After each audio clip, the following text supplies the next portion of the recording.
The Wit and Humor of America, Volume X, of X, *******, transcriber's note.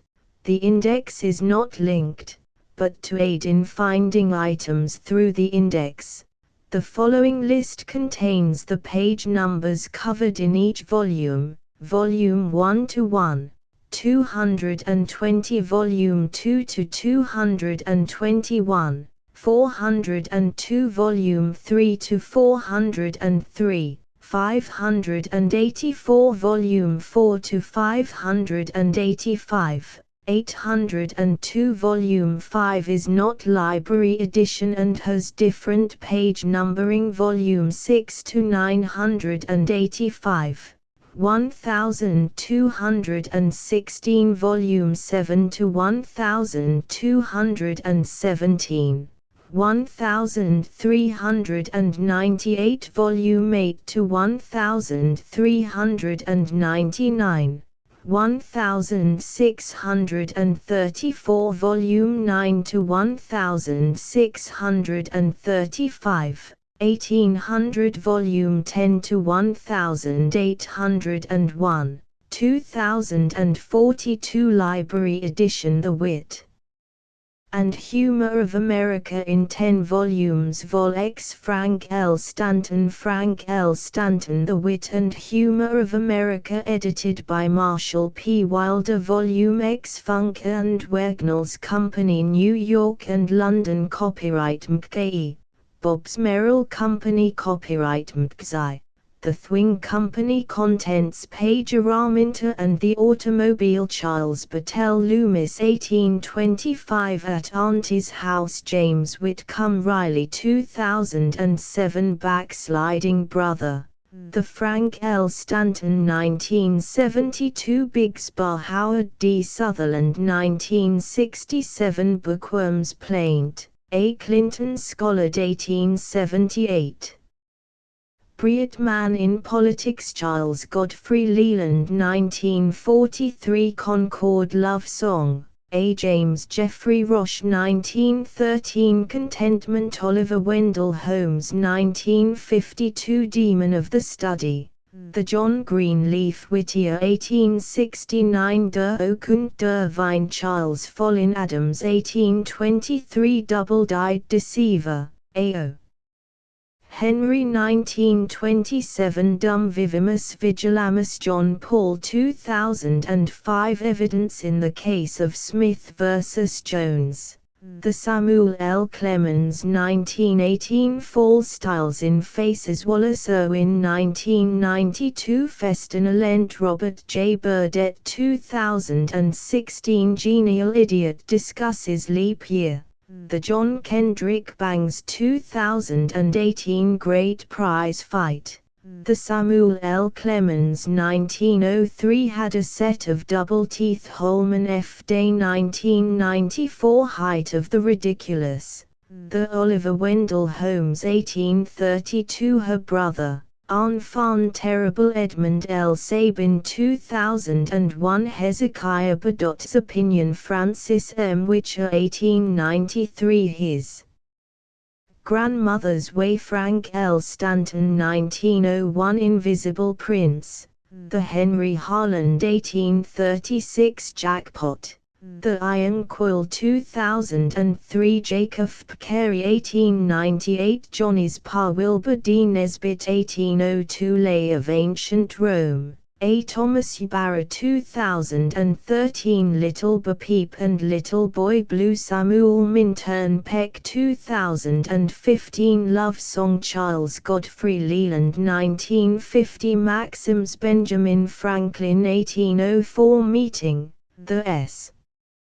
E. Riser. 1915 Mr. Rabbit's Love Affair, Frank L. Stanton. 1887 Mother of Four, A. Juliet Wilbur Tompkins. 1976 Mother's Meeting, A. Madeline Bridges. 1886 Nevada Sketches, Samuel L. Clemens. 1805 New Year Idol, A. Eugene Field. 2011 Old Time Singer, and Frank L. Stanton 1941 on Glantwan on Change Wallace Bruce Amsbury 1891 Our Hired Girl James Whitcomb Riley 1888 Plain Language from Truthful James Bret Hart 1997 Poem of Passion A. Charles F. Lummis 1879 Possession William J. Lampton 2000 Real Diary of a Real Boy The Henry Shute 1881 Reason The Iron Quill 1890 Rubaiyat of Mutulatelia Wallace Bruce Amsbury 1965 Set in by the Fire Frank L. Stanton 1821 Shining Mark A. Iron Quill 1877 There's a Bower of Bean Vines Phoebe Carey 1916 To Berry Jade Charles Follin Adams 1899 Tom's Money Harriet Prescott Spofford 1955 Trial That Job Missed The Kenneth Harris 1917 Trouble Proof Edwin L. Sabin 1801 Uncle Bentley and the Roosters Hayden Carruth 1873 Unsatisfied Yearning R. K. Munkatrick 1835 What Lack We Yet Robert J. Burdett 1897 When Lovely Woman F. Carey 1834 Whisperer The Iron Quill 1822 Why Wait for Death and Time Burtleston Taylor 1866 Willie and the Lady Gelert Burgess 2009 Winter Dusk R. K. Munkatrick 1975 Winter Joys Eugene Field 1868 Ye Legendy of Sir Ironclad Wilbur D. Nesbitt 1973 Complete Index at the end of Volume X Trouble Proof 1 by Edwin L. Sabin Never rains where Jim is. People kickin', whinin', he goes round insistin', sun is almost shinin'.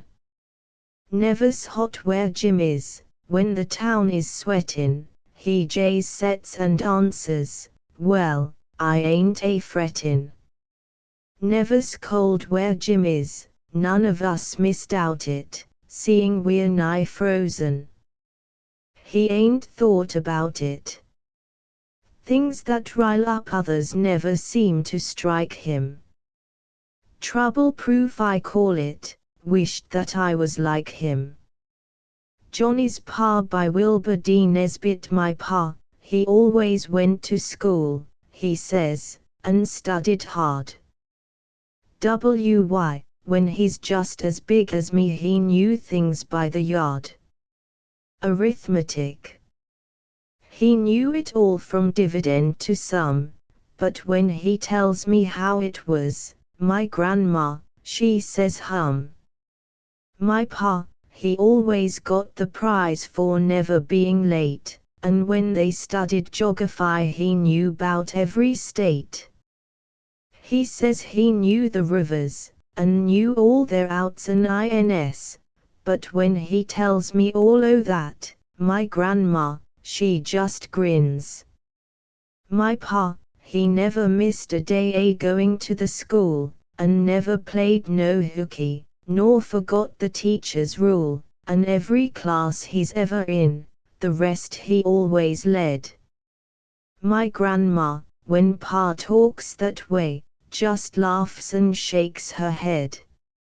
My grandma says 'at boys is boys, the same as pa's is pa's, and when I asked her what she means she says it is because she says 'at little boys is best when they grows up to men, because they know how good they was, and tell their children, then. Maxims by Benjamin Franklin Never spare the parson's wine, nor the baker's pudding. A house without woman or firelight is like a body without soul or spirit. Kings and bears often worry their keepers. Light purse, heavy heart. He's a fool that makes his doctor his heir. Ne'er take a wife till thou'st a house, and a fire, to put her in. To lengthen thy life, lessen thy meals. He that drinks fast pays slow. He is ill-clothed who is bare of virtue. Beware of meat twice boiled, and an old foe reconciled. The heart of a fool is in his mouth, but the mouth of a wise man is in his heart. He that is rich need not live sparingly, and he that can live sparingly need not be rich. He that waits upon fortune is never sure of a dinner. Nevada Sketches by Samuel L. Clemens. In Carson City I feel very much as if I had just awakened out of a long sleep. I attribute it to the fact that I have slept the greater part of the time for the last 2 days and nights. On Wednesday, I sat up all night, in Virginia, in order to be up early enough to take the 5 o'clock stage on Thursday morning. I was on time. It was a great success. I had a cheerful trip down to Carson, in company with that incessant talker, Joseph T. Goodman. I never saw him flooded with such a flow of spirits before.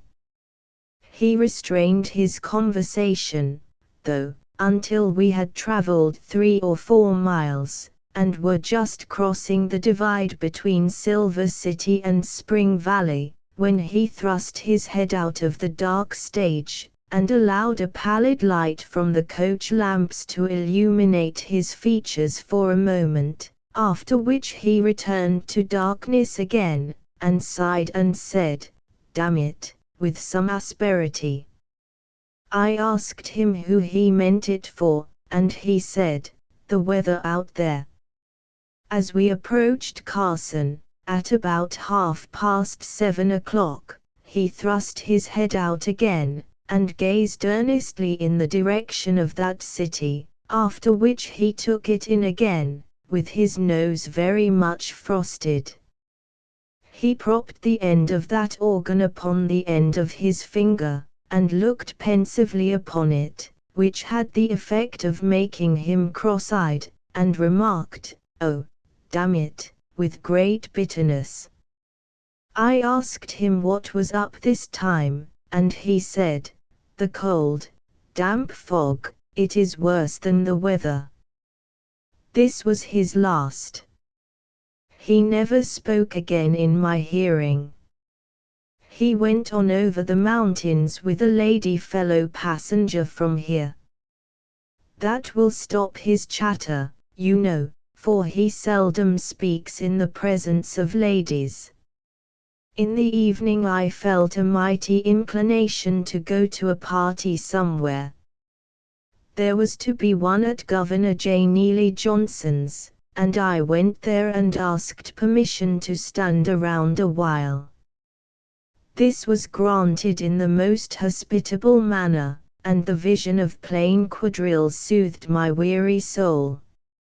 I felt particularly comfortable, for if there is one thing more grateful to my feelings than another, it is a new house, a large house, with its ceilings embellished with snowy moldings, its floors glowing with warm-tinted carpets, with cushioned chairs and sofas to sit on, and a piano to listen to, with fires so arranged you can see them, and know there is no humbug about it, with walls garnished with pictures, and above all mirrors, wherein you may gaze and always find something to admire. You know, I have a great regard for a good house, and a girlish passion for mirrors. Horace Smith, Esquire, is also very fond of mirrors. He came and looked in the glass for an hour with me. Finally it cracked. The night was pretty cold, and Horace Smith's reflection was split right down the center. But where his face had been the damage was greatest. 100 cracks converged to his reflected nose, like spokes from the hub of a wagon wheel. It was the strangest freak the weather has done this winter. And yet the parlor seemed warm and comfortable, too. About 9 o'clock the Unreliable came and asked Governor Johnson to let him stand on the porch. The creature has got more impudence than any person I ever saw in my life. Well, he stood and flattened his nose against the parlor window, and looked hungry and vicious. He always looks that way, until Colonel Musser arrived with some ladies, when he actually fell in their wake and came swaggering in looking as if he thought he had been anxiously expected. He had on my fine kid boots, my plug hat, my white kid gloves, with slices of his prodigious hands grinning through the bursted seams, and my heavy gold repeater, which I had been offered thousands and thousands of dollars for many and many a time.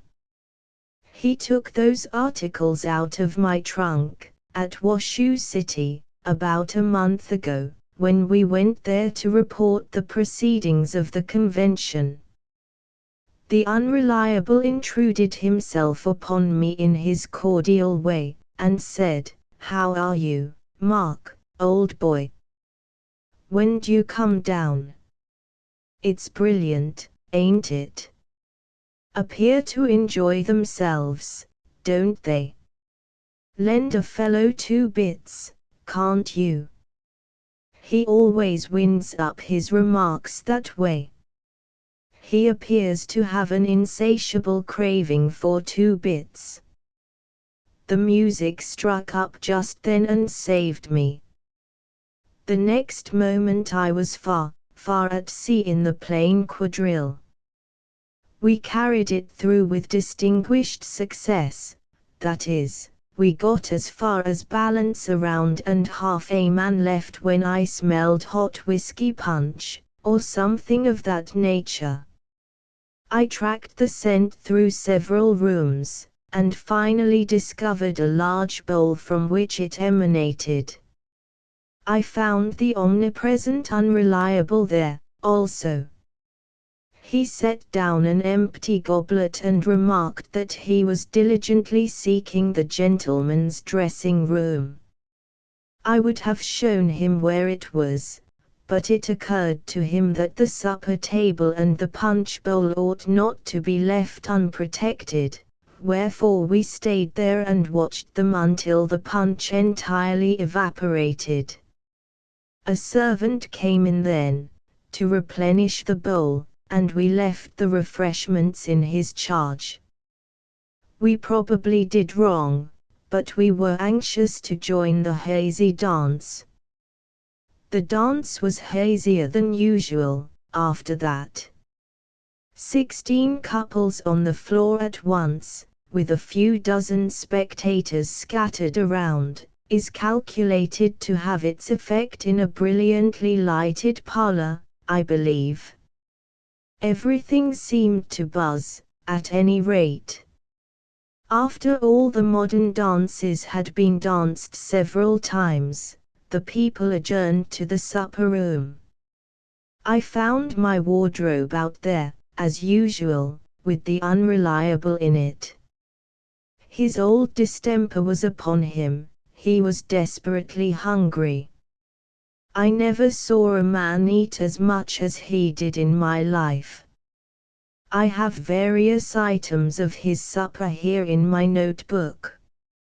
First, he ate a plate of sandwiches, then he ate a handsomely iced pound cake, then he gobbled a dish of chicken salad, after which he ate a roast pig, after that, a quantity of blanc mange, then he threw in several dozen glasses of punch to fortify his appetite, and finished his monstrous repast with a roast turkey.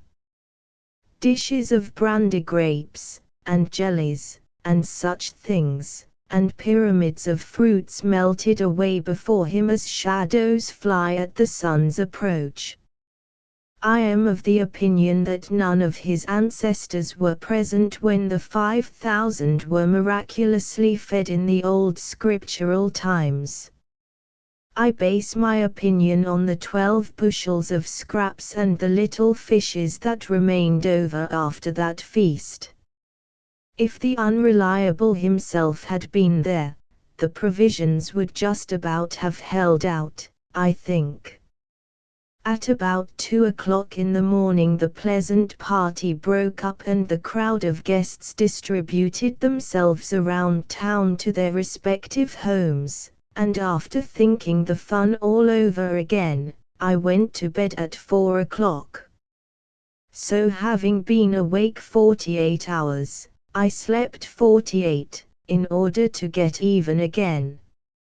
City Marshal Perry John Van Buren Perry, recently re-elected City Marshal of Virginia City, was born a long time ago, in County Kerry, Ireland, of poor but honest parents, who were descendants, beyond question, of a house of high antiquity. The founder of it was distinguished for his eloquence. He was the property of one Balaam, and received honorable mention in the Bible. John Van Buren Perry removed to the United States in 1792, after having achieved a high gastronomical reputation by creating the first famine in his native land, and established himself at Kinderhook, New Jersey, as a teacher of vocal and instrumental music. His eldest son, Martin Van Buren, was educated there, and was afterwards elected President of the United States. His grandson, of the same name, is now a prominent New York politician, and is known in the East as Prince John. He keeps up a constant and affectionate correspondence with his worthy grandfather, who sells him feet in some of his richest wildcat claims from time to time. While residing at Kinderhook, Jack Perry was appointed Commodore of the United States Navy, and he forthwith proceeded to Lake Erie and fought the mighty marine conflict, which blazes upon the pages of history as Perry's victory. In consequence of this exploit, he narrowly escaped the presidency. Several years ago Commodore Perry was appointed Commissioner Extraordinary to the Imperial Court of Japan, with unlimited power to treat. It is hardly worthwhile to mention that he never exercised that power. He never treated anybody in that country, although he patiently submitted to a vast amount of that sort of thing when the opportunity was afforded him at the expense of the Japanese officials. He returned from his mission full of honors and foreign whiskey, and was welcomed home again by the plaudits of a grateful nation. After the war was ended, Mr. Perry removed to Providence, Rhode Island, where he produced a complete revolution in medical science by inventing the celebrated painkiller which bears his name.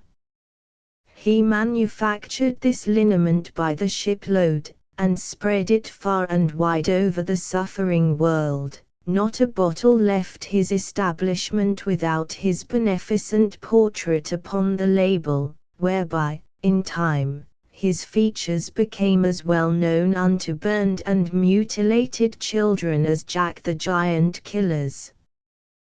When pain had ceased throughout the universe, Mr. Perry fell to writing for a livelihood, and for years and years he poured out his soul in pleasing and effeminate poetry. His very first effort, commencing, "How doth the little busy bee improve each shining hour," etc., gained him a splendid literary reputation, and from that time forward no Sunday school library was complete without a full edition of his plaintive and sentimental paregorics. After great research and profound study of his subject, he produced that wonderful gem which is known in every land as the young mother's apostrophe to her infant beginning, Fi. Fi. O itty bitty putty sing. To poke o footsa into mama's eye. This inspired poem had a tremendous run, and carried Perry's fame into every nursery in the civilized world.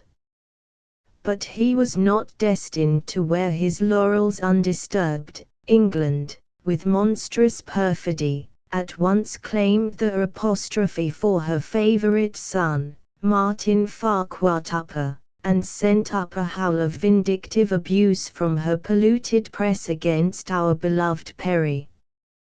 With one accord, the American people rose up in his defense, and a devastating war was only averted by a public denial of the paternity of the poem by the great proverbial over his own signature.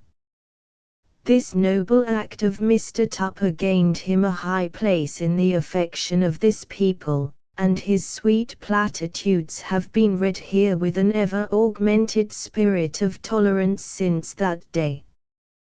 The conduct of England toward Mr. Perry told upon his constitution to such an extent that at one time it was feared the gentle bard would fade and flicker out altogether, wherefore, the solicitude of influential officials was aroused in his behalf, and through their generosity he was provided with an asylum in Sing Sing prison, a quiet retreat in the state of New York. Here he wrote his last great poem, beginning, "Let dogs delight to bark and bite, for God hath made them so. Your little hands were never made to tear out each other's eyes with," and then proceeded to learn the shoemaker's trade in his new home, under the distinguished masters employed by the Commonwealth. Ever since Mr. Perry arrived at man's estate his prodigious feat have been a subject of complaint and annoyance to those communities which have known the honor of his presence. In 1835, during a great leather famine, many people were obliged to wear wooden shoes, and Mr. Perry, for the sake of economy, transferred his boot-making patronage from the tanyard which had before enjoyed his custom, to an undertaker's establishment, that is to say, he wore coffins. At that time he was a member of Congress from New Jersey, and occupied a seat in front of the Speaker's throne. He had the uncouth habit of propping his feet upon his desk during prayer by the chaplain, and thus completely hiding that officer from every eye save that of omnipotence alone. So long as the Honorable Mr. Perry wore orthodox leather boots the clergyman submitted to this infliction and prayed behind them in singular solitude, under mild protest. But when he arose one morning to offer up his regular petition, and beheld the cheerful apparition of Jack Perry's coffins confronting him, the jolly old bum went under the table like a sick porpoise, as Mr. P. feelingly remarks, and never shot off his mouth in that shanty again. Mr. Perry's first appearance on the Pacific coast was upon the boards of the San Francisco theaters in the character of Old Pete in Dion Boucicault's Octoroon. So excellent was his delineation of that celebrated character that Perry's Pete was for a long time regarded as the climax of histrionic perfection. Since John Van Buren Perry has resided in Nevada Territory, he has employed his talents in acting as City Marshal of Virginia, and in abusing me because I am an orphan and a long way from home, and can therefore be persecuted with impunity. He was re-elected day before yesterday, and his first official act was an attempt to get me drunk on champagne furnished to the Board of Aldermen by other successful candidates, so that he might achieve the honor and glory of getting me in the station house for once in his life.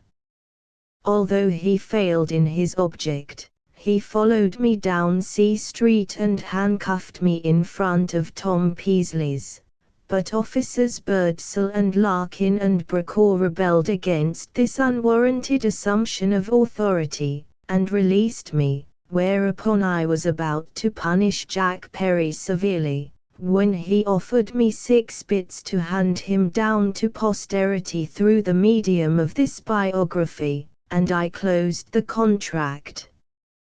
But after all, I never expect to get the money.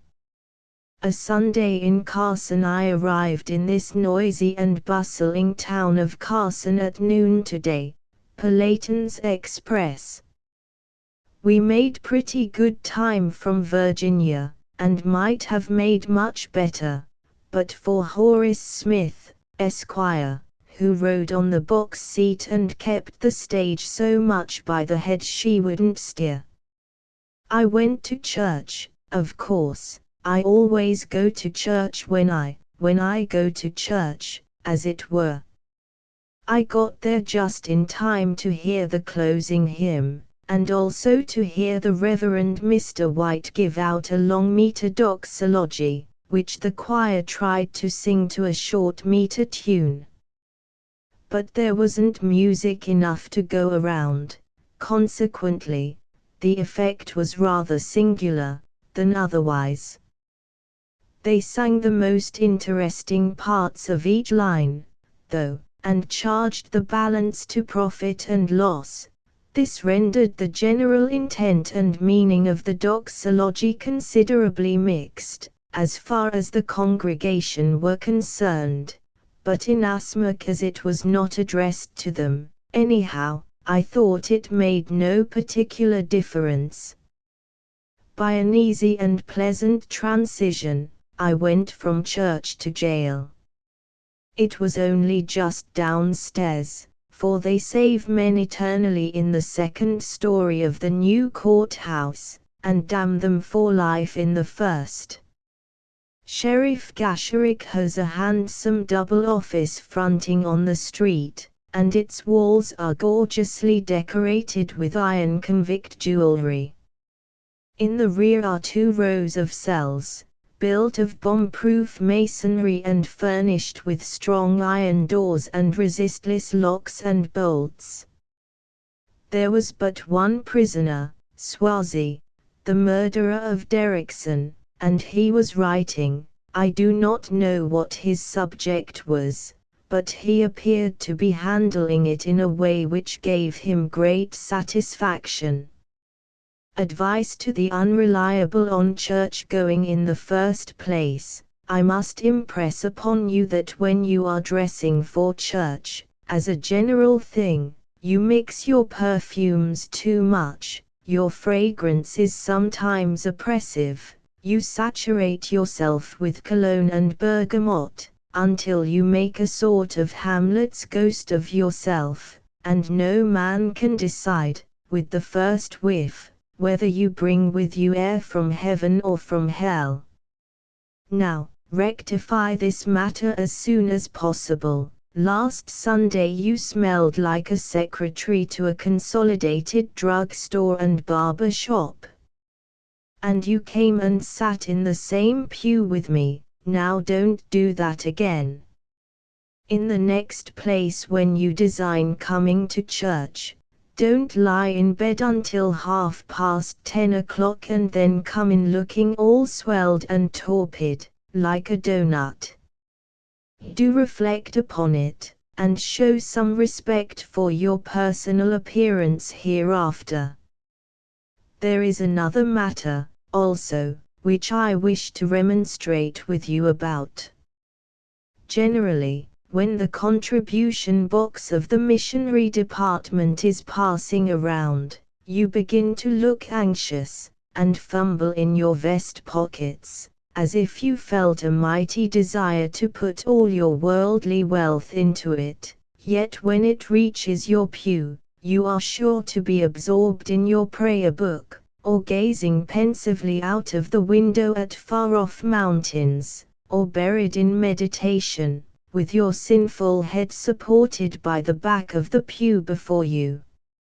And after the box is gone again, you usually start suddenly and gaze after it with a yearning look, mingled with an expression of bitter disappointment, fumbling your cash again meantime, as if you felt you had missed the one grand opportunity for which you had been longing all your life.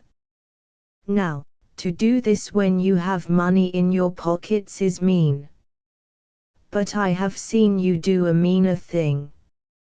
I refer to your conduct last Sunday, when the contribution box arrived at our pew, and the angry blood rises to my cheek when I remember with what gravity and sweet serenity of countenance you put in 50 cents and took out $2.50.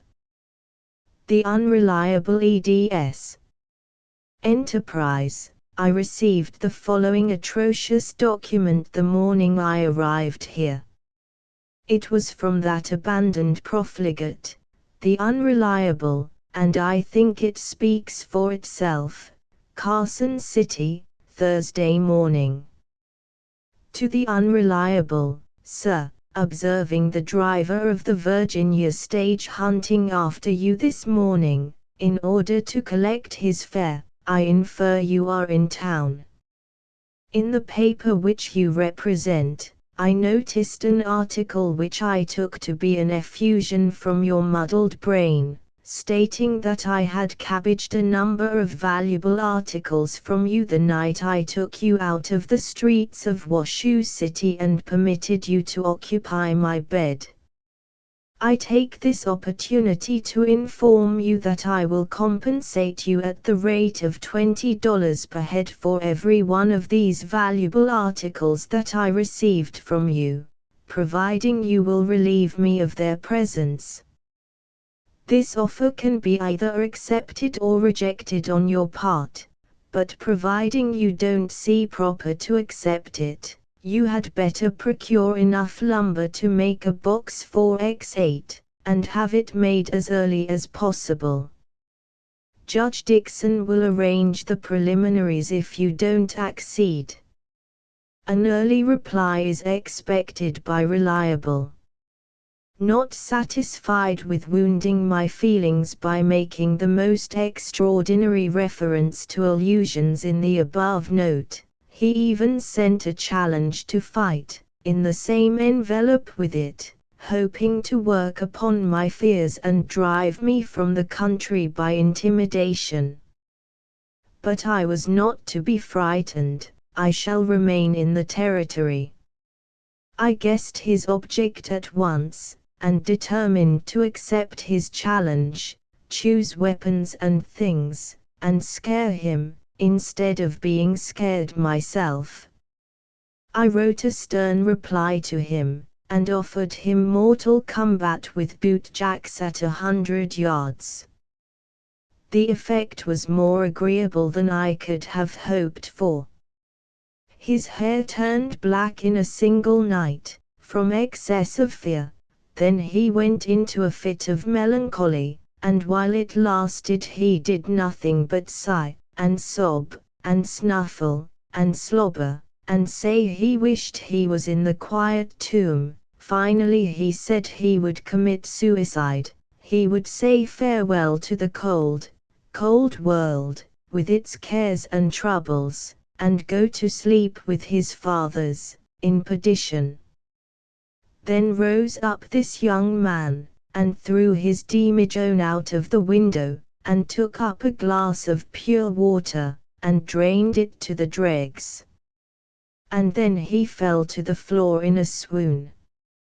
Dr. Jada was called in, and as soon as he found that the cuss was poisoned, he rushed down to the Magnolia Saloon and got the antidote, and poured it down him.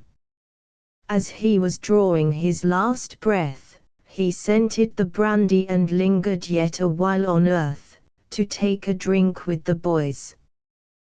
But for this he would have been no more, or possible a great deal less, in a moment. So he survived, but he has been in a mighty precarious condition ever since. I have been up to see how he was getting along 2 or 3 times a day. He is a very sick man. I was up there a while ago, and I could see that his friends had begun to entertain hopes that he would not get over it. As soon as I saw that, all my enmity vanished. I even felt like doing the poor unreliable a kindness, and showing him, too, how my feelings toward him had changed.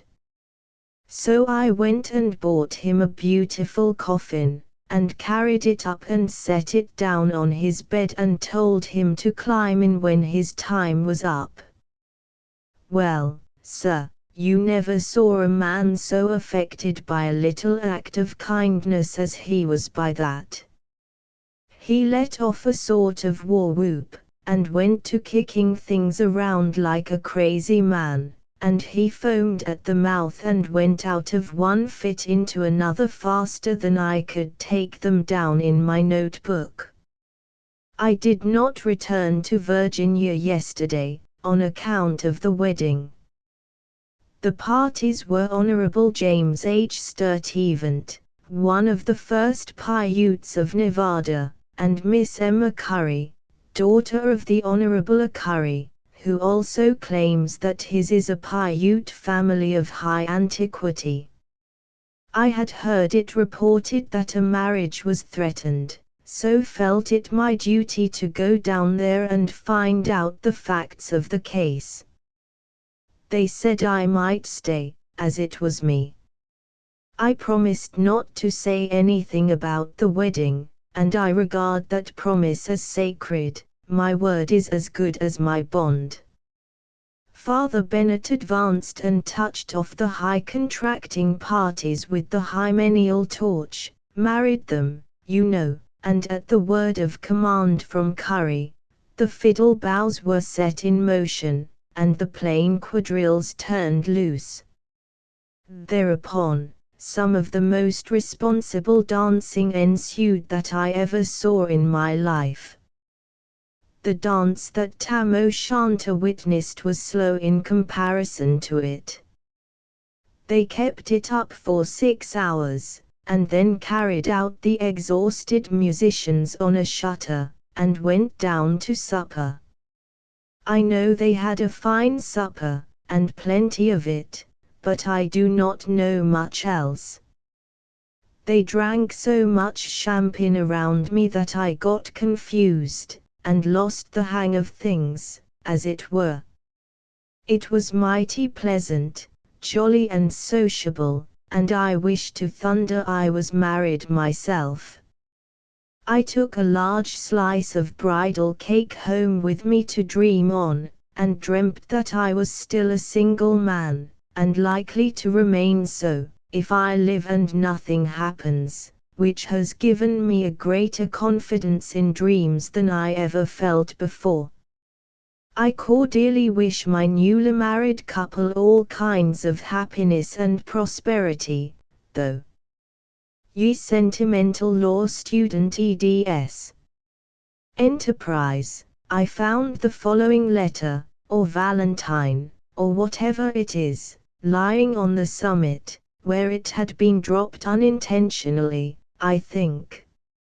It was written on a sheet of legal cap, and each line was duly commenced within the red mark which traversed the sheet from top to bottom. Solon appeared to have had some trouble getting his effusion started to suit him. He had begun it, "Know all men by these presents," and scratched it out again. He had substituted, "Now at this day comes the plaintiff," by his attorney, and scratched that out also. He had tried other sentences of like character, and gone on obliterating them, until, through much sorrow and tribulation, he achieved the dedication which stands at the head of his letter, and to his entire satisfaction, I do cheerfully hope. But what a villain a man must be to blend together the beautiful language of love and the infernal phraseology of the law in one and the same sentence. I know but one of God's creatures who would be guilty of such depravity as this. I refer to the unreliable. I believe the unreliable to be the very lawyer's cub who sat upon the solitary peak, all soaked in beer and sentiment, and concocted the insipid literary hash I am talking about. The handwriting closely resembles his semi-Chinese tarantula tracks.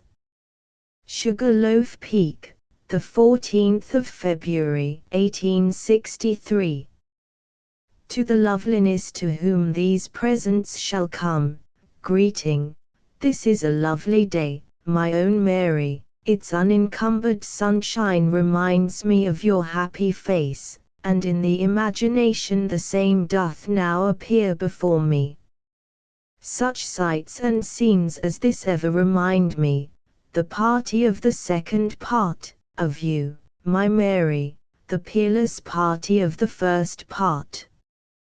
The view from the lonely and segregated mountain peak, of this portion of what is called and known as creation, with all and singular the hereditaments and appurtenances therein to appertaining and belonging, is inexpressively grand and inspiring, and I gaze, while my soul is filled with holy delight, and my heart expands to receive thy spirit presence, as aforesaid. Above me is the glory of the sun, around him float the messenger clouds, ready alike to bless the earth with gentle rain, or visit it with lightning, and thunder, and destruction. Far below the said sun and the messenger clouds aforesaid, lying prone upon the earth in the verge of the distant horizon, like the burnished shield of a giant, mine eyes behold a lake, which is described and set forth in maps as the Sink of Carson. Nearer, in the great plain, I see the desert, spread abroad like the mantle of a colossus, glowing by turns, with the warm light of the sun, herein before mentioned, or darkly shaded by the messenger clouds aforesaid, flowing at right angles with said desert, and adjacent thereto, I see the silver and sinuous thread of the river, commonly called Carson, which winds its tortuous course through the softly tinted valley, and disappears amid the gorges of the bleak and snowy mountains, a simile of man, leaving the pleasant valley of peace and virtue to wander among the dark defiles of sin, beyond the jurisdiction of the kindly beaming sun aforesaid.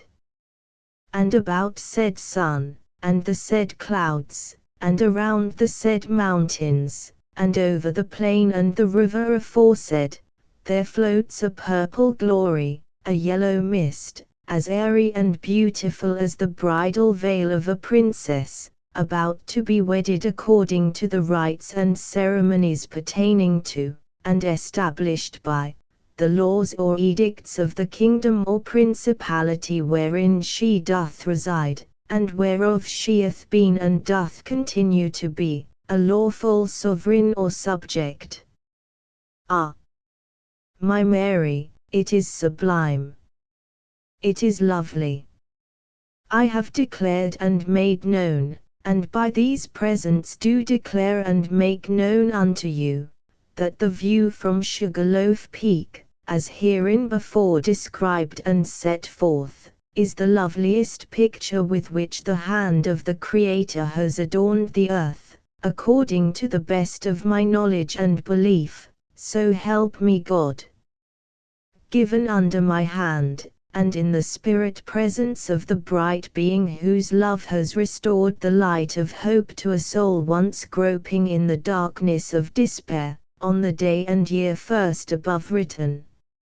Signed, Solan Lycagus, law student, and notary public in and for the said county of Story, and territory of Nevada.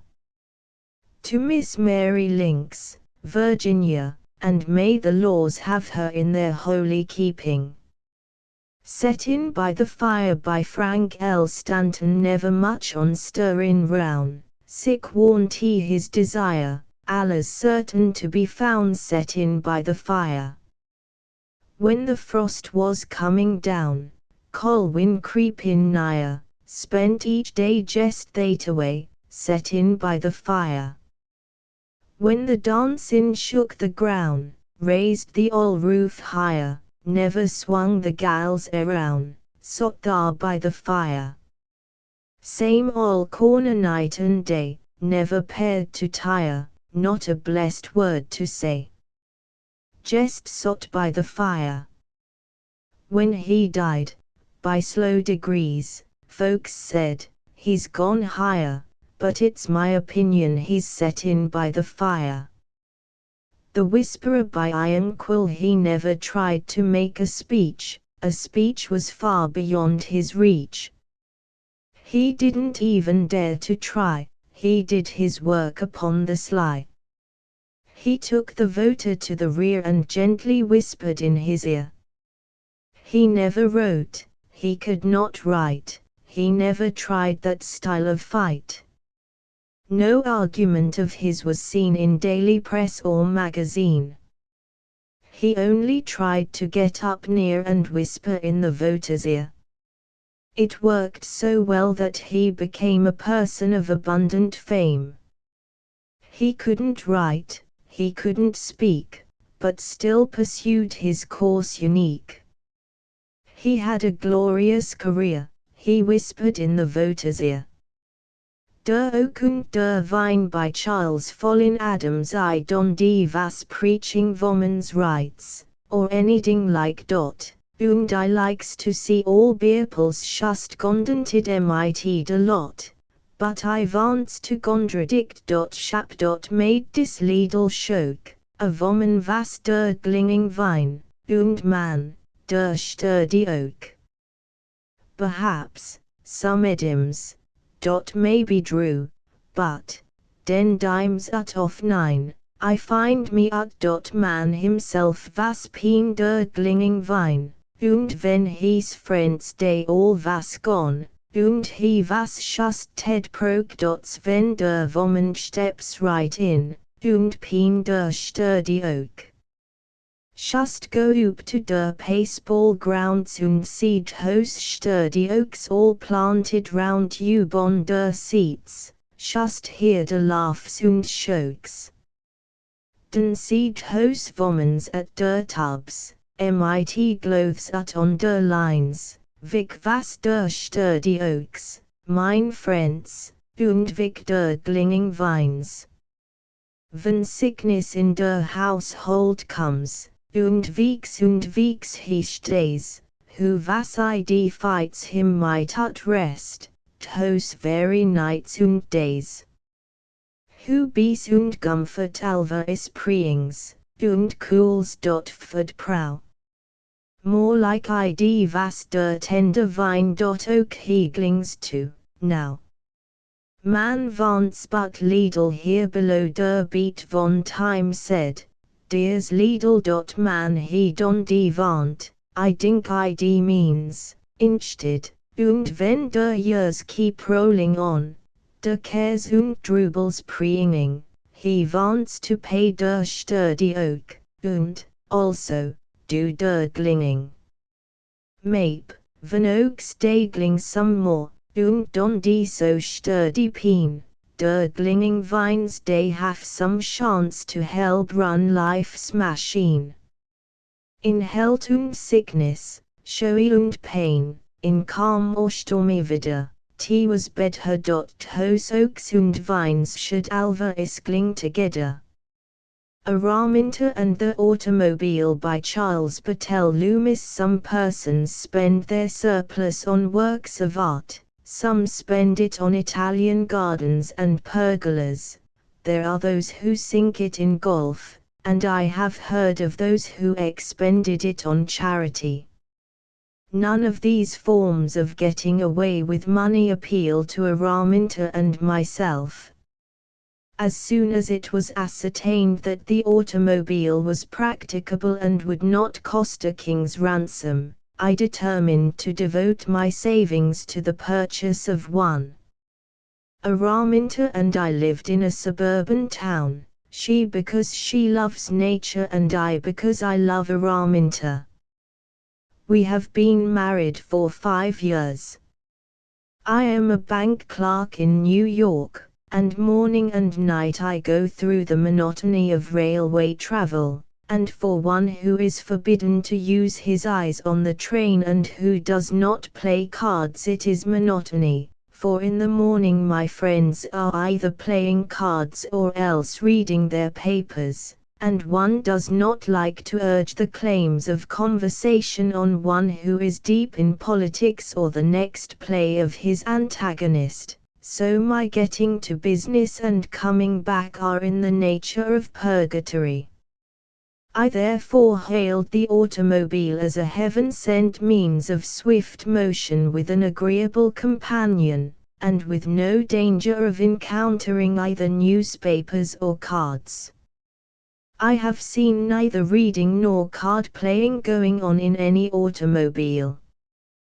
The community in which I live is not progressive, and when I said that I expected to buy an automobile as soon as my ship came in I was frowned upon by my neighbors. Several of them have horses, and all, or nearly all, have feet. The horsemen were not more opposed to my proposed ownership than the footmen, I should say pedestrians. They all thought automobiles dangerous and a menace to public peace, but of course I pooh-poohed their fears and, being a person of a good deal of stability of purpose, I went on saving my money, and in course of time I bought an automobile of the electric sort. Araminta is plucky, and I am perfectly fearless. When the automobile was brought home and housed in the little barn that is on our property, the man who had backed it in told me that he had orders to stay and show me how it worked, but I laughed at him, good-naturedly yet firmly. I said, "Young man, experience teaches more in half an hour than books or precepts do in a year. A would-be newspaper man does not go to a school of journalism if he is wise, he gets a position on a newspaper and learns for himself, and through his mistakes. I know that one of these levers is to steer by, that another lets loose the power, and that there is a foot brake.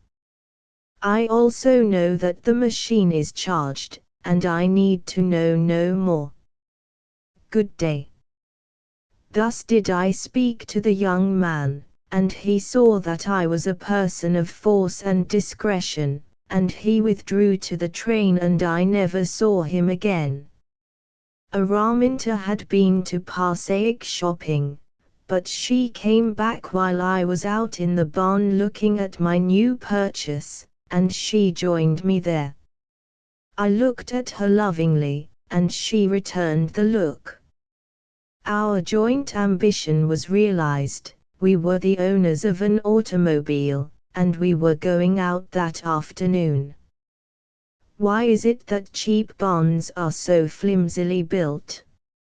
I know that our barn is cheap because the rent for house and barn is less than what many a clerk, city pent, pays for a cramped flat, but again I ask, why are they flimsily built? I have no complaint to make.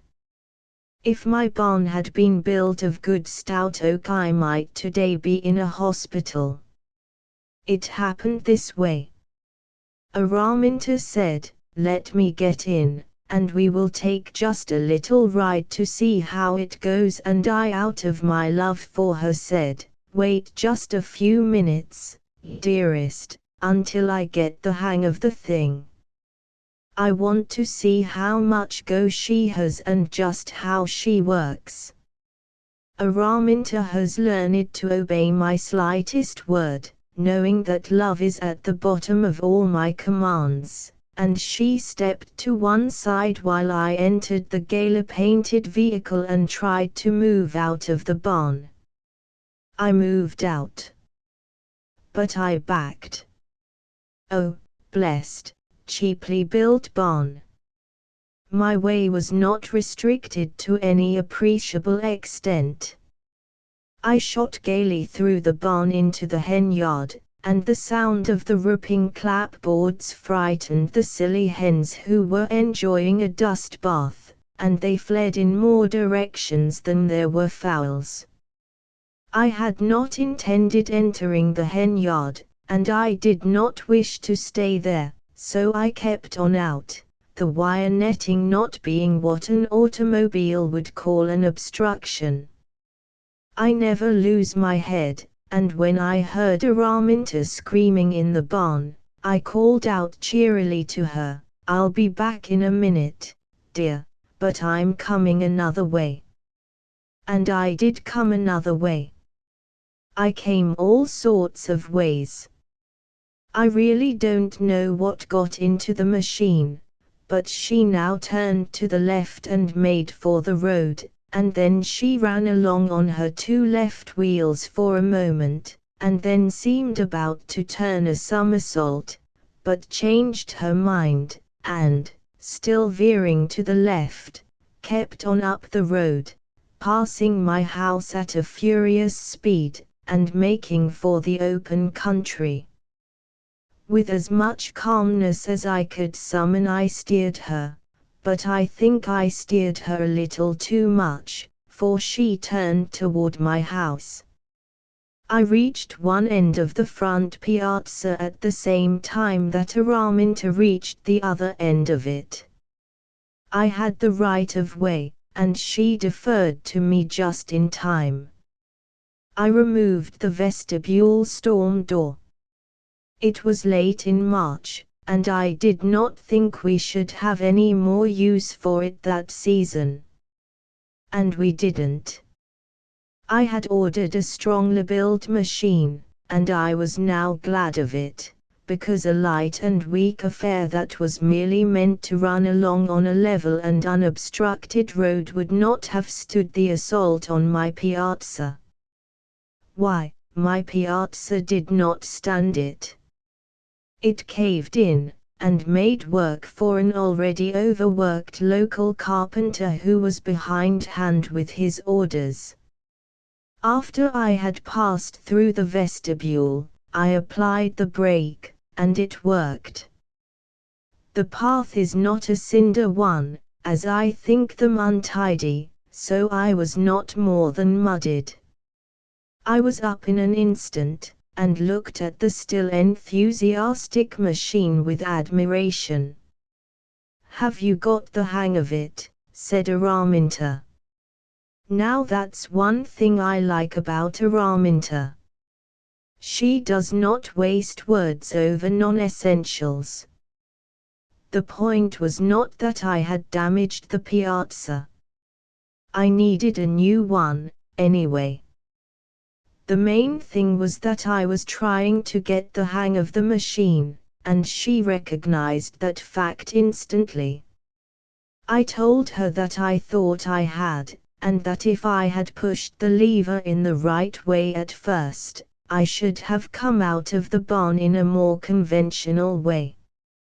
She again asked me to let her ride, and as I now felt that I could better cope with the curves of the machine I allowed her to get in.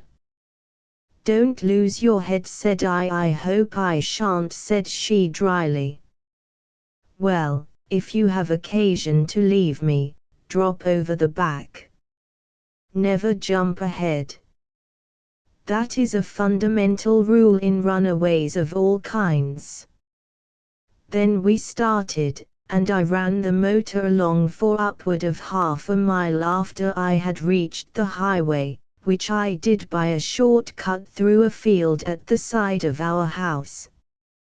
There is only a slight rail fence surrounding it, and my machine made little of that. It really seemed to delight in what some people would have called danger. Araminta, are you glad that I saved up for this?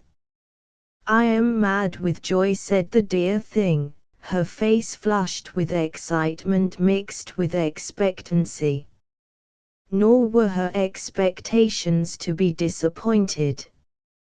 We still had a good deal to do before we should have ended our first ride. So far I had damaged property to a certain extent, but I had no one but myself to reckon with, and I was providing work for people. I always have claimed that he who makes work for two men where there was only work for one before, is a public benefactor, and that day I was the friend of carpenters and other mechanics. Along the highway we flew, our hearts beating high, but never in our mouths, and at last we saw a team approaching us. By a team I mean a horse and buggy. I was raised in Connecticut, where a team is anything you choose to call one. The teamster saw us. Well, perhaps I should not call him a teamster, although he was one. Logically he was our doctor, and, as I say, he saw us. Now I think it would have been friendly in him, seeing that I was more or less of a novice at the art of automobiling, to have turned to the left when he saw that I was inadvertently turning to the left, but the practice of 40 years added to a certain native obstinacy made him turn to the right, and he met me at the same time that I met him. The horse was not hurt, for which I am truly glad, and the doctor joined us, and continued with us for a season, but his buggy was demolished. Of course I am always prepared to pay for my pleasure, and though it was not, strictly speaking, my pleasure to deprive my physician of his turnout, yet if he had turned out it wouldn't have happened, and, as I say, I was prepared to get him a new vehicle. But he was very unreasonable, so much so that, as he was crowding us, for the seat was not built for more than two, and he is stout, I at last told him that I intended to turn around and carry him home, as we were out for pleasure, and he was giving us pain. I will confess that the events of the last few minutes had rattled me somewhat, and I did not feel like turning just then, as the road was narrow. I knew that the road turned of its own accord a half-mile farther on, and so I determined to wait. I want to get out, said the doctor tartly, and just as he said so Araminta stepped on the brake, accidentally. The doctor got out, in front. With great presence of mind I reversed, and so we did not run over him. But he was furious and sulphurous, and that is why I have changed to homeopathy. He was the only allopathic doctor in Brantford. I suppose that if I had stopped and apologized, he would have made up with me, and I would not have got angry with him, but I couldn't stop. The machine was now going as she had done when I left the barn, and we were backing into town. Through it all I did not lose my coolness. I said, Araminta, look out behind, which is ahead of us, and if you have occasion to jump now, do it in front, which is behind, and Araminta understood me. She sat sideways, so that she could see what was going on, but that might have been seen from any point of view, for we were the only things going on, or backing. Pretty soon we passed the wreck of the buggy, and then we saw the horse grazing on dead grass by the roadside, and at last we came on a few of our town folk who had seen us start, and were now come out to welcome us home. But I did not go home just then. I should have done so if the machine had minded me and turned in at our driveway, but it did not. Across the way from us there is a fine lawn leading up to a beautiful greenhouse full of rare orchids and other plants. It is the pride of my very good neighbor, Jacob Rawlinson. The machine, as if moved by malice prepense, turned just as we came to the lawn, and began to back at railroad speed. I told Araminta that if she was tired of riding, now was the best time to stop, that she ought not to overdo it, and that I was going to get out myself as soon as I had seen her off. I saw her off. Then after one ineffectual jab at the brake, I left the machine hurriedly, and as I sat down on the splashy lawn I heard a tremendous but not unmusical sound of falling glass. I tell Araminta that it isn't the running of an automobile that is expensive. It is the stopping of it. The Height of the Ridiculous by Oliver Wendell Holmes. I wrote some lines once on a time in wondrous merry mood, and thought, as usual, men would say they were exceeding good.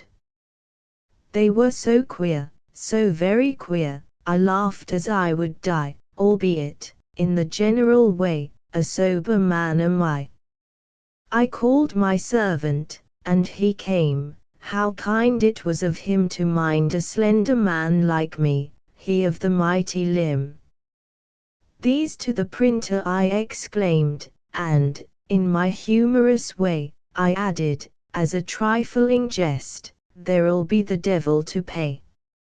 He took the paper, and I watched, and saw him peep within. At the first line he read, his face was all upon the grin. He read the next, the grin grew broad, and shot from ear to ear. He read the third, a chuckling noise I now began to hear. The fourth, he broke into a roar. The fifth, his waistband split. The sixth, he burst 5 buttons off, and tumbled in a fit. 10 days and nights, with sleepless eye, I watched that wretched man, and since, I never dare to write as funny as I can. When Lovely Woman by Phoebe Carey. When lovely woman wants a favor, and finds, too late, that man won't bend, what earthly circumstance can save her from disappointment in the end? The only way to bring him over, the last experiment to try, whether a husband or a lover, if he have feeling, is, to cry. Unsatisfied yearning by archaemonketrick. Down in the silent hallway scampers the dog about, and whines, and barks, and scratches, in order to get out. Once in the glittering starlight, he straightway doth begin to set up a doleful howling in order to get in. The Invisible Prince, 2. By Henry Harland. At a masked ball given by the Countess Woenhofen, in Vienna, during Carnival Week, a year ago, a man draped in the embroidered silks of a Chinese mandarin, his features entirely concealed by an enormous Chinese head in cardboard, was standing in the Winter Garden, the big, dimly lighted conservatory, near the door of one of the gilt and white reception rooms, rather a stolid-seeming witness of the multicolored romp within, when a voice behind him said, "How do you do, Mr. Field?" A woman's voice, an English voice. The Mandarin turned round. From a black mask, a pair of blue-gray eyes looked into his broad, bland Chinese face, and a black domino dropped him an extravagant little curtsy. "How do you do?" he responded. "I'm afraid I'm not Mr. Field, but I'll gladly pretend I am, if you'll stop and talk with me. I was dying for a little human conversation." "Oh, you're afraid you're not Mr. Field, are you?" the mask replied derisively. "Then why did you turn when I called his name?" "You mustn't hope to disconcert me with questions like that," said he. "I turned because I liked your voice." He might quite reasonably have liked her voice, a delicate, clear, soft voice, somewhat high in register, with an accent, crisp, chiseled, concise, that suggested wit as well as distinction. She was rather tall, for a woman; one could divine her slender and graceful, under the voluminous folds of her domino. She moved a little away from the door, deeper into the conservatory. The Mandarin kept beside her. There, amongst the palms, a fontaine lumineuse was playing, rhythmically changing color. Now it was a shower of rubies, now of emeralds or amethysts, of sapphires, topazes, or opals. "How pretty," she said, "and how frightfully ingenious. I am wondering whether this wouldn't be a good place to sit down. What do you think?" And she pointed with a fan to a rustic bench. So they sat down on the rustic bench, by the fontaine lumineuse. "In view of your fear that you're not Mr. Field, it's rather a coincidence that at a masked ball in Vienna you should just happen to be English, isn't it?" she asked.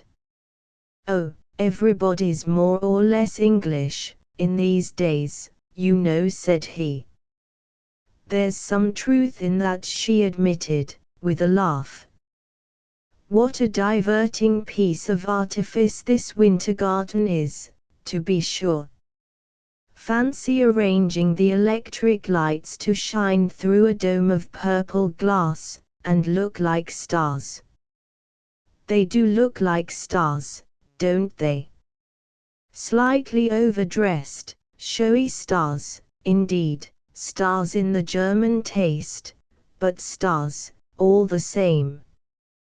Then, by day, you know, the purple glass is removed, and you get the sun, the real sun. Do you notice the delicious fragrance of lilac?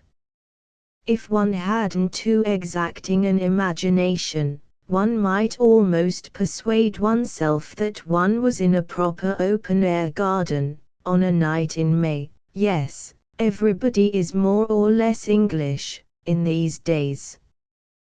That's precisely the sort of thing I should have expected Victor Field to say." "By the by," questioned the Mandarin, "if you don't mind increasing my stores of knowledge, who is this fellow Field?" "This fellow Field? Ah, who indeed," said she. "That's just what I wish you'd tell me." "I'll tell you with pleasure, after you've supplied me with the necessary data," he promised cheerfully. "Well, by some accounts, he's a little literary man in London," she remarked. "Oh, come. You never imagined that I was a little literary man in London," protested he. "You might be worse," she retorted. "However, if the phrase offends you, I'll say a rising young literary man, instead. He writes things, you know." "Poor chap, does he? But then, That's a way they have, sizing up literary persons. His tone was interrogative. Doubtless, she agreed. Poems and stories and things. And book reviews, I suspect. And even, perhaps, leading articles in the newspapers. Tout la liar enfin. What they call a penny a liner. I'm sure I don't know what he's paid. I should think he'd get rather more than a penny. He's fairly successful. The things he does aren't bad, she said. I must look 'em up, said he. But meantime, will you tell me how you came to mistake me for him? Has he the Chinese type? Besides, what on earth should a little London literary man be doing at the Countess Woenhofen's? He was standing near the door, over there, she told him, sweetly, dying for a little human conversation, till I took pity on him. No, he hasn't exactly the Chinese type, but he's wearing a Chinese costume, and I should suppose he'd feel uncommonly hot in that exasperatingly placid Chinese head. I'm nearly suffocated, and I'm only wearing a loop. For the rest, why shouldn't he be here? If your loop bothers you, pray take it off. Don't mind me, he urged gallantly. You're extremely good, she responded. But if I should take off my loop, you'd be sorry. Of course, manlike, you're hoping that I'm young and pretty. Well, and aren't you? I'm a perfect fright. I'm an old maid. Thank you. Manlike, I confess I was hoping you'd be young and pretty. Now my hope has received the strongest confirmation. I'm sure you are, he declared triumphantly. Your argument, with a meretricious air of subtlety, is facile and superficial. Don't pin your faith to it. Why shouldn't Victor Field be here? She persisted. The Countess only receives tremendous swells. It's the most exclusive house in Europe. Are you a tremendous swell? She wondered. Rather, he asseverated. Aren't you? She laughed a little, and stroked her fan, a big fan of fluffy black feathers. That's very jolly, said he. What? Said she. That thing in your lap. My fan. I expect you'd call it a fan. For goodness sake, what would you call it? Cried she. I should call it a fan. She gave another little laugh. You have a nice instinct for the just, she informed him.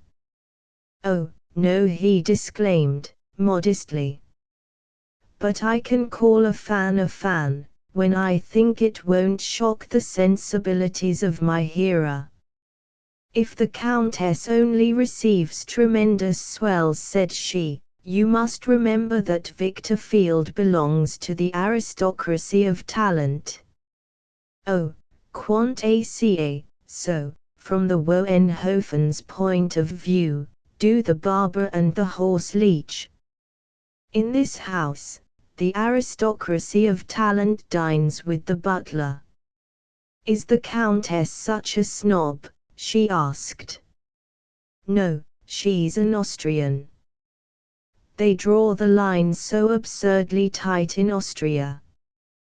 Well, then, you leave me no alternative, she argued, but to conclude that Victor Field is a tremendous swell.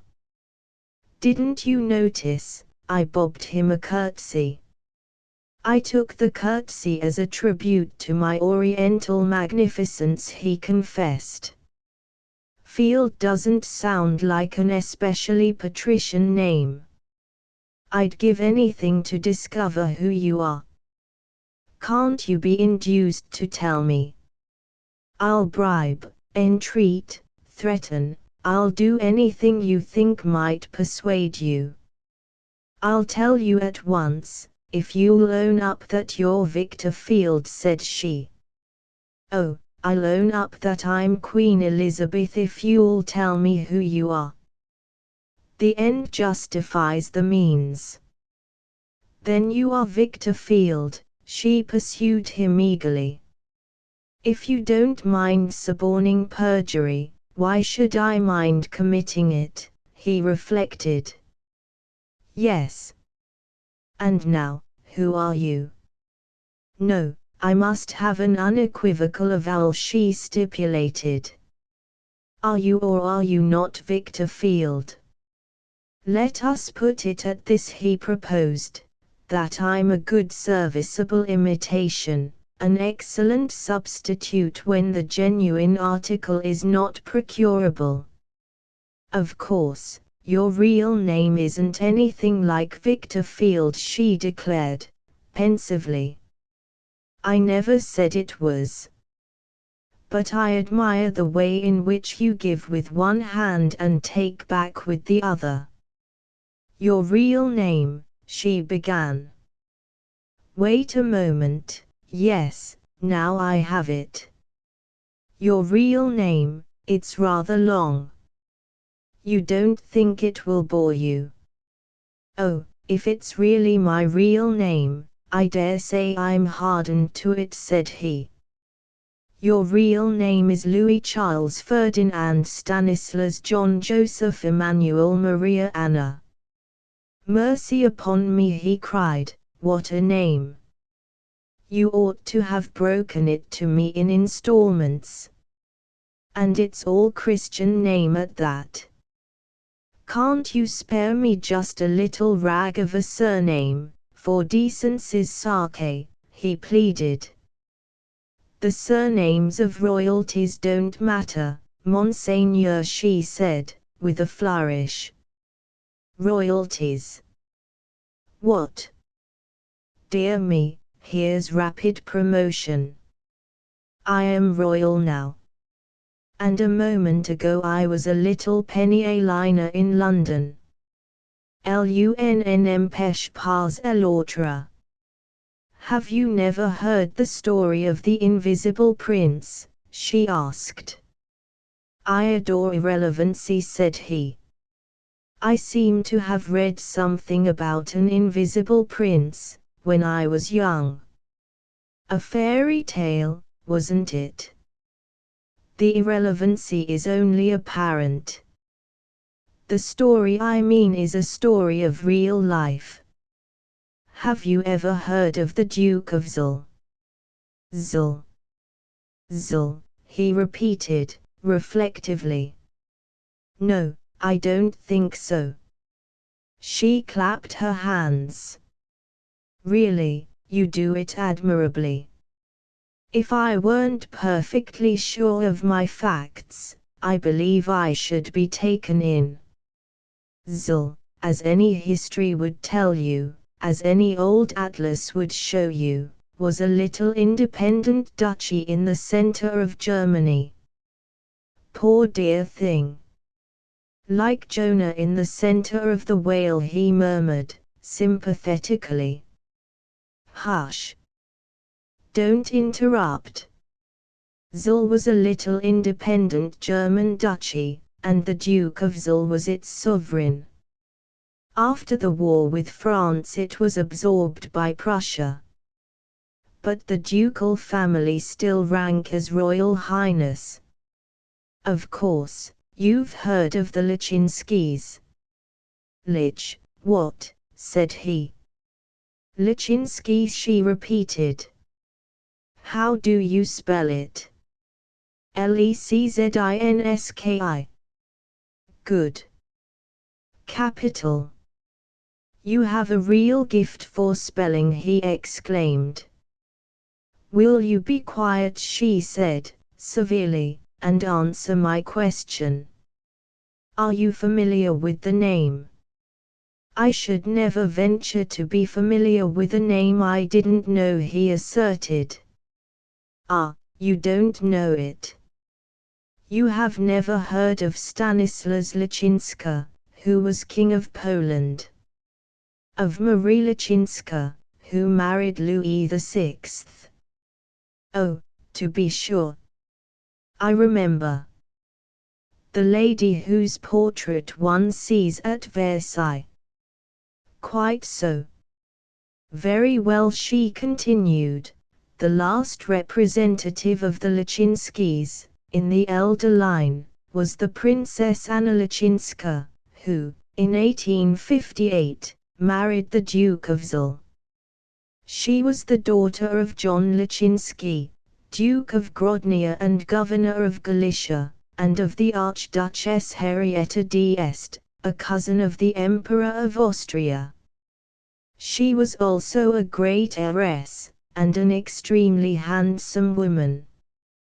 But the Duke of Zell was a bad lot, a viveur, a gambler, a spendthrift. His wife, like a fool, made her entire fortune over to him, and he proceeded to play ducks and drakes with it. By the time their son was born he'd got rid of the last farthing. Their son wasn't born till 63, 5 years after their marriage. Well, and then, what do you suppose the Duke did? Reformed, of course. The wicked husband always reforms when a child is born, and there's no more money, he generalized. You know perfectly well what he did, said she. He petitioned the German Diet to annul the marriage. You see, having exhausted the dowry of the Princess Anna, it occurred to him that if she could only be got out of the way, he might marry another heiress, and have the spending of another fortune. Clever dodge, he observed. Did it come off? It came off, all too well. He based his petition on the ground that the marriage had never been, I forget what the technical term is. Anyhow, he pretended that the princess had never been his wife except in name, and that the child couldn't possibly be his. The Emperor of Austria stood by his connection, like the royal gentleman he is, used every scrap of influence he possessed to help her. But the Duke, who was a Protestant, the princess was of course a Catholic, the Duke persuaded all the Protestant states in the Diet to vote in his favor. The Emperor of Austria was powerless, the Pope was powerless. And the Diet annulled the marriage. Ah, said the Mandarin. Yes, she went on. The marriage was annulled, and the child declared illegitimate. Ernest Augustus, as the Duke was somewhat inconsequently named, married again, and had other children, the eldest of whom is the present bearer of the title, the same Duke of Zell one hears of, quarrelling with the croupiers at Monte Carlo. The Princess Anna, with her baby, came to Austria. The Emperor gave her a pension, and lent her one of his country houses to live in, Schloss St. Andreas. Our hostess, by the by, the Countess Hohenhofen, was her intimate friend and her première dame d'honneur. Ah, said the Mandarin. But the poor princess had suffered more than she could bear. She died when her child was 4 years old. The Countess Hohenhofen took the infant, by the Emperor's desire, and brought him up with her own son Peter. He was called Prince Louis Leszczynski. Of course, in all moral right, he was the hereditary Prince of Zul. His legitimacy, for the rest, and his mother's innocence, are perfectly well established, in every sense but a legal sense, by the fact that he has all the physical characteristics of the Zul stock. He has the Zul nose and the Zul chin, which are as distinctive as the Habsburg lip. I hope, for the poor young man's sake, though, that they're not so unbecoming, questioned the Mandarin. They're not exactly pretty, answered the mask. The nose is a thought too long, the chin is a trifle too short. However, I dare say the poor young man is satisfied. As I was about to tell you, the Countess Hohenhofen brought him up, and the Emperor destined him for the church. He even went to Rome and entered the Austrian college. He'd have been on the high road to a cardinalate by this time if he'd stuck to the priesthood, for he had strong interest. But, lo and behold, when he was about 20, he chucked the whole thing up. Ah! Histoire de femme. Very likely, she assented, though I've never heard anyone say so. At all events, he left Rome, and started upon his travels. He had no money of his own, but the Emperor made him an allowance. He started upon his travels, and he went to India, and he went to America, and he went to South Africa, and then, finally, in 87 or 88, he went, no one knows where. He totally disappeared, vanished into space. He's not been heard of since. Some people think he's dead. But the greater number suppose that he tired of his false position in the world, and one fine day determined to escape from it, by sinking his identity, changing his name, and going in for a new life under new conditions. They call him the Invisible Prince. His position was rather an ambiguous one, wasn't it? You see, he was neither one thing nor the other. He has no état civil. In the eyes of the law he was a bastard, yet he knew himself to be the legitimate son of the Duke of Zul. He was a citizen of no country, yet he was the rightful heir to a throne. He was the last descendant of Stanislas Leszczynski, yet it was without authority that he bore his name. And then, of course, the rights and wrongs of the matter were only known to a few. The majority of people simply remembered that there had been a scandal. And, as a wag once said of him, wherever he went, he left his mother's reputation behind him. No wonder he found the situation irksome. Well, there is the story of the Invisible Prince. And a very exciting, melodramatic little story, too. For my part, I suspect your prince met a Bujum. I love to listen to stories. Won't you tell me another? Do, please, he pressed her. No, he didn't meet a Bujum, she returned. He went to England, and set up for an author. The Invisible Prince and Victor Field are one and the same person. Oh, I say. Not really, he exclaimed. Yes, really.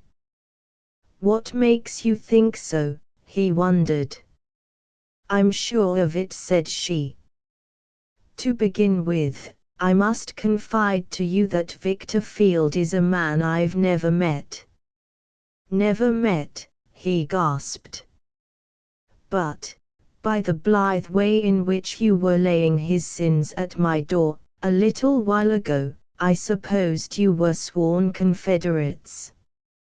What's the good of masked balls, if you can't talk to people you've never met? She submitted. I've never met him, but I'm one of his admirers. I like his little poems. And I'm the happy possessor of a portrait of him. It's a print after a photograph. I cut it from an illustrated paper. I really almost wish I was Victor Field, he sighed. I should feel such a glow of gratified vanity. And the Countess Woenhofen, she added, has at least 20 portraits of the invisible prince, photographs, miniatures, life-size paintings, taken from the time he was born, almost, to the time of his disappearance. Victor Field and Louis Leczinski have countenances as like each other as two halfpence. An accidental resemblance, doubtless. No, it isn't an accidental resemblance, she affirmed. Oh, then you think it's intentional, he quizzed. Don't be absurd. I might have thought it accidental, except for one or two odd little circumstances. Primo, Victor Field is a guest at the Woenhofen's ball. Oh, he is a guest here. Yes, he is, she said. You are wondering how I know. Nothing simpler. The same costumier who made my domino, supplied his Chinese dress. I noticed it at his shop. It struck me as rather nice, and I asked whom it was for. The costumier said, for an Englishman at the Hotel de Bade. Then he looked in his book, and told me the Englishman's name. It was Victor Field. So, when I saw the same Chinese dress here tonight, I knew it covered the person of one of my favorite authors. But I own, like you, I was a good deal surprised. What on earth should a little London literary man be doing at the Countess Woenhofen's? And then I remembered the astonishing resemblance between Victor Field and Louis Leczinski, and I remembered that to Louis Leczinski the Countess Woenhofen had been a second mother, and I reflected that though he chose to be as one dead and buried for the rest of the world, Louis Leczinski might very probably keep up private relations with the Countess.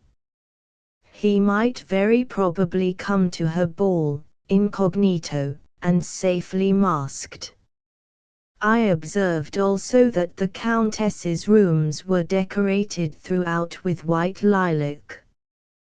But the white lilac is the emblematic flower of the Leczinskis, green and white are their family colors. Wasn't the choice of white lilac on this occasion perhaps designed as a secret compliment to the prince? I was taught in the schoolroom that 2 and 2 make 4. Oh, one can see that you've enjoyed a liberal education, he apprised her. But where were you taught to jump to conclusions? You do it with a grace, an assurance. I too have heard that 2 and 2 make 4, but first you must catch your 2 and 2. Really, as if there couldn't be more than one Chinese costume knocking about Vienna during Carnival week. Dear, good, sweet lady, it's of all disguises the disguise they're driving hardest, this particular season. and then to build up an elaborate theory of identities upon the mere chance resemblance of a pair of photographs. Photographs indeed. Photographs don't give the complexion. Say that your invisible prince is dark, what's to prevent your literary man from being fair or sandy? Or vice versa. And then, how is a little German Polish princeling to write poems and things in English? No, no, no, your reasoning hasn't a leg to stand on. Oh, I don't mind its not having legs, she laughed, so long as it convinces me.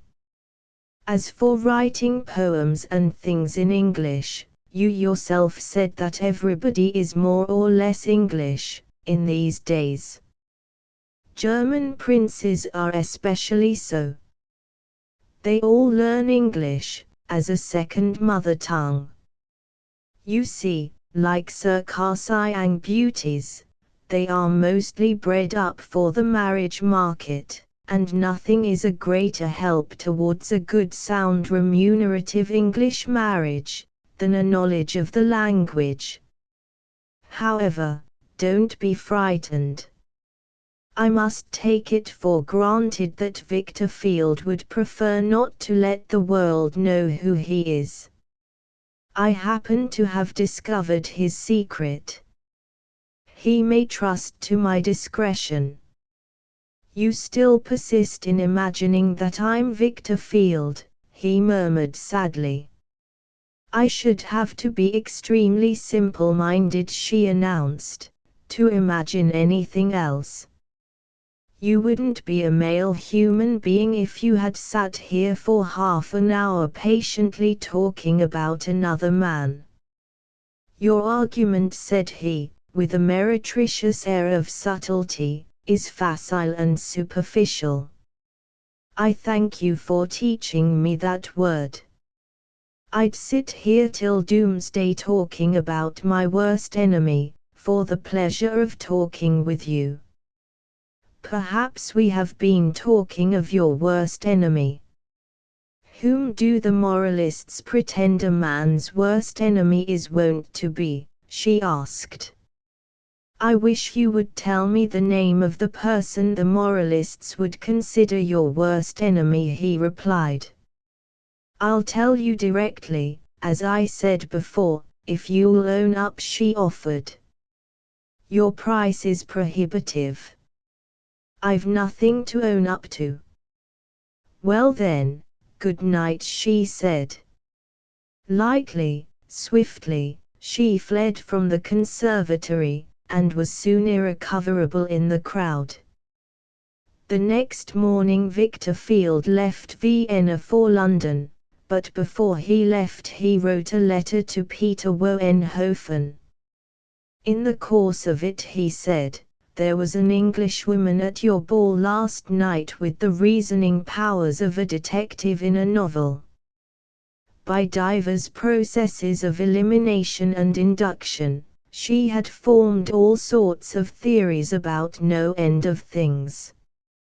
Among others, for instance, she was willing to bet her halidome that a certain Prince Louis Leszczynski, who seems to have gone on the spree some years ago, and never to have come home again, she was willing to bet anything you like that Leszczynski and I, moi vous parle, were to all intents and purposes the same.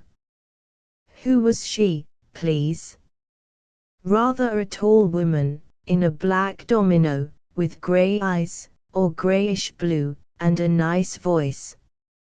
In the answer which he received from Peter Woenhofen towards the end of the week, Peter said, there were 19 Englishwomen at my mother's party, all of them rather tall, with nice voices, and grey or blue-grey eyes. I don't know what colors their dominoes were. Here is a list of them.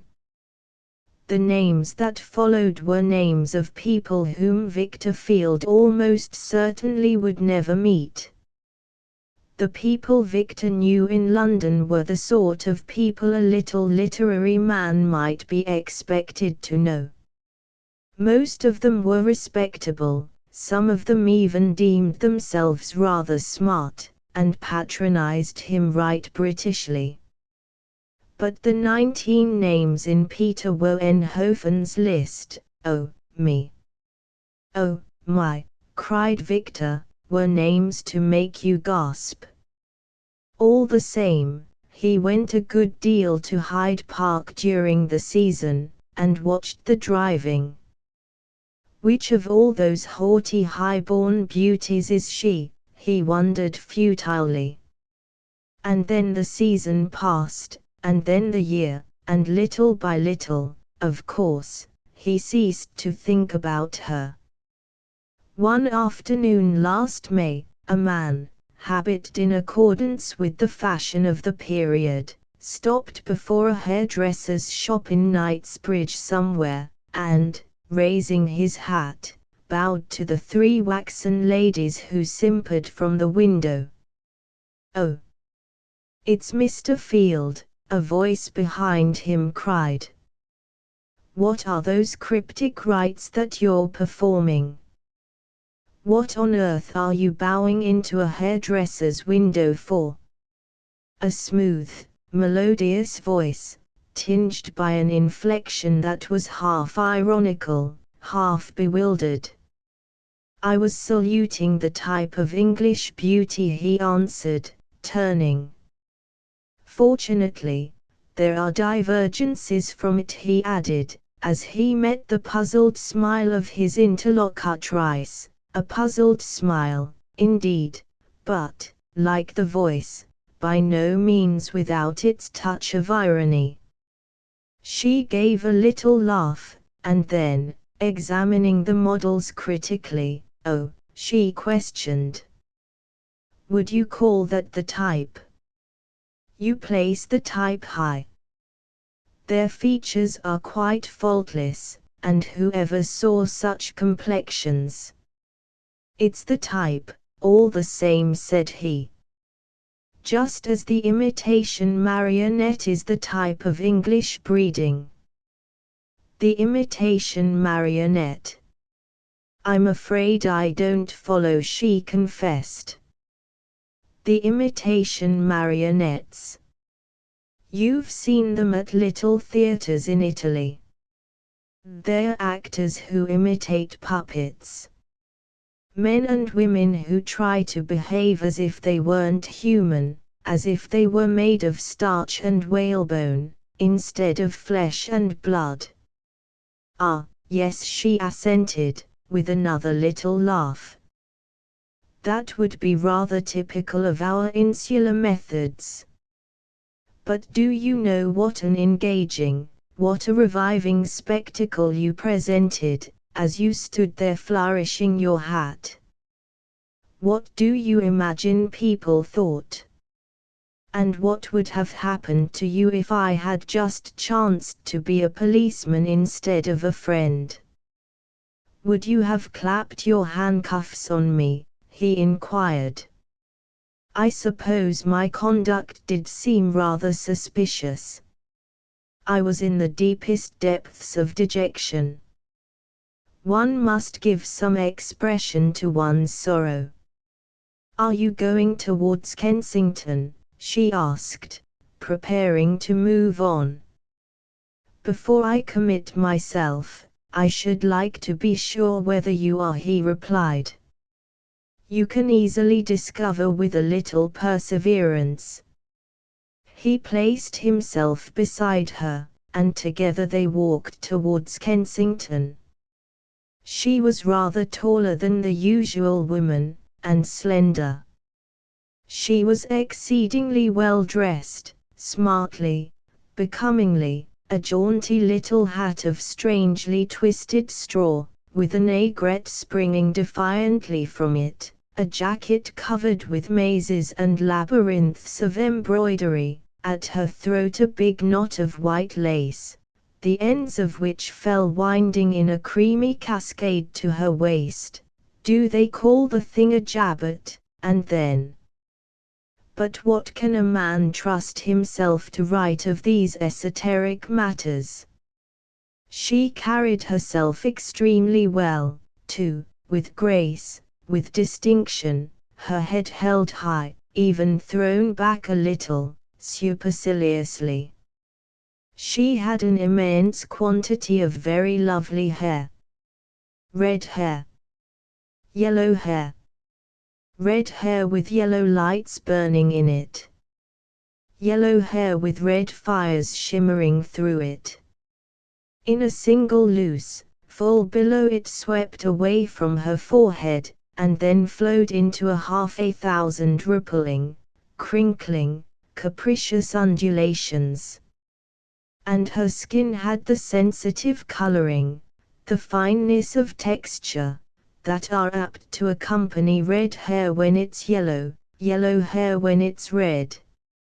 Her face, with its pensive, quizzical eyes, its tip-tilted nose, its rather large mouth, and the little mocking quirks and curves the lips took, with an alert, arch, witty face, a delicate high-bred face, and withal a somewhat sensuous, emotional face, the face of a woman with a vast deal of humor in her soul, a vast deal of mischief, of a woman who would love to tease you, and mystify you, and lead you on, and put you off, and yet who, in her own way, at her own time, would know supremely well how to be kind.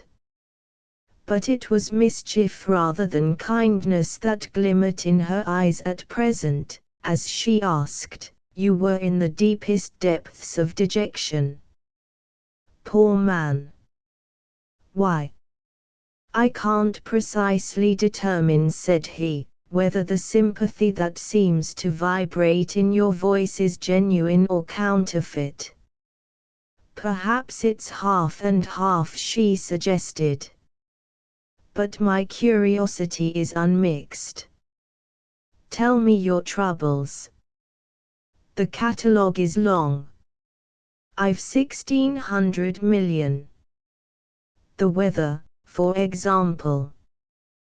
The shameless beauty of this radiant spring day. It's enough to stir all manner of wild pangs and longings in the heart of an octogenarian. But, anyhow, when one's life is passed in a dungeon, one can't perpetually be singing and dancing from mere exuberance of joy, can one? "Is your life passed in a dungeon?" she exclaimed. "Indeed, indeed, it is." "Isn't yours?" "It had never occurred to me that it was." "You're lucky." "Mine is passed in the dungeons of Castle Ennui," he said. "Oh, Castle Ennui. Ah, yes. You mean you're bored." "At this particular moment I'm savoring the most exquisite excitement," he professed. "But in general, when I am not working or sleeping, I'm bored to extermination, incomparably bored.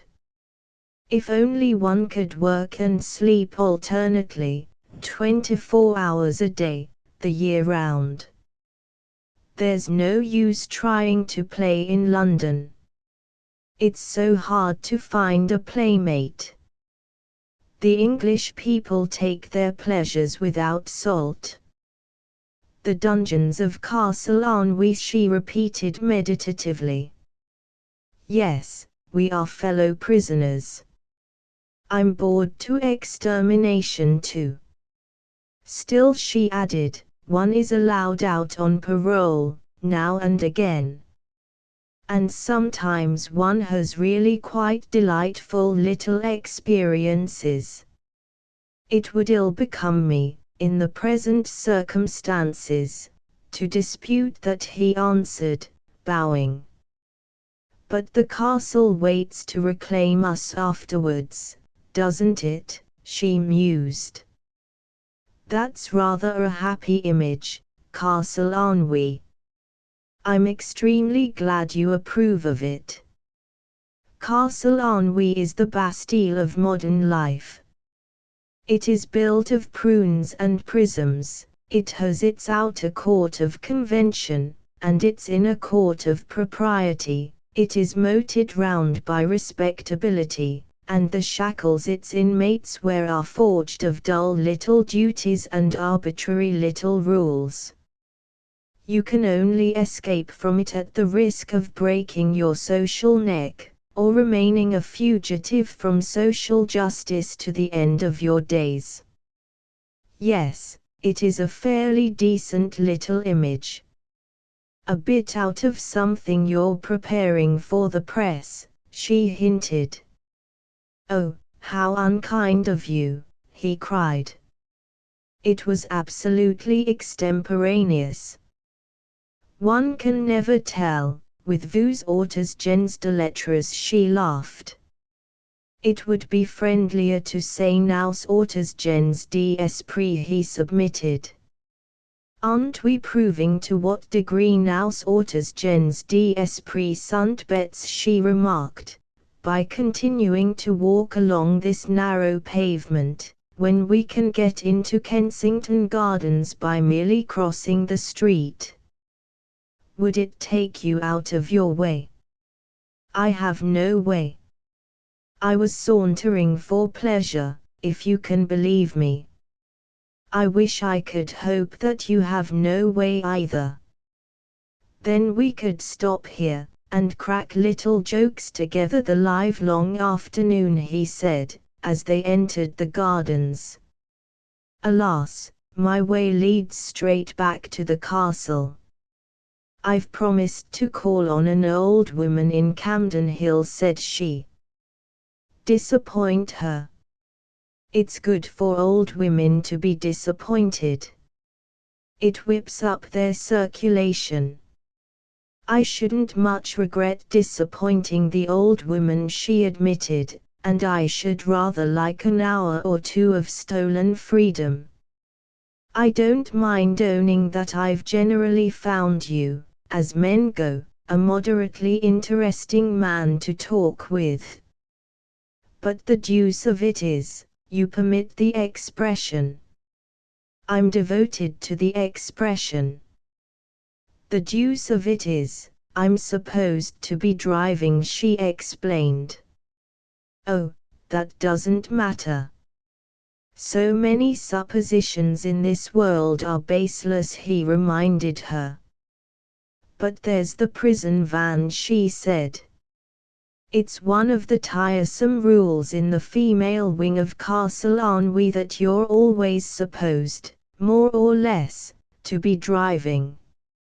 And though you may cheat the authorities by slipping out of the prison van directly it's turned the corner, and sending it on ahead, there it remains, a factor that can't be eliminated. The prison van will relentlessly await my arrival in the old woman's street. That only adds to the sport. Let it wait. When a factor can't be eliminated, it should be haughtily ignored. Besides, there are higher considerations. If you leave me, what shall I do with the rest of this weary day? You can go to your club. He threw up his hand. Merciful lady! What sin have I committed? I never go to my club, except when I've been wicked, as a penance.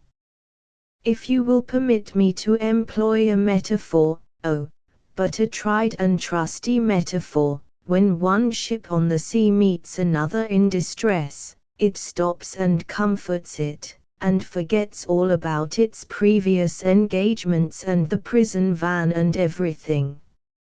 Shall we cross to the north, and see whether the Serpentine is in its place? Or would you prefer to inspect the eastern front of the palace? Or may I offer you a penny chair? I think a penny chair would be the maddest of the three dissipations, she decided. And they sat down in penny chairs. "It's rather jolly here, isn't it?" said he. "The trees, with their black trunks, and their leaves, and things. Have you ever seen such sumptuous foliage? And the green sward, and the shadows, and the sunlight, and the atmosphere, and the mistiness, isn't it like pearl dust and gold dust floating in the air? It's all got up to imitate the background of a Watteau. We must do our best to be frivolous and ribald, and supply a proper foreground. How big and fleecy and white the clouds are! Do you think they're made of cotton wood? And what do you suppose they paint the sky with? There never was such a brilliant, breathtaking blue. It's much too nice to be natural. And they've sprinkled the whole place with scent, haven't they? You notice how fresh and sweet it smells. If only one could get rid of the sparrows, the cynical little beasts. Hear how they're chortling, and the people, and the nursemaids and children. I have never been able to understand why they admit the public to the parks." "Go on," she encouraged him. "You're succeeding admirably in your effort to be ribald." But that last remark wasn't ribald in the least, it was desperately sincere. "I do think it's inconsiderate of them to admit the public to the parks. They ought to exclude all the lower classes, the people, at one fell swoop, and then to discriminate tremendously amongst the others." "Mercy, what undemocratic sentiments!" she cried. "The people, the poor dear people, what have they done?" "Everything." "What haven't they done?" One could forgive their being dirty and stupid and noisy and rude, one could forgive their ugliness, the ineffable banality of their faces, their goggle eyes, their protruding teeth, their ungainly motions, but the trait one can't forgive is their venality. They're so mercenary. They are always thinking how much they can get out of you, everlastingly touching their hats and expecting you to put your hand in your pocket. Oh, no, believe me, there's no health in the people. Ground down under the iron heel of despotism, reduced to a condition of hopeless serfdom, I don't say that they might not develop redeeming virtues. But free, but sovereign, as they are in these days, they are everything that is squalid and sordid and offensive. Besides, they read such abominably bad literature. In that particular they're curiously like the aristocracy, aren't they?" said she. "By the by, when are you going to publish another book of poems? Apropos of bad literature. Not altogether bad. I rather like your poems." "So do I," said he. "It's useless to pretend that we haven't tastes in common." They were both silent for a bit. She looked at him oddly, an inscrutable little light flickering in her eyes. All at once she broke out with a merry trill of laughter. "What are you laughing at?" he demanded. "I'm hugely amused," she answered. "I wasn't aware that I'd said anything especially good. You're building better than you know. But if I am amused, you look ripe for tears." "What is the matter?" "Every heart knows its own bitterness," he answered. "Don't pay the least attention to me. You mustn't let moodiness of mine cast a blight upon your high spirits. No fear, she assured him. There are pleasures that nothing can rob of their sweetness. Life is not all dust and ashes. There are bright spots. Yes, I've no doubt there are, he said. And thrilling little adventures, no, she questioned. For the bold, I dare say. None but the bold deserve them. Sometimes it's one thing, and sometimes it's another.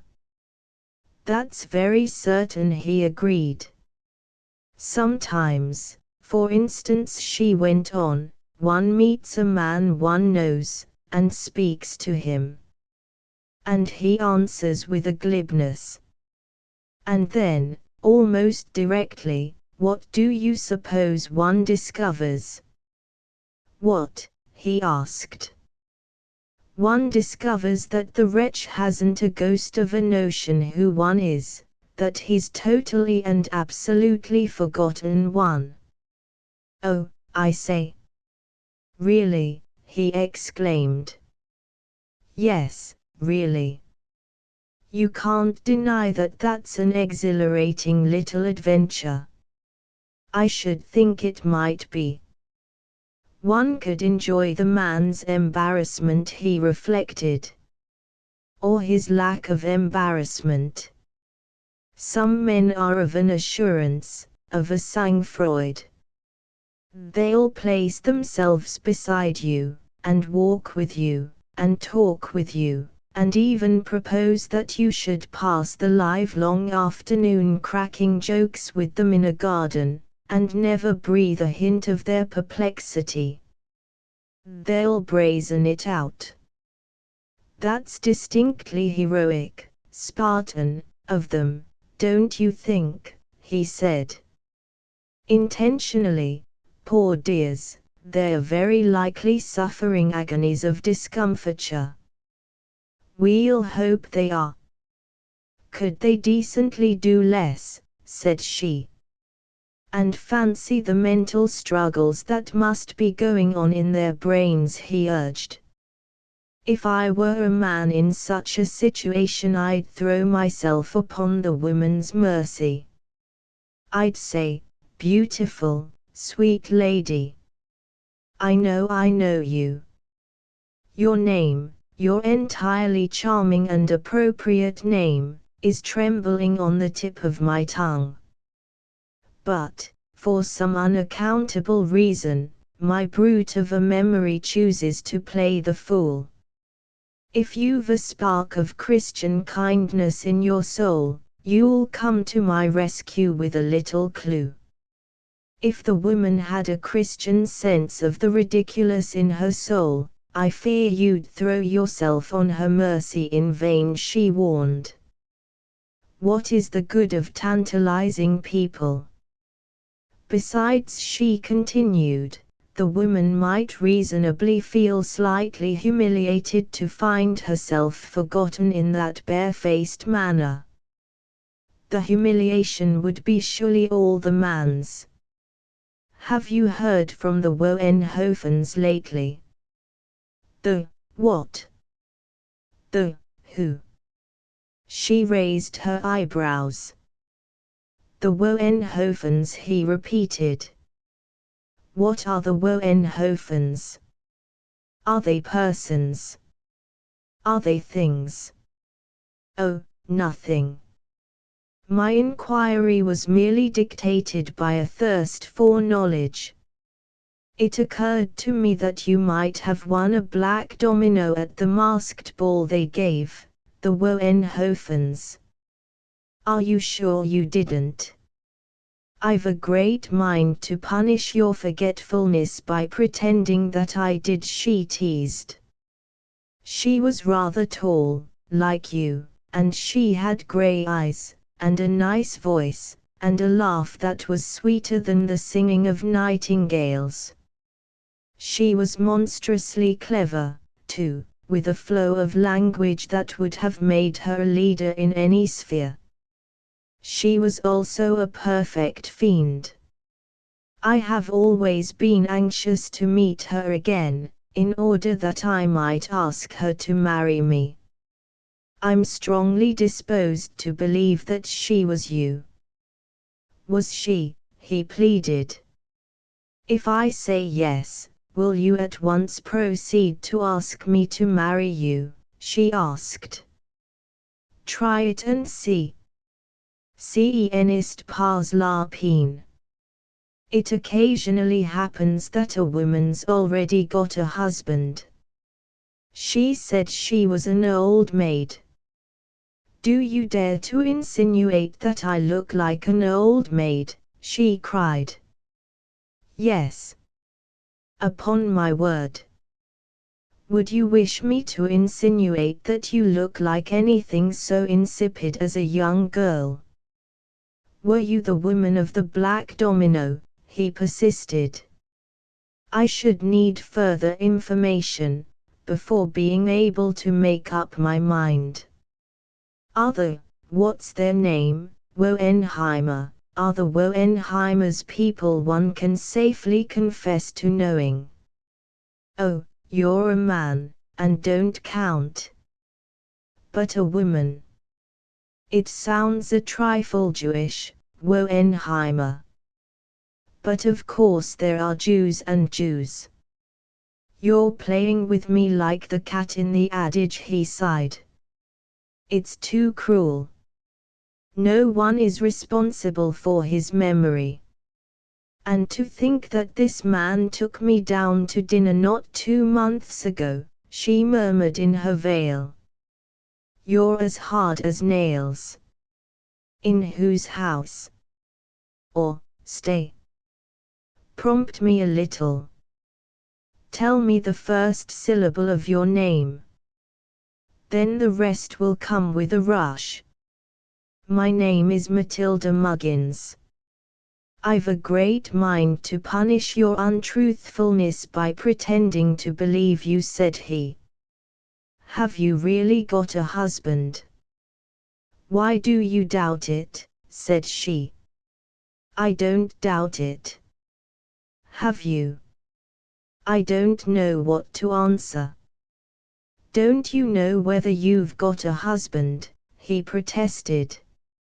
I don't know what I'd better let you believe. Yes, on the whole, I think you may as well assume that I've got a husband, she concluded. And a lover, too, he asked. Really? I like your impertinence, she bridled. I only asked to show a polite interest. I knew the answer would be an indignant negative. You're an Englishwoman, and you're nice. Oh, one can see with half an eye that you're nice. But that a nice Englishwoman should have a lover is as inconceivable as that she should have side whiskers. It's only the reg'lar bad uns in England who have lovers. There's nothing between the family pew and the divorce court. One nice Englishwoman is a match for the whole 11,000 virgins of Cologne. To hear you talk, one might fancy you were not English yourself. For a man of the name of Field, you're uncommonly foreign. You look rather foreign, too, you know, by the by. You haven't at all an English cast of countenance, she considered. I've enjoyed the advantages of a foreign education. I was brought up abroad, he explained, where your features unconsciously assimilated themselves to a foreign type. Where you learned 100,000 strange little foreign things, no doubt. And imbibed 100,000 unprincipled little foreign notions. And all the ingenious little foreign prejudices and misconceptions concerning England, she questioned. Most of them, he assented. Perfide Albion.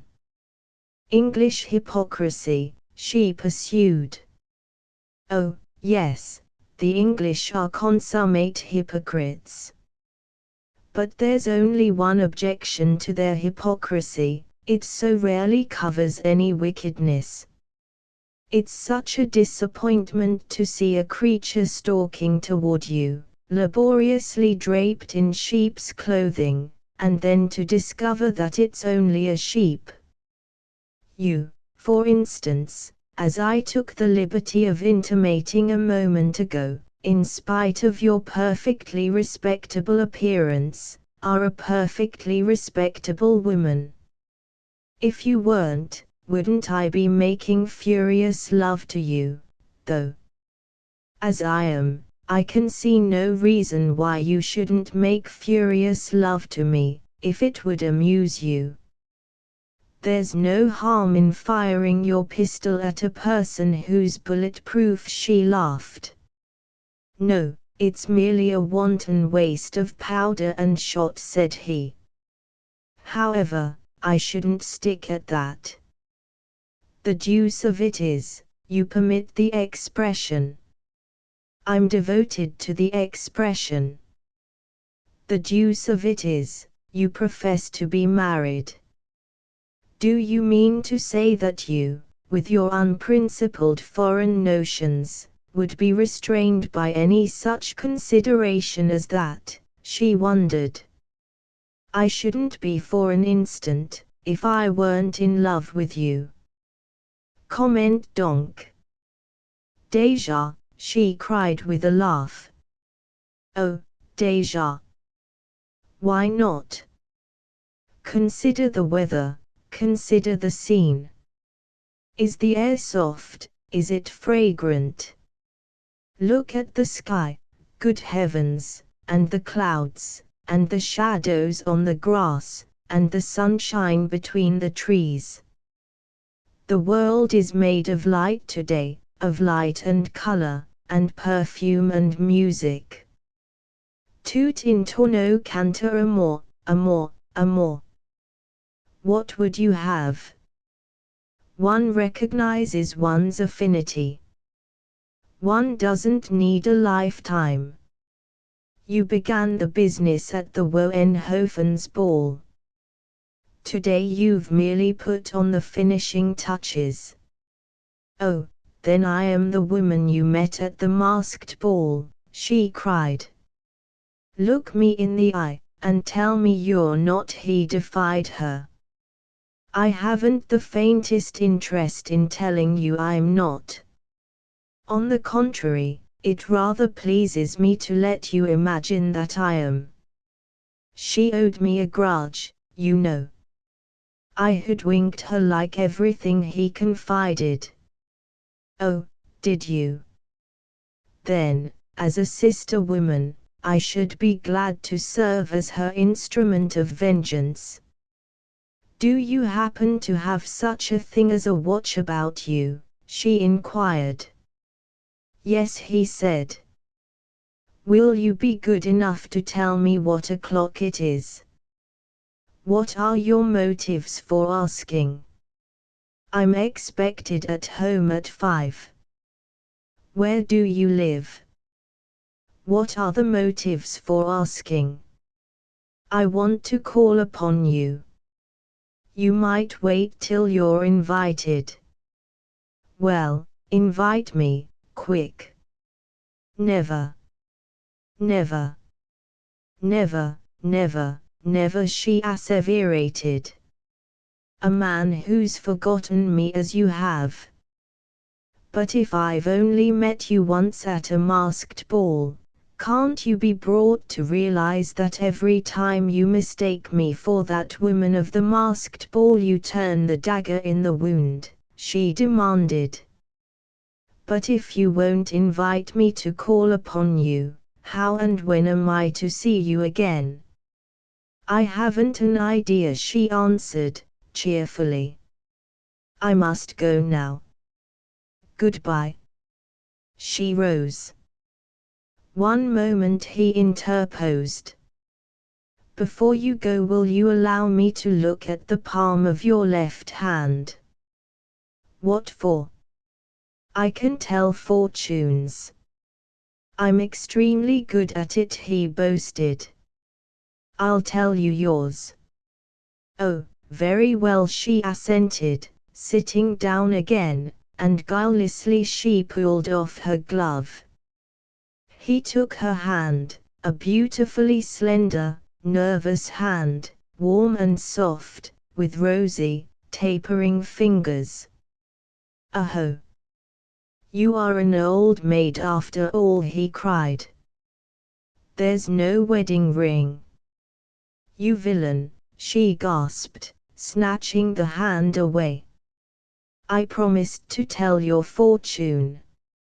Haven't I told it correctly? You needn't rub it in, though. Eccentric old maids don't like to be reminded of their condition.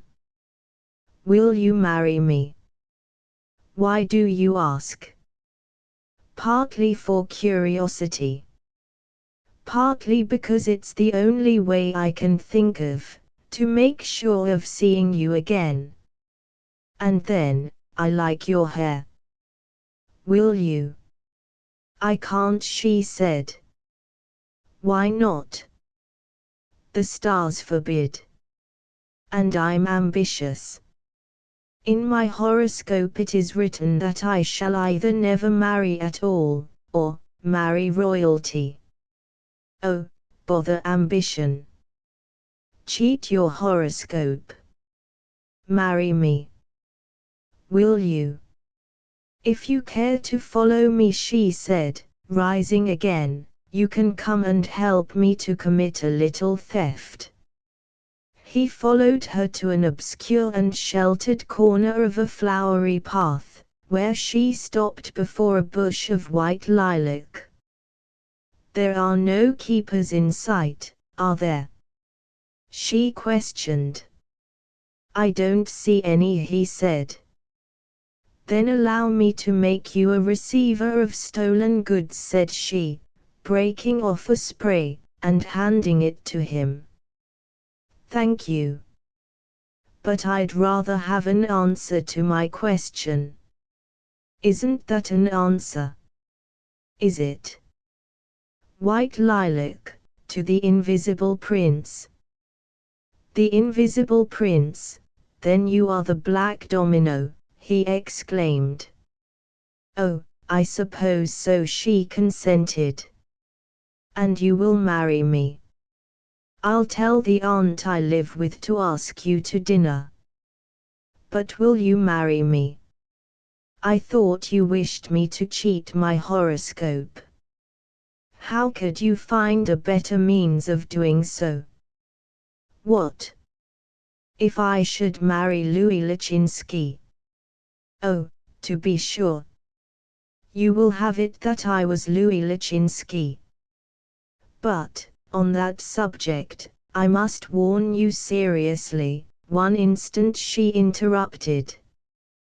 "People must look other people straight in the face when they're giving serious warnings. Look straight into my eyes, and continue your serious warning." "I must really warn you seriously," said he, biting his lip, "that if you persist in that preposterous delusion about my being Louis Lachinsky, you'll be most awfully sold. I have nothing on earth to do with Louis Lachinsky. Your ingenious little theories, as I tried to convince you at the time, were absolute romance."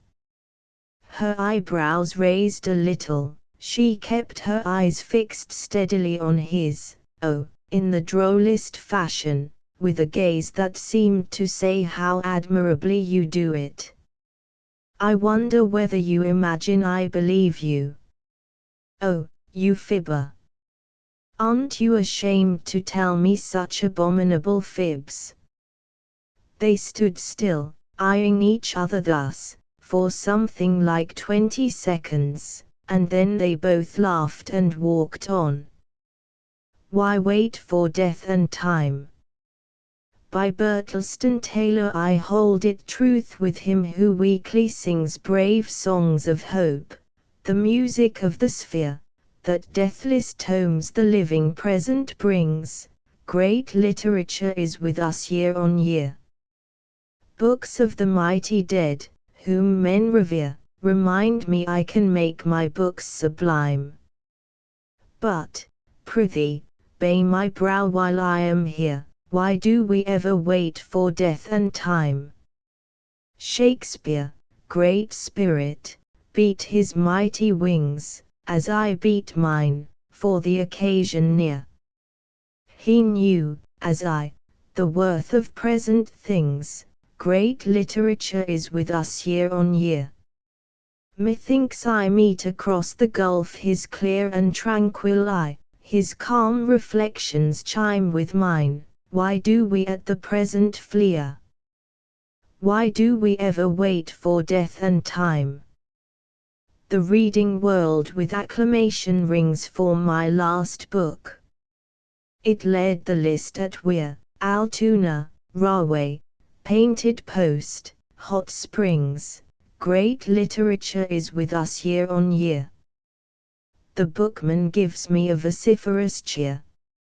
Howells approves. I can no higher climb. Bring, then, the laurel, crown my bright career. Why do we ever wait for death and time? Critics, who pastward, ever pastward peer, great literature is with us year on year. Trumpet my fame while I am in my prime, why do we ever wait for death and time? Winter Joys by Eugene Field. A man stood on the bathroom floor, while raged the storm without. One hand was on the water valve, the other on the spout. He fiercely tried to turn the plug, but all in vain he tried. I see it all, I am betrayed, the waters froze, he cried. Down to the kitchen then he rushed, and in the basement dove. Long strived he for to turn the plugs, but all in vain he strove. The hydrant may be running yet, he cried in hopeful tone. Alas, the hydrant too was froze, as stiff as any stone. There came a burst, the water pipes and plugs, oh, where were they? Ask of the soulless plumber man who called around next day.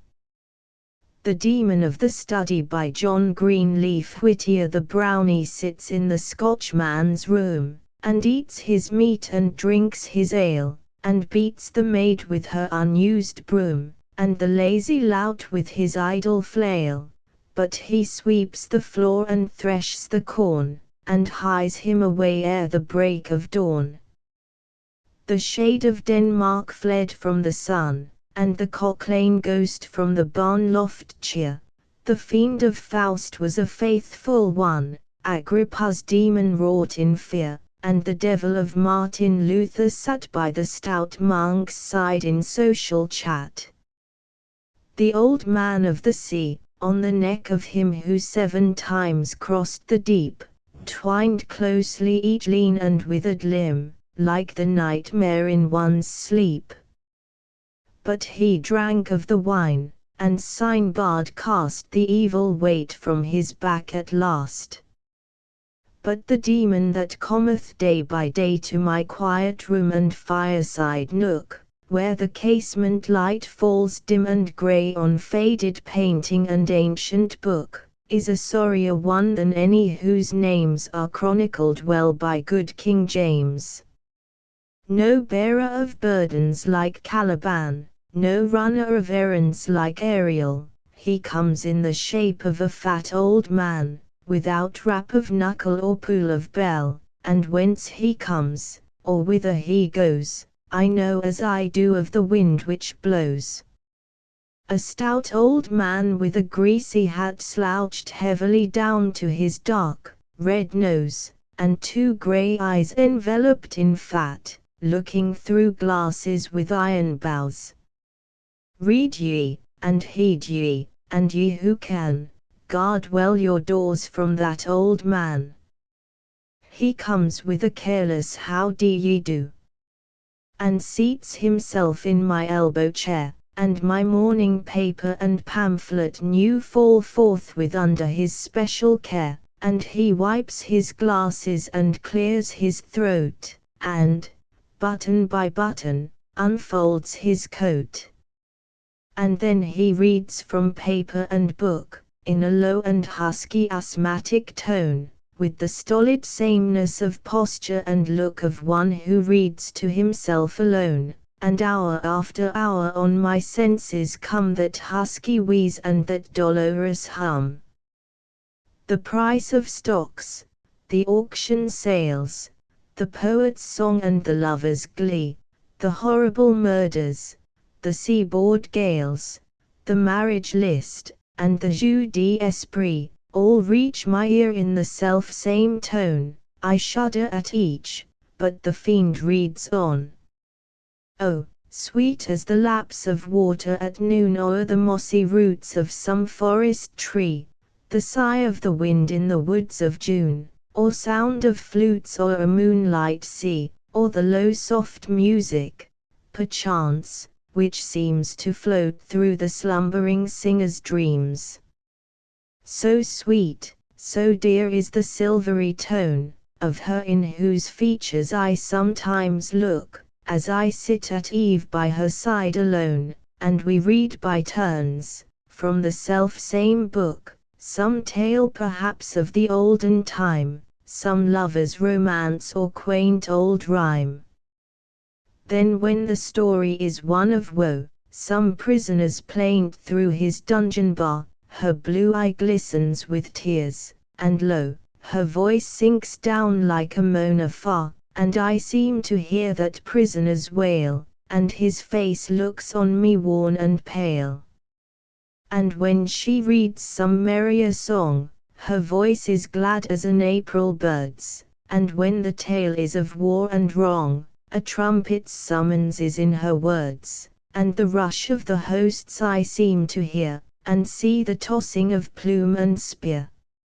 Oh, pity me then, when, day by day, the stout fiend darkens my parlour door, and reads me perchance the self-same lay which melted in music, the night before, from lips as the lips of Hylas sweet, and moved like twin roses which zephyrs meet.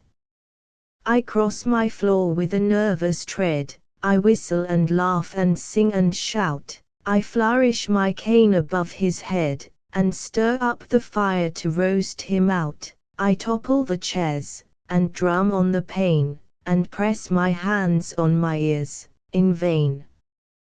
I've studied Glanville and James the Wise, and wizard black-letter tomes which treat of demons of every name and size which a Christian man is presumed to meet, but never a hint and never a line can I find of a reading fiend like mine.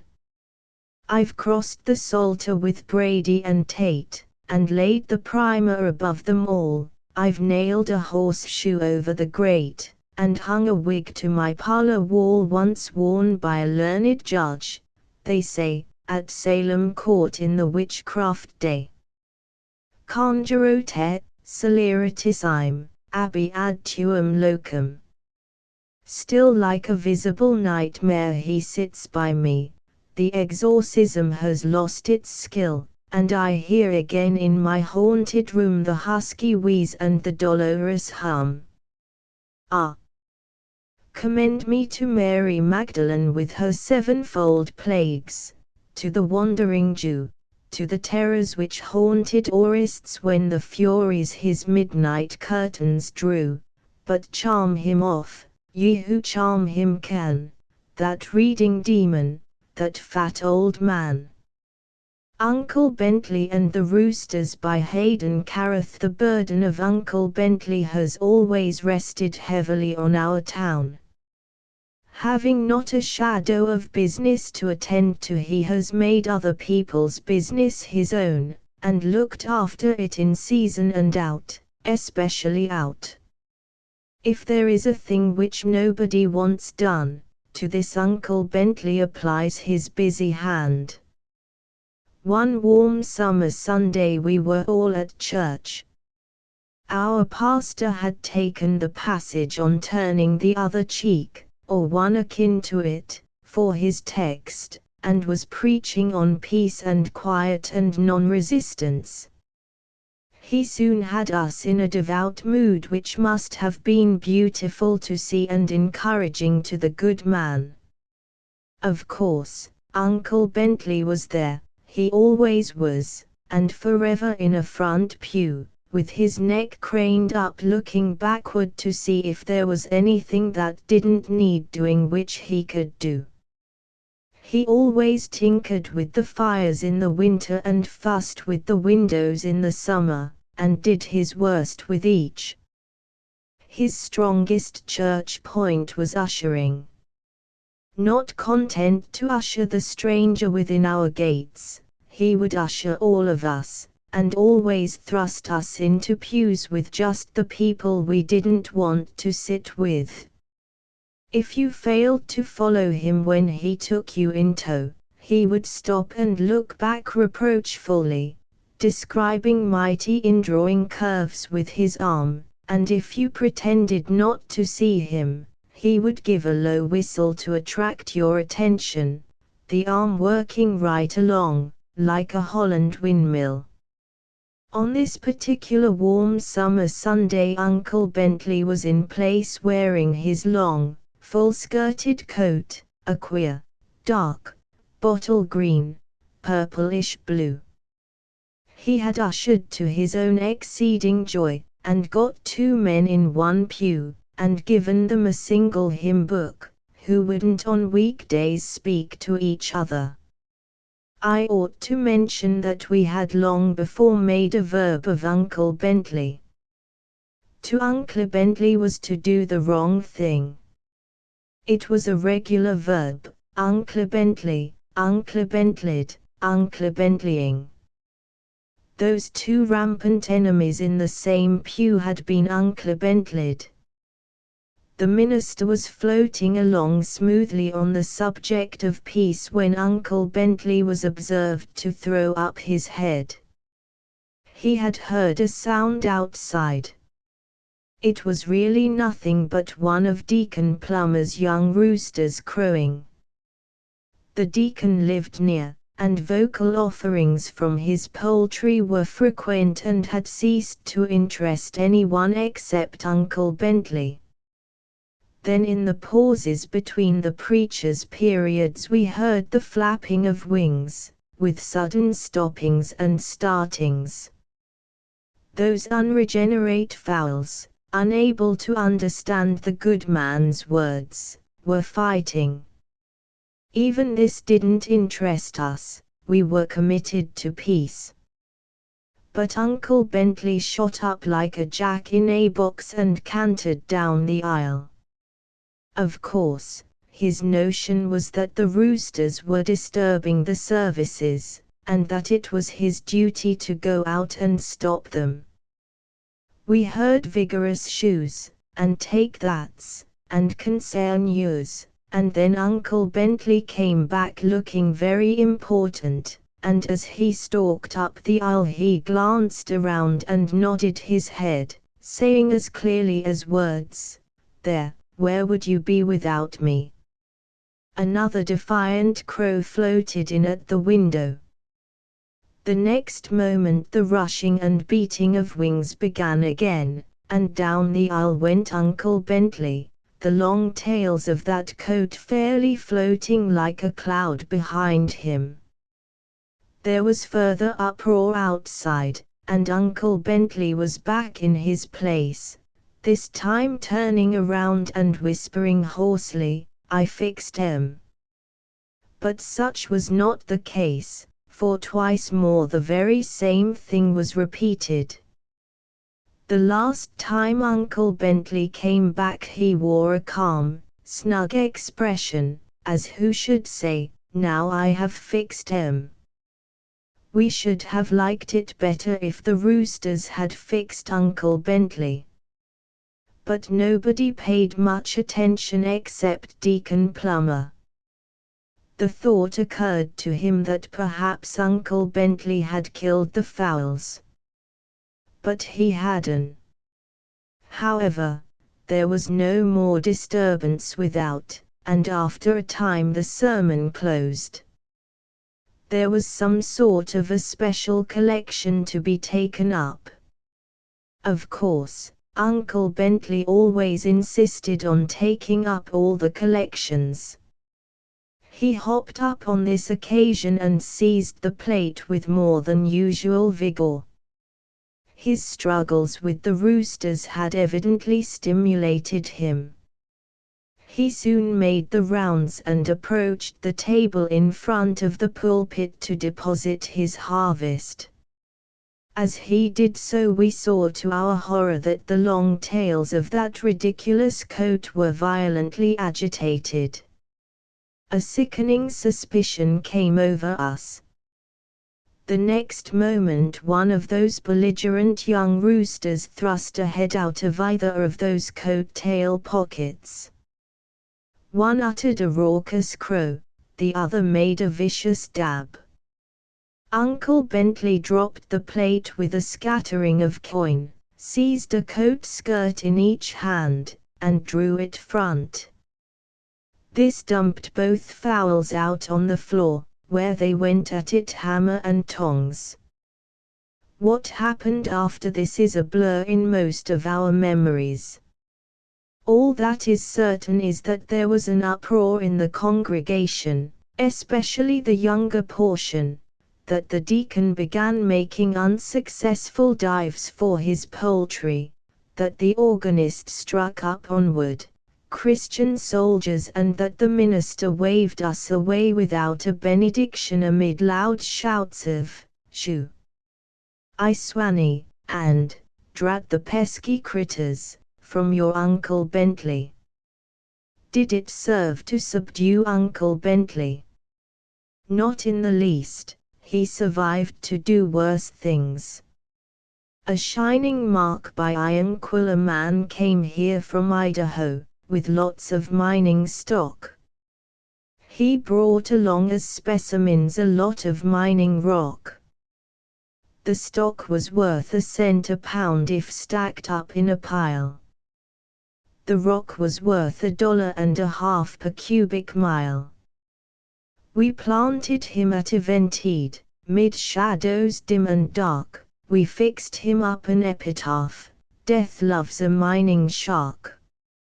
A Bookworm's Plaint, 3, by Clinton scholared today, when I had dined my fill upon a caxton, you know Will, I crawled forth o'er the colophon to bask a while within the sun, and having coiled my sated length, I felt anon my whilom strength slip from me gradually, till deep I dropped away in dreamful sleep, wherein I walked an endless maze, and dined on caxtons all my days.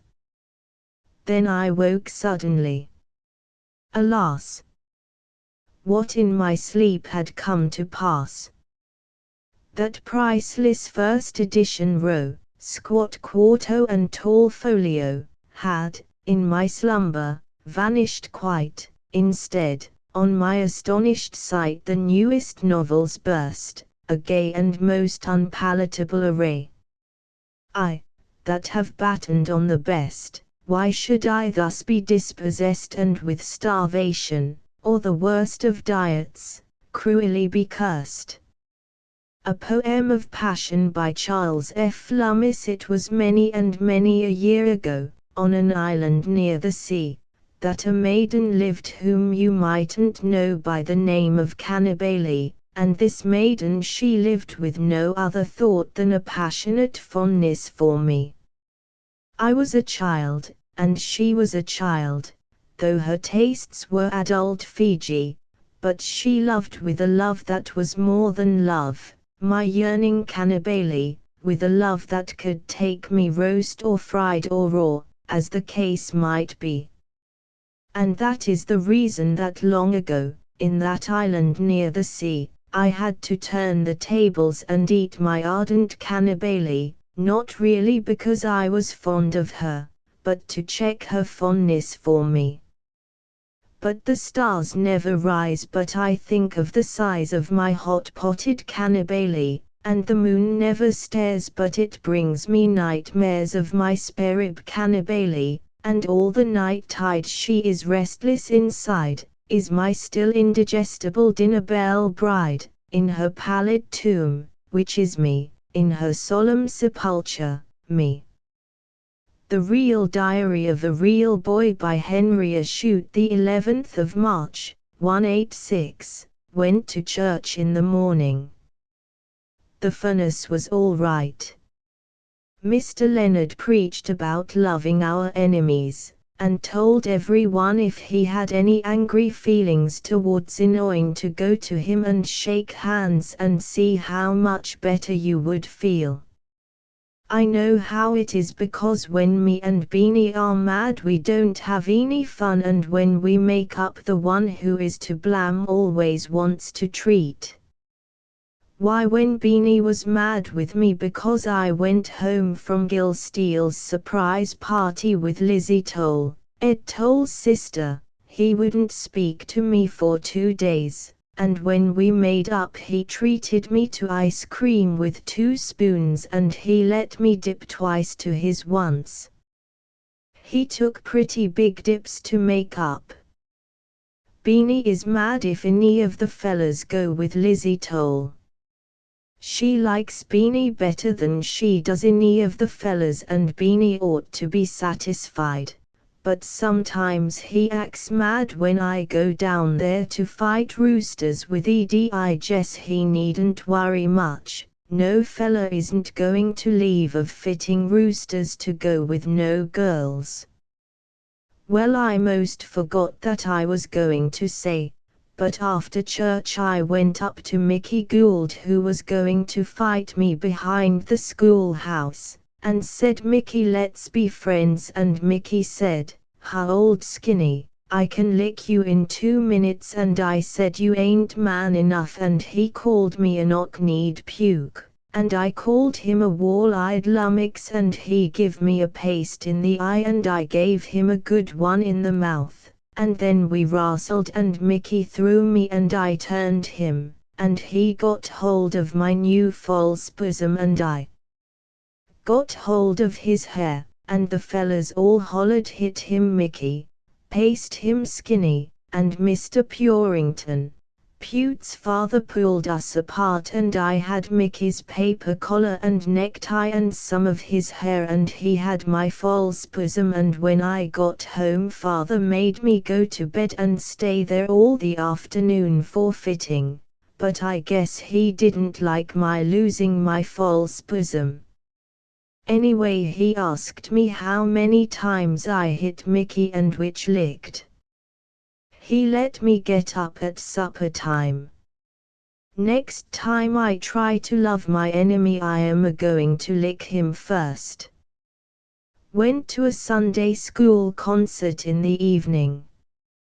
Keen and Seal sung "Now I Lay Me Down to Sleep." There was a lot of people sung together, and Mr. Gale beat time. Charlie Gearish played the violin and Miss Packard sung. I was scared when Keen and Seal sung, for I was afraid they would break down, but they didn't, and people said they sung like night hawks. I guess if they knowed how night hawks sung they wouldn't say much. Father felt pretty big, and to hear him talk you would think he did the singing. He give them 10 cents a piece. I didn't get none. You just wait, old man, till I get my cornet. Went to a caucus last night. Me and Beanie were in the hall in the afternoon helping Bob Carter sprinkle the floor and put on the sawdust. The floor was all shiny with wax and awfully slippery. So Bob got us to put on some water to take off the shiny wax. Well, right in front of the platform there is a low platform where they get up to put in their votes and then step down, and Beanie said, "Don't put any water there, only just dry sawdust." So I didn't. Well, that night we went early to see the fun. Jim Louverin got up and said there was one man which was the oldest voter in town and he ought to vote the first. The name of this distinguished citizen was John Quincy Ann Pollard. Then old Mr. Pollard got up and put in his vote, and when he stepped down his heels flew up and he went down whack on the back of his head, and two men lifted him up and lugged him to a seat, and then Ed Darborn, him that rings the town bell, stepped up pretty lively and went flat and swart terrible, and me and Beanie nearly died, we laughed so. Well, it kept on. People didn't know what made them fall, and Jim Odlin sat right down in his new umbrella, and then they sent me downstairs for a pail of wet sawdust, and when I was coming up I heard an awful whang, and when I got up in the hall they were lugging old Mr. Stickney off to die, and they put water on his head and lugged him home in a hack. Me and Beanie don't know what to do.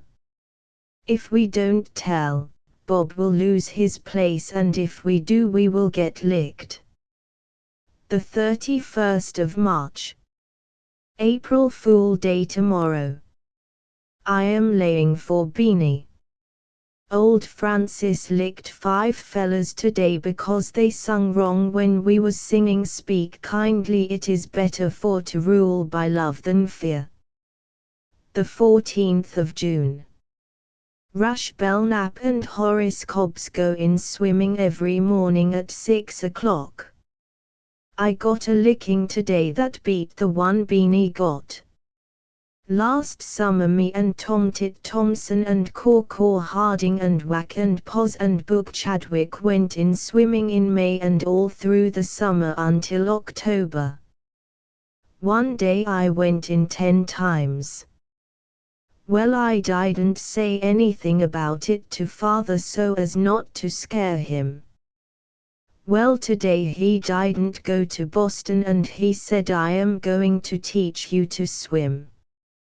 "When I was as old as you I could swim," said he, "and you must learn." I said, "I have been wanting to learn to swim, for all the other boys can swim." So we went down to the gravel and I peeled off my clothes and got ready. "Now," said he, "you just wade in up to your waist and squat down and duck your head under." I said, "The water will get in my nose." He said, "No it won't, just squat right down." I could see him laughing when he thought I would snort and sputter. So I waded out a little ways and then dove in and swam under water most across, and when I came up I looked to see if father was surprised. Gosh, you ought to have seen him. He had pulled off his coat and vest and there he stood up to his waist in the water with his eyes just bugging right out as big as hen's eggs, and he was just a-going to dive for my dead body. Then I turned over on my back and waved my hand at him. He didn't say anything for a minute, only he drawed in a long breath. Then he began to look foolish, and then mad, and then he turned and started to slosh back to the bank where he slipped and went in all over. When he got to the bank he was pretty mad and yelled for me to come out. When I came out he cut a stick and whaled me, and as soon as I got home he sent me to bed for lying, but I guess he was mad because I about scared the life out of him. But that night I heard him telling mother about it and he said that he dove 3 times for me in about 30 feet of water. but he bragged about my swimming and said I could swim like a striped frog. I shall never forget how his boots went ka-slosh ka-slosh ka-slosh when we were skinning home through croslots. I shall never forget how that old stick hurt either. Anyhow, he didn't say anything about not going in again, so I guess I am all right.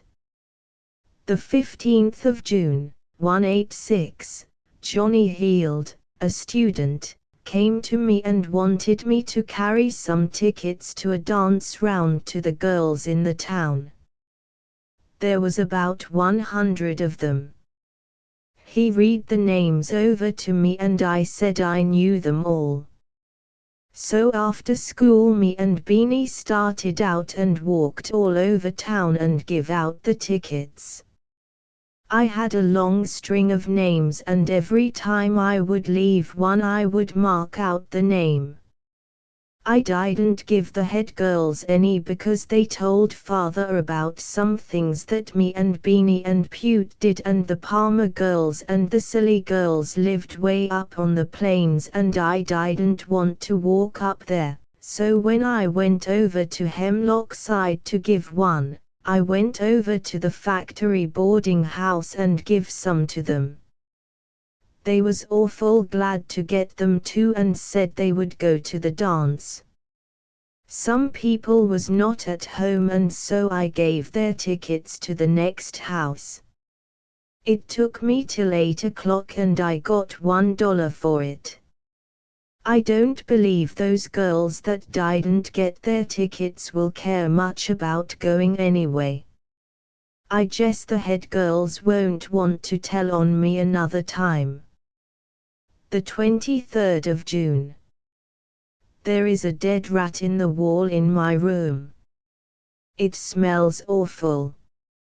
A Mother's Meeting, 4, by Madeline Bridges. Where's the maternal parent of this boy that stands in need of beating, and of this babe that pines for love? Oh, she is at a mother's meeting. Fair daughter, why these young tears shed, for passion's tale, too sweet and fleeting, lonely and mute, uncomforted? My mother's at a mother's meeting. Man, whom misfortunes jeer and taunt, whom frauds forsake, and hope is cheating, fly to your mother's arms. I can't, you see, she's at a mother's meeting. Alas, what next will woman do? Love, duty, children, home, maltreating, the while she, smiling, rallies to the roll call of a mother's meeting. Mr. Rabbit's Love Affair by Frank L. Stanton. One day when Mr. Rabbit was a settin' in the grass, he see Miss Mary coming, he wouldn't let her pass, 'case he know she looking purty in the river looking glass. Oh Mr. Rabbit, in the mornin'. But the mockingbird was singin' in the blossomy and the dew, he know 'bout Mr. Rabbit. He watching him, too, Miss Mary he his music, she tell him how to do. Oh Mr. Rabbit, in the mornin'. Mr. Rabbit lo he beat him, he say he'll elant her sing, he tried it all the winter, he kep it up in spring, but he wasn't he bill for singin'. 'Case he lacked a voice wing. Goodbye, Mr. Rabbit, in the mornin'. Our Hired Girl by James Whitcomb Riley. Our hired girl, she's Lizabeth Ann, and she can cook best things to eat. She ist puts dough in our pie pan, and pours in some peanuts good and sweet, and nin she salts it all on top with cinnamon, and nin she'll stop and stoop and slide it, ist as slow, in th old cook stove, so's toon tea slop and git all spilled, nin bakes it, so it's custard pie, first thing you know. and nin she'll say, clear out o' my way. They's time fer work, and time fer play, take your dough, and run, child, run. I can't get no cooking done. When our hired girl tends like she's mad, and says folks got to walk the chalk when she's around, wished they had. I play out on our porch and talk to Raggedy Man at mows our lawn, and he says phew, and nin leans on his old crook scythe, and blinks his eyes and sniffs all round and says, I sworn.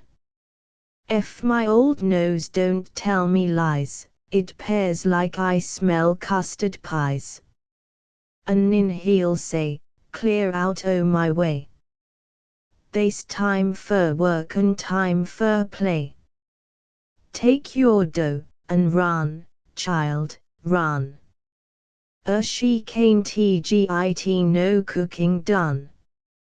Wunst our hired girl, one time when she got the supper, and we all it, and it was night, and Ma and me and Pa went where the social met, and nin when we come home, and see a light in the kitchen door, and we hear Ed a accordion, Pa says lan oh gracious, who can her beau be?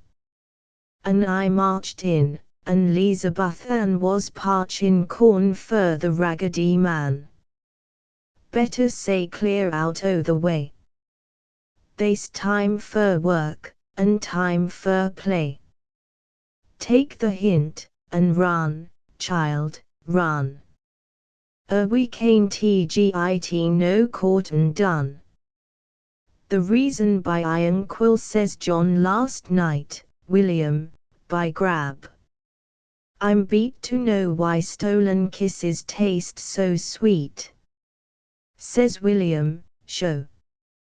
That's easily explained, it's 'cause they're surreptitiously obtained. O cruel thought! O words of cruel might! The coroner he sat on John that night. ONCL Antoine on Change by Wallace Bruce Amsbury, Antoine Bosvert, raconteur. I've just come from Chicago town, a-seeing all the sights from stockyard to the ballet girl, all dress in spangled tights. But all the worst's nonsense through which I got to wade, I think that gats the cake's place called Board of Trade. I heard mock talk about dem chap they called a bull and bear, that play around with price of stock and get you unaware. Who'll tell you at your wheat will bring in February next, in just so smooth and quiet Vader read his text. And dear they veer out on the floor, demands who make the price of all the country produce, a looking smooth and nice. But they had vink upon dear eye that look you and tiru, like tricky bunko steer when he's hunting after you.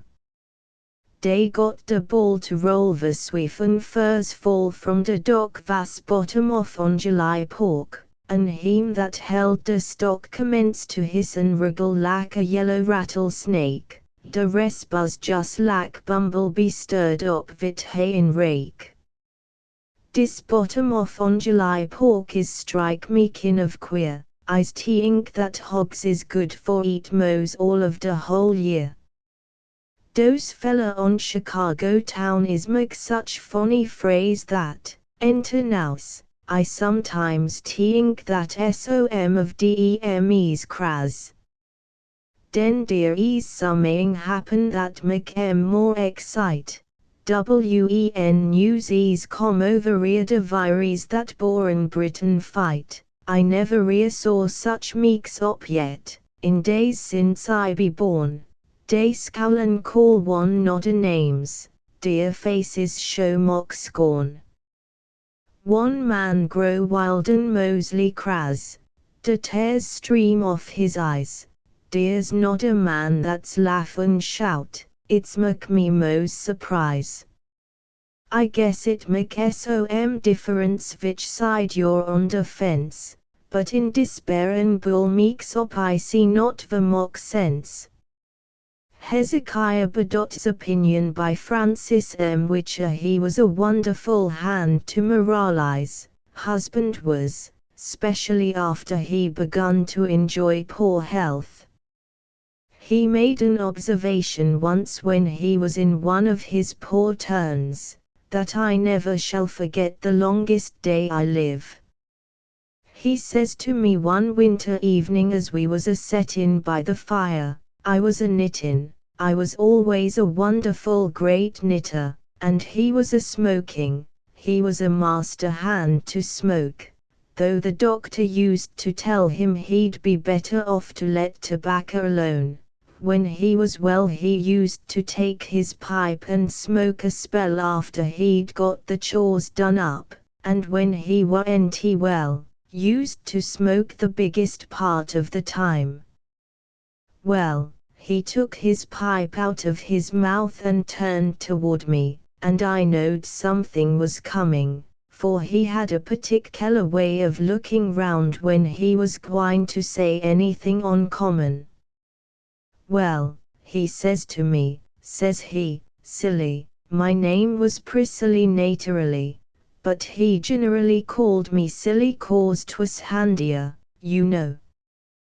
Well, he says to me, says he, silly, and he looked pretty solemn, I tell you, he had a solemn countenance naturally, and after he got to be deacon 'twas more so.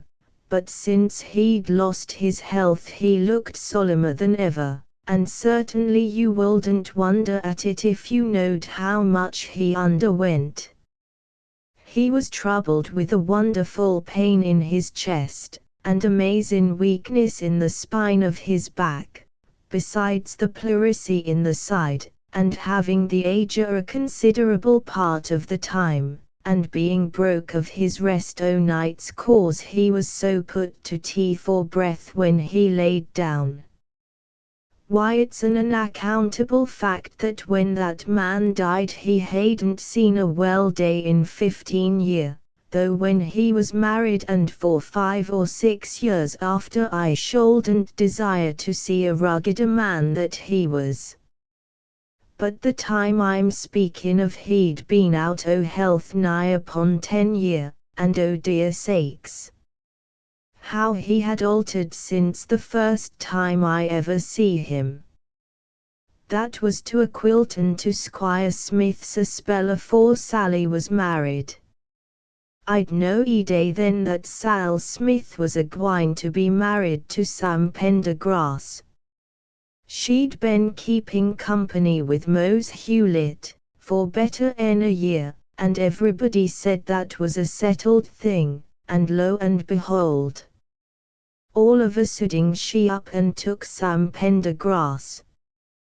Well, that was the first time I ever see my husband, and if anybody'd told me then that I should ever marry him, I should a said, but lawful sakes, I most forgot, I was gwine to tell you what he said to me that evening, and when a body begins to tell a thing I believe in finishing on some time or other.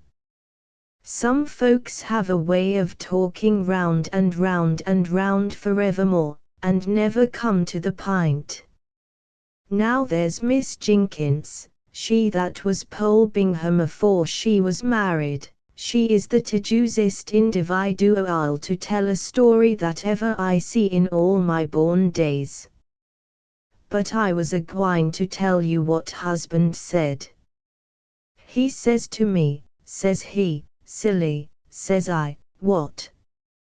I didn't say, what, Hezekiah, for I didn't like his name. The first time I ever heard it I near killed myself a-laughin'. Hezekiah Bedott, says I, well, I would give up if I had sick a name, but then you know I had no more idea o' marryin' the fella than you had this minute o' marryin' the governor.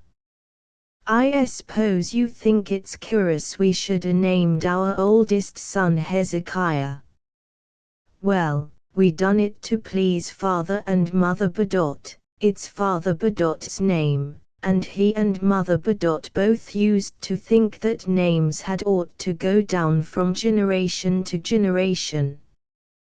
But we always called him Kir, you know. Speakin' o' Kir, he is a blessin', ain't he? And I ain't the only one that thinks so, I guess. Now don't you never tell nobody that I said so, but between you and me I rather guess that if Kezia Winkle thinks she is a gwine to catch Keir Bedott she is a leetle out of her reckonin'. But I was going to tell what husband said. He says to me, says he, silly, I says I, what? If I didn't say what when he said silly he'd a kept on saying silly from time to eternity. He always did, because you know, he wanted me to pay particular attention, and I generally did. No woman was ever more attentive to her husband than what I was. Well, he says to me, says he, silly. Says I, what? Though I'd know day what he was gwine to say, didn't know but what 'twas something about his sufferings, though he warn't apt to complain, but he frequently used to remark that he wouldn't wish his worst enemy to suffer 1 minute as he did all the time, but that can't be called grumblin', think it can. Why I've seen him in sitivation when you'd a thought no mortal could a helped grumblin', but he didn't. He and me went once in the dead of winter in a one-horse shay out to Boonville to see a sister o' Eisen. You know the snow is amazin' deep in that section o' the country. Well, the horse got stuck in one o' the flabbergasted snow banks, and there we sot, unable to stir, and to cap all, while we was a-sitting there, husband was took with a dreadful sick in his back. Now that was what I call a predicament, don't you? Most men would a swore, but husband didn't. He only said, says he, consarn it. How did we get out, did you ask? Why we might have been sitting there to this day fur as I know, if there hadn't a happened to come along a mess o' men in a double team, and they histed us out. But I was gwine to tell you that observation of Eisen. Says he to me, says he, silly, I could see by the light o' the fire, there didn't happen to be no candle burnin', if I don't disremember, though my memory is sometimes ruther forgetful, but I know we warn't apt to burn candles exceptin' when we had company. I could see by the light of the fire that his mind was uncommon solemnized. Says he to me, says he, silly. I says to him, says I, what? He says to me, we're all poor critters. What lack we yet? By Robert J. Burdett. When Washington was president he was a mortal icicle, he never on a railroad went, and never rode a bicycle. He read by no electric lamp, ne'er heard about the Yellowstone, he never licked a postage stamp, and never saw a telephone. His trousers ended at his knees, by wire he could not snatch dispatch, he filled his lamp with whale oil grease, and never had a match to scratch. But in these days it's come to pass, all work is with such dashing done, we've all these things, but then, alas, we seem to have no Washington. Jacob by Phoebe Carey. He dwelt among apartments let about 5 stories high, a man, I thought, that none would get, and very few would try. A bolder, by a larger stone half hidden in the mud, fair as a man when only one is in the neighborhood. He lived unknown, and few could tell when Jacob was not free, but he has got a wife, and oh, the difference to me. To Bury Jade by Charles Follin Adams. The bood is be big bridely, love, the stars are shidig too, while I be gazig dreebly, ad thickig, love, of you. You cadet, oh. You cadet kdow, by darlig, how I miss you, oh, what a fearful cold I've got, ck tissue. Ck tissue. I be sittig id the arbor, love, where you sat by side, where dodie that calb, or tubdle dight you said you'd be by bride. Oh. Forward Babette to caress ad tenderly to kiss you, but do. We're beddy biles apart, Horatio. Ck tissue. This charbig eve dig Briggs to bide the tib wed first we bet, it seems but oddly yesterday, I think I see you yet. Oh. Tell be, I still your ode. By hopes, oh, do dash theb. Cod found by cold, teas gettig worse, ck tissue. Chck thrashib. Goodbye, by darlig Bury Jade. The midnight hour is dear, and it is hardly wise, by love, for be to linger here. The heavy dews are falling fast, a fod good night I wish you. Horatio, there it is again, ck thrash you be. Ck tissue. His Grandmother's Way by Frank L. Stanton tell you, grandmother's a queer one, sure, makes your heart go pit-a-pat. If the wind just happens to open a door, she'll say there's a sign in that. And if no one ain't in a rocking chair and it rocks itself, she'll say, oh, dear. Oh, dear. Oh, my. I'm afeard that somebody is going to die. And she makes me cry, she makes me cry. Once was a owlet happened to light on our tall chimney top, and screamed in the dead o' night, and nothing could make it stop. And Grandma, she uncovered her head and almost frightened me out of the bed, oh, dear, oh, my. I'm certain that someone is going to die. And she made me cry, she made me cry. Just let a cow lean over the gate and bellow, and Grandma, she will say her prayers, if it's soon or late, and shake her finger at me. And then you'll hear her say, it's a sign when the cattle act that way. Oh, dear. Oh, my. I'm certain that somebody's going to die. Oh, she makes me cry, she makes me cry. Scariest person you ever seen. Always a huntin' for signs, says it's spirits that's good, or mean, if the wind just shakes the vines. I always feel scary when Grandma's around, and think that I see things, and jump at each sound, oh, dear. Oh, my. I'm certain that somebody's going to die. Oh, she makes me cry, she makes me cry. The only true and reliable account of the great prize fight, for $100,000, at Seal Rock Point, on Sunday last, between His Excellency Governor Stanford and Honorable F. F. Lowe, Governor-elect of California.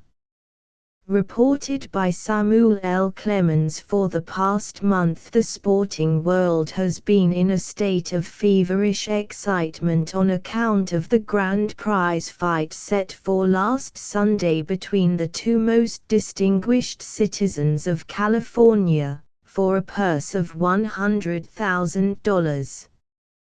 The high social standing of the competitors, their exalted position in the arena of politics, together with the princely sum of money staked upon the issue of the combat, all conspired to render the proposed prize fight a subject of extraordinary importance, and to give it an éclat never before vouchsafed to such a circumstance since the world began. Additional luster was shed upon the coming contest by the lofty character of the seconds or bottle holders chosen by the two champions, these being no other than Judge Field, on the part of Governor Lowe, Associate Justice of the Supreme Court of the United States, and Honorable W.M.M. Stewart, commonly called Bill Stewart or Bullyriging Bill Stewart, of the City of Virginia, the most popular as well as the most distinguished lawyer in Nevada Territory, member of the Constitutional Convention, and future U.S. Senator for the state of Washoe, as I hope and believe, on the part of Governor Stanford. Principals and seconds together, it is fair to presume that such an array of talent was never entered for a combat of this description upon any previous occasion.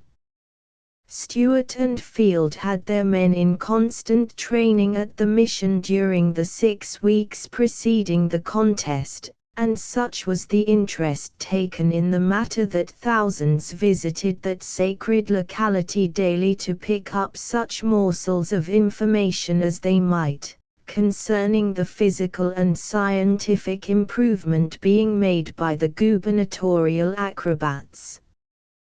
The anxiety manifested by the populace was intense. When it was learned that Stanford had smashed a barrel of flour to atoms with a single blow of his fist, the voice of the people was at his side. But when the news came that Lowe had caved in the head of a tubular boiler with one stroke of his powerful Morley, which term is in strict accordance with the language of the ring, the tide of opinion changed again. These changes were frequent, and they kept the minds of the public in such a state of continual vibration that I fear the habit thus acquired is confirmed, and that they will never more cease to oscillate. The fight was to take place on last Sunday morning at 10 o'clock. By 9 every wheeled vehicle and every species of animal capable of bearing burthens were in active service, and the avenues leading to the Seal Rock swarmed with them in mighty processions whose numbers no man might hope to estimate. I determined to be upon the ground at an early hour. Now I dislike to be exploded, as it were, out of my balmy slumbers, by a sudden, stormy assault upon my door, and an imperative order to get up. Wherefore I requested one of the intelligent porters of the Lick House to call at my palatial apartments, and murmur gently through the keyhole the magic monosyllable hash. That fetched me. The urbane livery stable keeper furnished me with a solemn, short-bodied, long-legged animal, a sort of animated counting-house stool, as it were, which he called a Morgan horse. He told me who the brute was sired by, and was proceeding to tell me who he was damned by, but I gave him to understand that I was competent to damn the horse myself, and should probably do it very effectually before I got to the battle-ground. I mentioned to him, however, that I was not proposing to attend a funeral, It was hardly necessary to furnish me an animal gifted with such oppressive solemnity of bearing as distinguished his Morgan. He said in reply, that Morgan was only pensive when in the stable, but that on the road I would find him one of the liveliest horses in the world. He enunciated the truth. The brute bucked with me from the foot of Montgomery Street to the Occidental Hotel.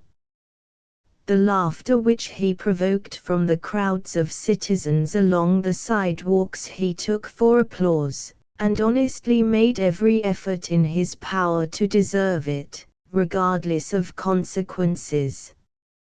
He was very playful, but so suddenly were the creations of his fancy conceived and executed, and so much ground did he take up with them, that it was safest to behold them from a distance. In the self-same moment of time, he shot his heels through the side of a streetcar, and then backed himself into Barry and Patton's and sat down on the free lunch table. Such was the length of this Morgan's legs. Between the Occidental and the Lick House, having become thoroughly interested in his work, he planned and carried out a series of the most extraordinary maneuvers ever suggested by the brain of any horse. He arched his neck and went tripping daintily across the street sideways, rearing up on his hind legs occasionally, in a very disagreeable way, and looking into the second-story windows. He finally waltzed into the large ice cream saloon opposite the Lick House, but the memory of that perilous voyage hath caused me to digress from the proper subject of this paper, which is the great prize fight between Governors Low and Stanford. I will resume. After an infinitude of fearful adventures, the history of which would fill many columns of this newspaper, I finally arrived at the Seal Rock Point at 9:45, 2 hours and a half out from San Francisco, and not less gratified than surprised that I ever got there at all, and anchored my noble Morgan to a boulder on the hillside. I had to swathe his head in blankets also, because, while my back was turned for a single moment, he developed another atrocious trait of his most remarkable character.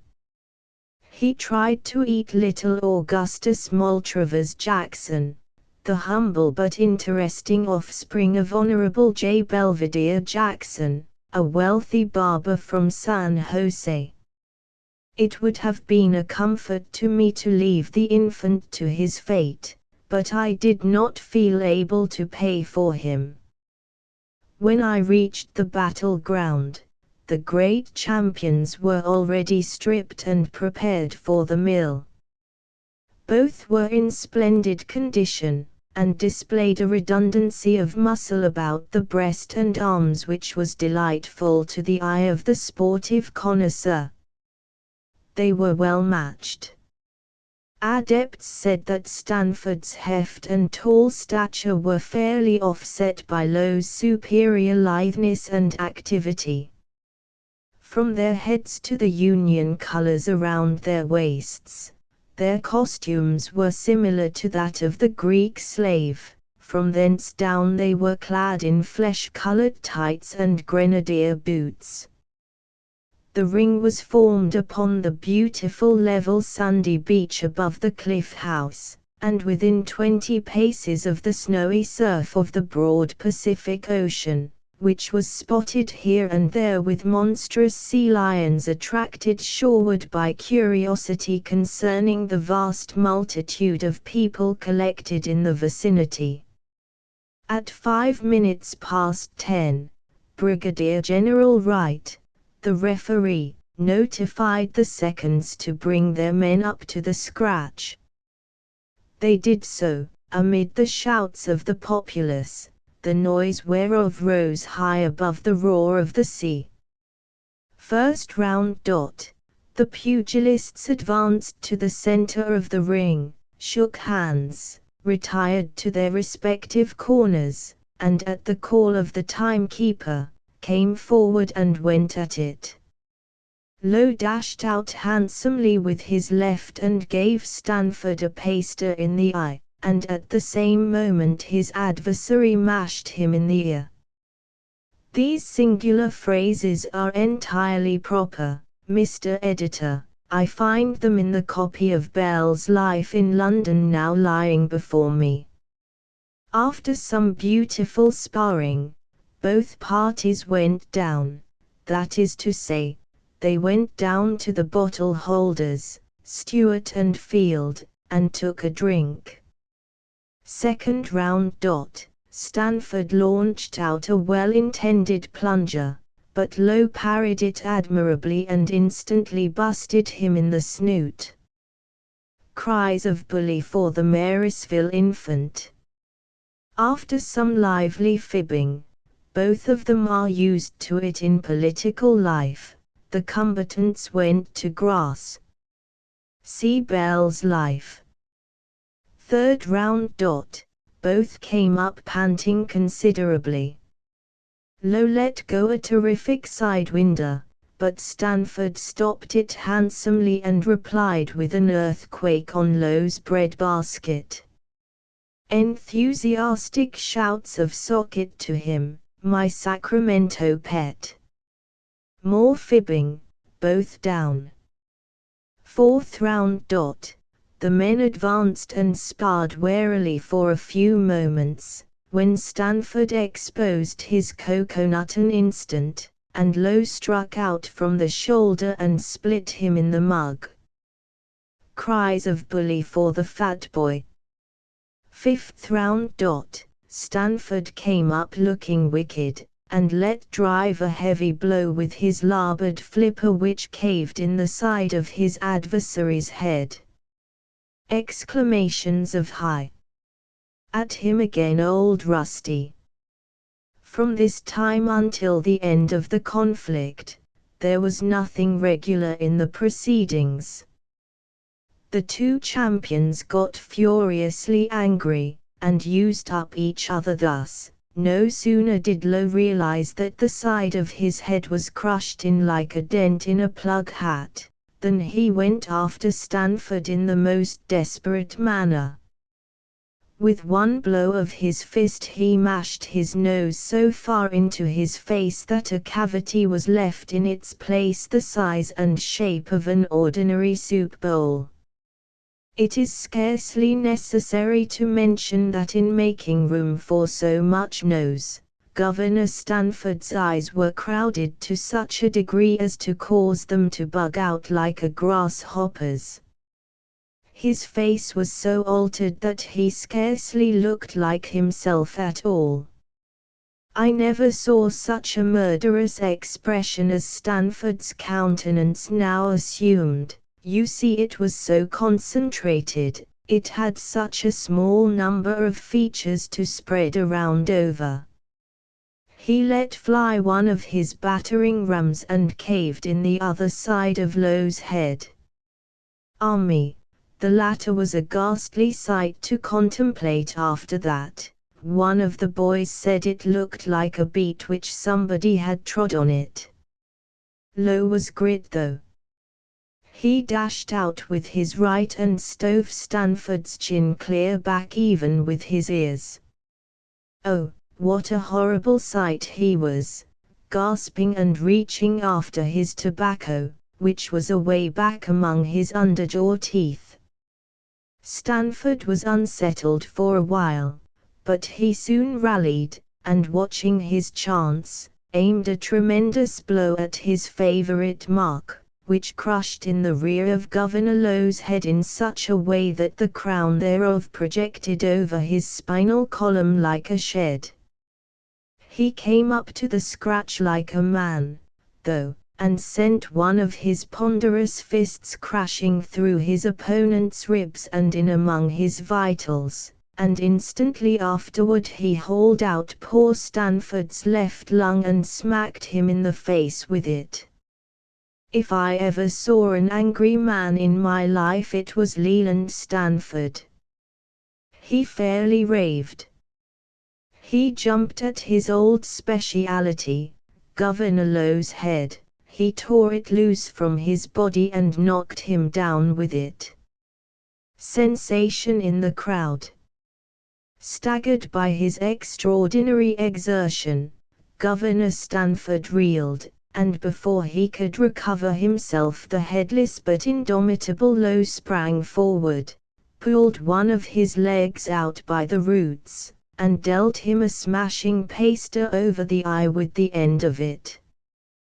The ever-watchful Bill Stewart sallied out to the assistance of his crippled principal with a pair of crutches, and the battle went on again as fiercely as ever.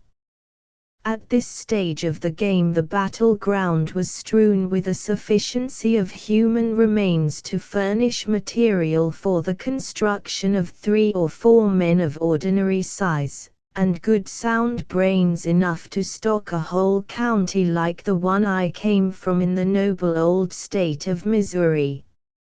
And so dyed were the combatants in their own gore that they looked like shapeless, mutilated, red-shirted firemen.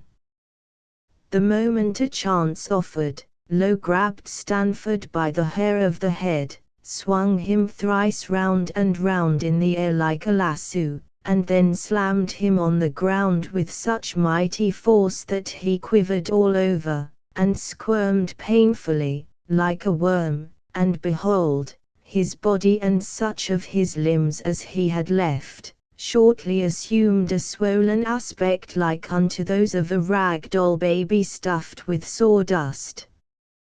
He rallied again, however, and the 2 desperadoes clinched and never let up until they had minced each other into such insignificant odds and ends that neither was able to distinguish his own remnants from those of his antagonist.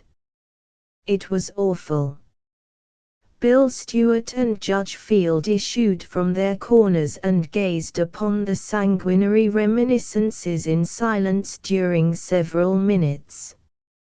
At the end of that time, having failed to discover that either champion had got the best of the fight, they threw up their sponges simultaneously, and General Wright proclaimed in a loud voice that the battle was drawn.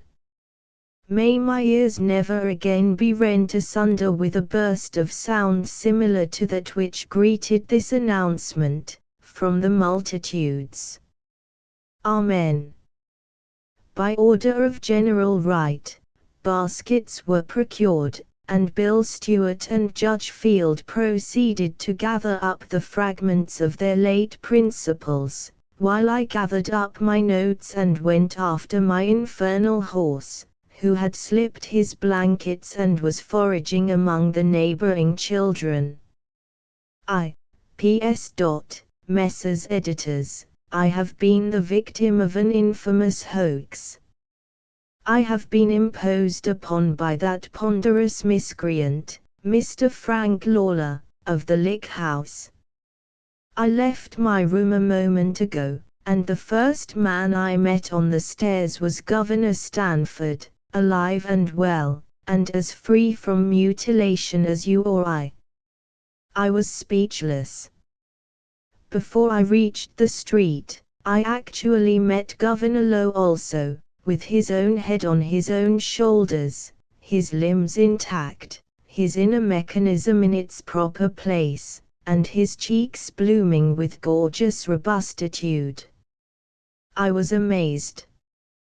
But a word of explanation from him convinced me that I had been swindled by Mr. Lawler with a detailed account of a fight which had never occurred, and was never likely to occur, that I had believed him so implicitly as to sit down and write it out, as other reporters have done before me, in language calculated to deceive the public into the conviction that I was present at it myself, and to embellish it with a string of falsehoods intended to render that deception as plausible as possible. I ruminated upon my singular position for many minutes, arrived at no conclusion, that is to say, no satisfactory conclusion, except that Lawler was an accomplished knave and I was a consummate ass. I had suspected the first before, though, and been acquainted with the latter fact for nearly a quarter of a century. In conclusion, permit me to apologize in the most abject manner to the present Governor of California, to Honorable Mr. Lowe, the Governor-elect, to Judge Field and to Honorable W.M.M. Stewart, for the great wrong which my natural imbecility has impelled me to do them in penning and publishing the foregoing sanguinary absurdity. If it were to do over again, I don't really know that I would do it. It is not possible for me to say how I ever managed to believe that refined and educated gentlemen like these could stoop to engage in the loathsome and degrading pastime of prize fighting. It was just Lawler's work, you understand, the lubberly, swelled-up effigy of a 9 days drowned man. But I shall get even with him for this. The only excuse he offers is that he got the story from John B. Winters, and thought of course it must be just so, as if a future congressman for the state of Washoe could by any possibility tell the truth. Do you know that if either of these miserable scoundrels were to cross my path while I am in this mood I would scalp him in a minute? That's me, that's my style. A Concord love song by James Jeffrey Roche. Shall we meet again, love, in the distant when, love, when the now is then, love, and the present past?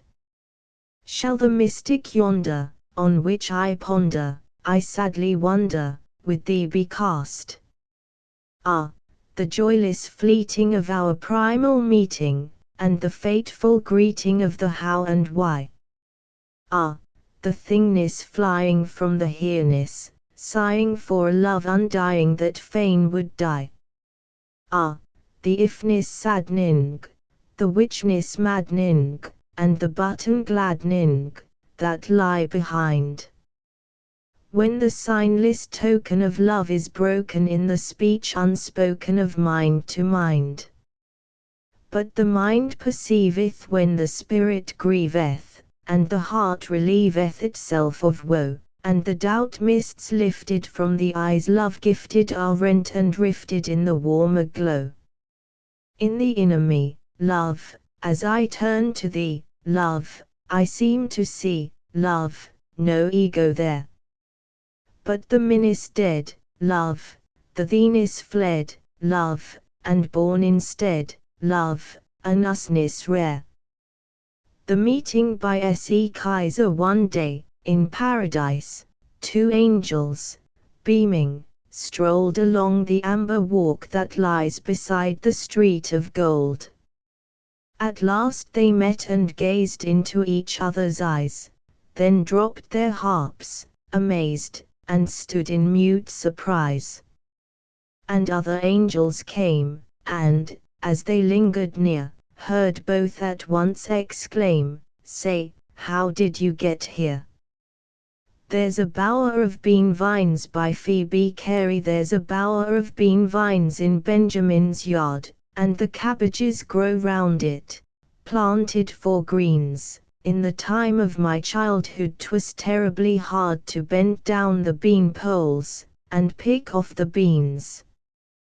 That bower and its products I never forget, but oft, when my landlady presses me hard, I think, are the cabbages growing there yet? Are the bean vines still bearing in Benjamin's yard? No, the bean vines soon withered that once used to wave, but some beans had been gathered, the last that hung on, and a soup was distilled in a kettle, that gave all the fragrance of summer when summer was gone. Thus memory draws from delight, ere it dies, an essence that breathes of it awfully hard, as thus good to my taste as 'twas then to my eyes, is that bower of bean vines in Benjamin's yard. The trial that Job missed by Kenneth Harris. Job had troubles, I admit, clearly was his patience shown, yet he never had to sit waiting at the telephone, waiting to connect the receiver at his lobe. That's a trial, I expect, would have been too much for Job. After minutes of delay, while the cramps attacked his knees, then to hear Miss Central say innocently, "Number, please." When the same he'd shouted out 20 times, he'd rend his robe, tear his hair, I've little doubt, 'twould have been too much for Job. Job, with all the woes he bore, never got the busy buzz when he tempted was of yore in the ancient land of Uz. Satan missed it when he sought his one tender spot to probe, if of Central he had thought, she'd have been too much for Job.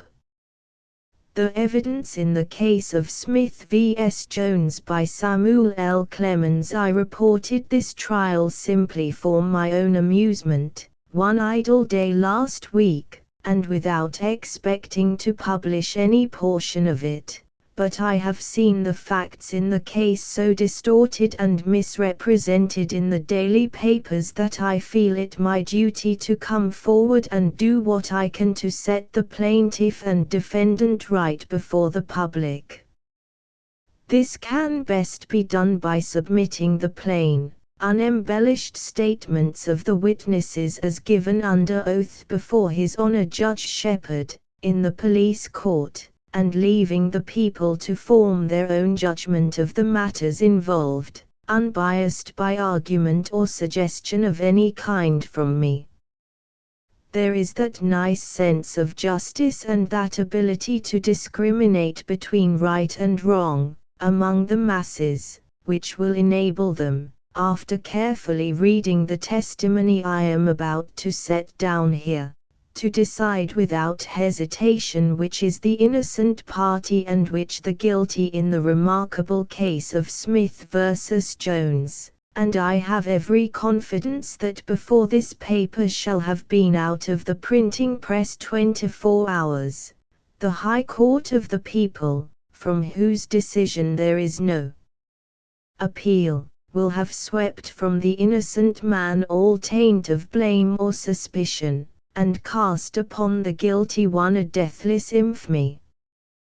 To such as are not used to visiting the police court, I will observe that there is nothing inviting about the place, there being no rich carpets, no mirrors, no pictures, no elegant sofa or armchairs to lounge in, no free lunch, and, in fact, nothing to make a man who has been there once desire to go again, except in cases where his bail is heavier than his fine is likely to be, under which circumstances he naturally has a tendency in that direction again, of course, in order to recover the difference. There is a pulpit at the head of the hall, occupied by a handsome grey-haired judge, with a faculty of appearing pleasant and impartial to the disinterested spectator, and prejudiced and frosty to the last degree to the prisoner at the bar. To the left of the pulpit is a long table for reporters, in front of the pulpit the clerks are stationed, and in the center of the hall a nest of lawyers. On the left again are pine benches behind a railing, occupied by seedy white men, Negroes, Chinamen, Kanakas, in a word, by the seedy and dejected of all nations, and in a corner is a box where more can be had when they are wanted. On the right are more pine benches, for the use of prisoners, and their friends and witnesses. An officer, in a grey uniform, and with a star upon his breast, guards the door. A holy calm pervades the scene. The case of Smith versus Jones being called, each of these parties, stepping out from among the other seedy ones, gave the court a particular and circumstantial account of how the whole thing occurred, and then sat down. The two narratives differed from each other. In reality, I was half persuaded that these men were talking about two separate and distinct affairs altogether, inasmuch as no single circumstance mentioned by one was even remotely hinted at by the other. Mr. Alfred Sowerby was then called to the witness stand, and testified as follows: "I was in the saloon at the time, Your Honor, and I see this man Smith come up all of a sudden to Jones, who warn't he saying a word, and split him in the snoot." Lawyer. Did what, sir?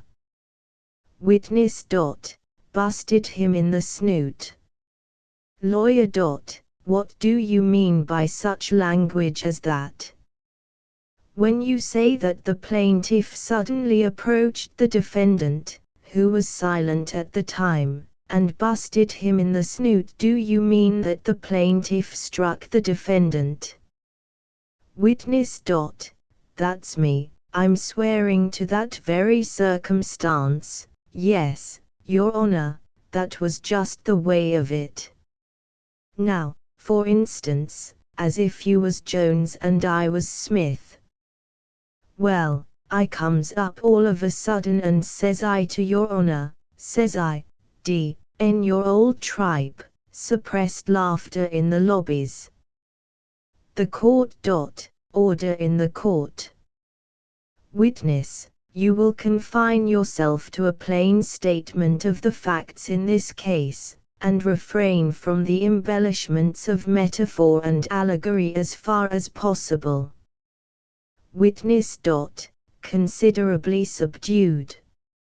I beg Your Honor's pardon, I didn't mean to be so brash. Well, Smith comes up to Jones all of a sudden and mashed him in the bugle. Lawyer. Stop. Witness, this kind of language will not do. I will ask you a plain question, and I require you to answer it simply, yes or no. Did the plaintiff strike the defendant? Did he strike him? Witness. You bet your sweet life he did. Gad. He gave him a paster in the trumpet. Lawyer. Take the witness. Take the witness. Take the witness. I have no further use for him. The lawyer on the other side said he would endeavor to worry along without more assistance from Mr. Sowerby, and the witness retired to a neighboring bench. Mr. McWilliamson was next called, and deposed as follows: I was standing as close to Mr. Smith as I am to this pulpit, chaffing with one of the lager beer girls, Sophronia by name, being from Summers in Germany, so she says, but as to that, Lawyer.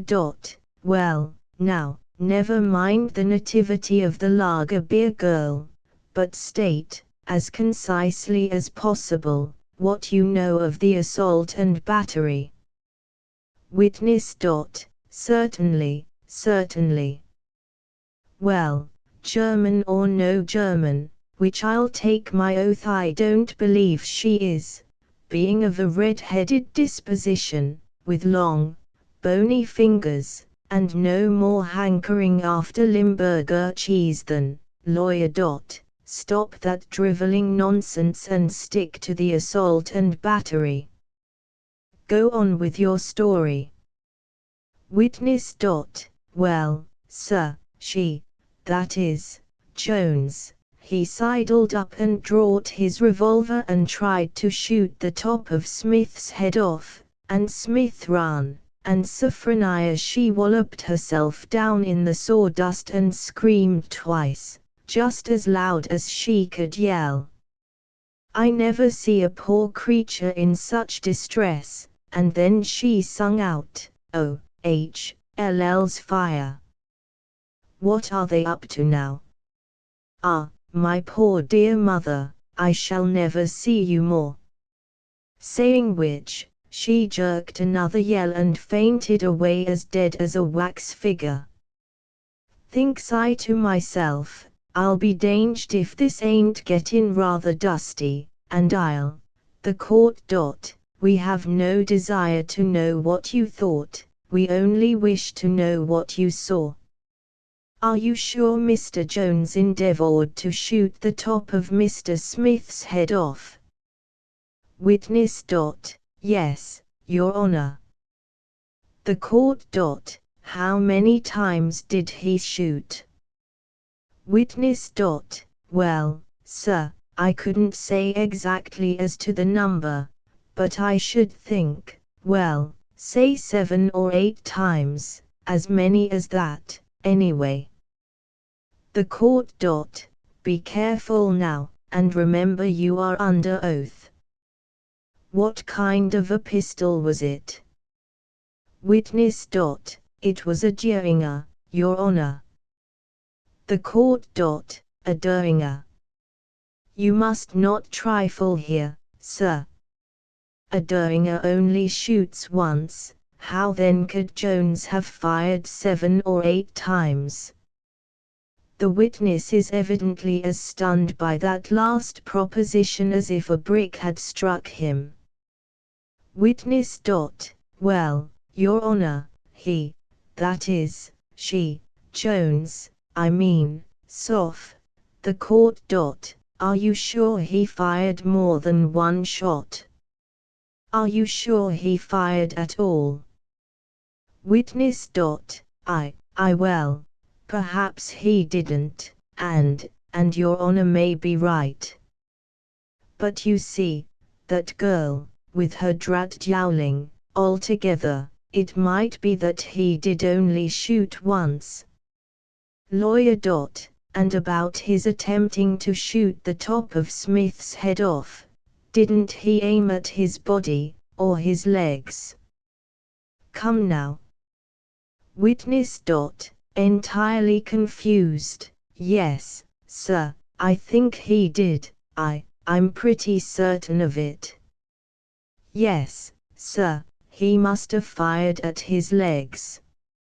Nothing was elicited on the cross-examination, except that the weapon used by Mr. Jones was a Bowie knife instead of a Derringer, and that he made a number of desperate attempts to scalp the plaintiff instead of trying to shoot him.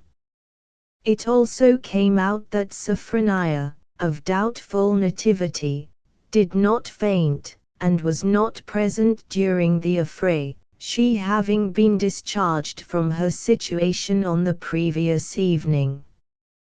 Washington Billings, sworn, said, I see the row, and it warn't in no saloon, it was in the street. Both of them was drunk, and one was a coming up the street, and t'other was a going down. Both of them was close to the houses when they fust see each other, and both of them made their calculations to miss each other, but the second time they tacked across the pavement, drifting like diagonal, they come together, down by curb, almighty soggy, they did, which staggered 'em a moment, and then, over they went, into the gutter. Smith was up fast, and he made a dive for a cobble and fell on Jones.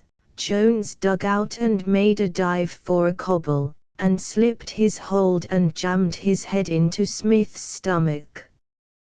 They each done that over again, twice more, just the same way. After that, neither of them could get up any more, and so they just laid there in the slush and clawed mud and cussed each other. On the cross-examination, The witness could not say whether the parties continued the fight afterward in the saloon or not. He only knew they began it in the gutter, and to the best of his knowledge and belief they were too drunk to get into a saloon, and too drunk to stay in it after they got there if there were any orifice about it that they could fall out again. As to weapons, he saw none used except the cobblestones, and to the best of his knowledge and belief they missed fire every time while he was present. Jeremiah Driscoll came forward, was sworn, and testified as follows: "I saw the fight, Your Honor, and it wasn't in a saloon, nor in the street, nor in a hotel, nor in the court. Was it in the city and county of San Francisco?" Witness. Yes, Your Honor, I think it was. The court. Well, then, go on. Witness. It was up in the square. Jones meets Smith, and they both go at it, that is, blackguarding each other. One called the other a thief, and the other said he was a liar, and then they got to swearing backwards and forwards pretty generally, as you might say, and finally one struck the other over the head with a cane, and then they closed and fell, and after that they made such a dust and the gravel flew so thick that I couldn't rightly tell which was getting the best of it. When it cleared away, one of them was after the other with a pine bench, and the other was prospecting for rocks, and, lawyer.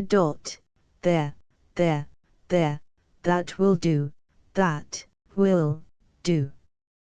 How in the world is anyone to make head or tail out of such a string of nonsense as that? Who struck the first blow? Witness. I cannot rightly say, sir, but I think, lawyer. You think, don't you know? Witness. No, sir, it was all so sudden, and, lawyer. Well, then, state, if you can, who struck the last. Witness. I can't, sir, because, lawyer. Because what? Witness. Because, sir, you see toward the last they clinched and went down, and got to kicking up the gravel again, and, lawyer. Resignedly, take the witness, take the witness. The testimony on the cross-examination went to show that during the fight, one of the parties drew a slungshot and cocked it, but to the best of the witness' knowledge and belief, he did not fire, and at the same time, the other discharged a hand grenade at his antagonist, which missed him and did no damage, except blowing up a bonnet store on the other side of the street, and creating a momentary diversion among the milliners. He could not say, however, which drew the slungshot or which threw the grenade. It was generally remarked by those in the courtroom, that the evidence of the witness was obscure and unsatisfactory. Upon questioning him further, and confronting him with the parties to the case before the court, it transpired that the faces of Jones and Smith were unknown to him, and that he had been talking about an entirely different fight all the time. Other witnesses were examined, some of whom swore that Smith was the aggressor, and others that Jones began the row. Some said they fought with their fists, others that they fought with knives, others tomahawks, others revolvers, others clubs, others axes, others beer mugs and chairs, and others swore there had been no fight at all. However, fight or no fight, the testimony was straightforward and uniform on one point, at any rate, and that was, that the fuss was about $2.40, which one party owed the other, but after all, it was impossible to find out which was the debtor and which the creditor. After the witnesses had all been heard, His Honor, Judge Shepherd, observed that the evidence in this case resembled, in a great many points, the evidence before him in some 35 cases every day, on an average. He then said he would continue the case, to afford the parties an opportunity of procuring more testimony. I have been keeping an eye on the police court for the last few days. 2 friends of mine had business there, on account of assault and battery concerning Washoe stocks, and I felt interested, of course.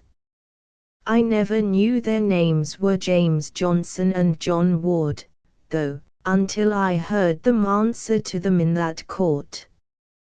When James Johnson was called, one of these young men said to the other, "That's you, my boy."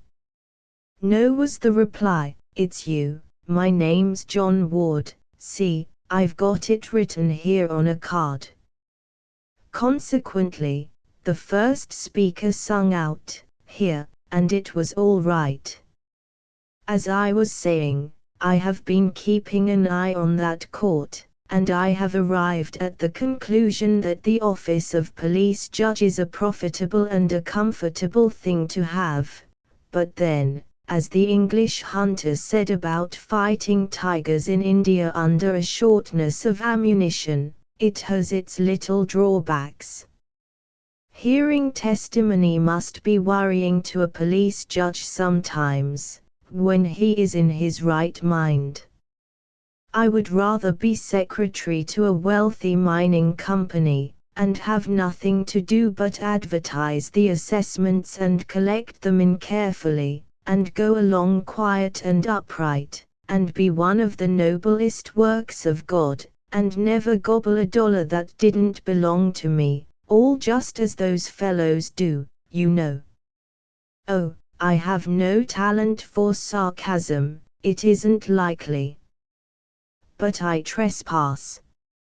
Now, with every confidence in the instinctive candor and fair dealing of my race, I submit the testimony in the case of Smith versus Jones to the people, without comment or argument, well satisfied that after a perusal of it, their judgment will be as righteous as it is final and impartial, and that whether Smith be cast out and Jones exalted, or Jones cast out and Smith exalted, the decision will be a holy and a just one. I leave the accused and the accuser before the bar of the world, let their fate be pronounced. A Double-Dyed Deceiver by O. Henry. The trouble began in Lerdo. It was the Larno Kid's fault, for he should have confined his habit of manslaughter to Mexicans.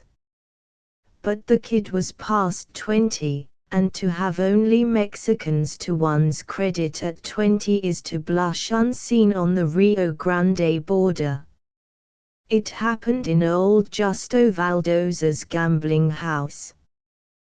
There was a poker game at which sat players who were not all friends, as happens often where men ride in from afar to shoot Folly as she gallops. There was a row over so small a matter as a pair of queens, and when the smoke had cleared away it was found that the kid had committed an indiscretion, and his adversary had been guilty of a blunder. For the unfortunate combatant, instead of being a greaser, was a high-blooded youth from the cow ranches, of about the kid's own age and possessed of friends and champions. His blunder in missing the kid's right ear only a 1/16 of an inch when he pulled his gun did not lessen the indiscretion of the better marksman.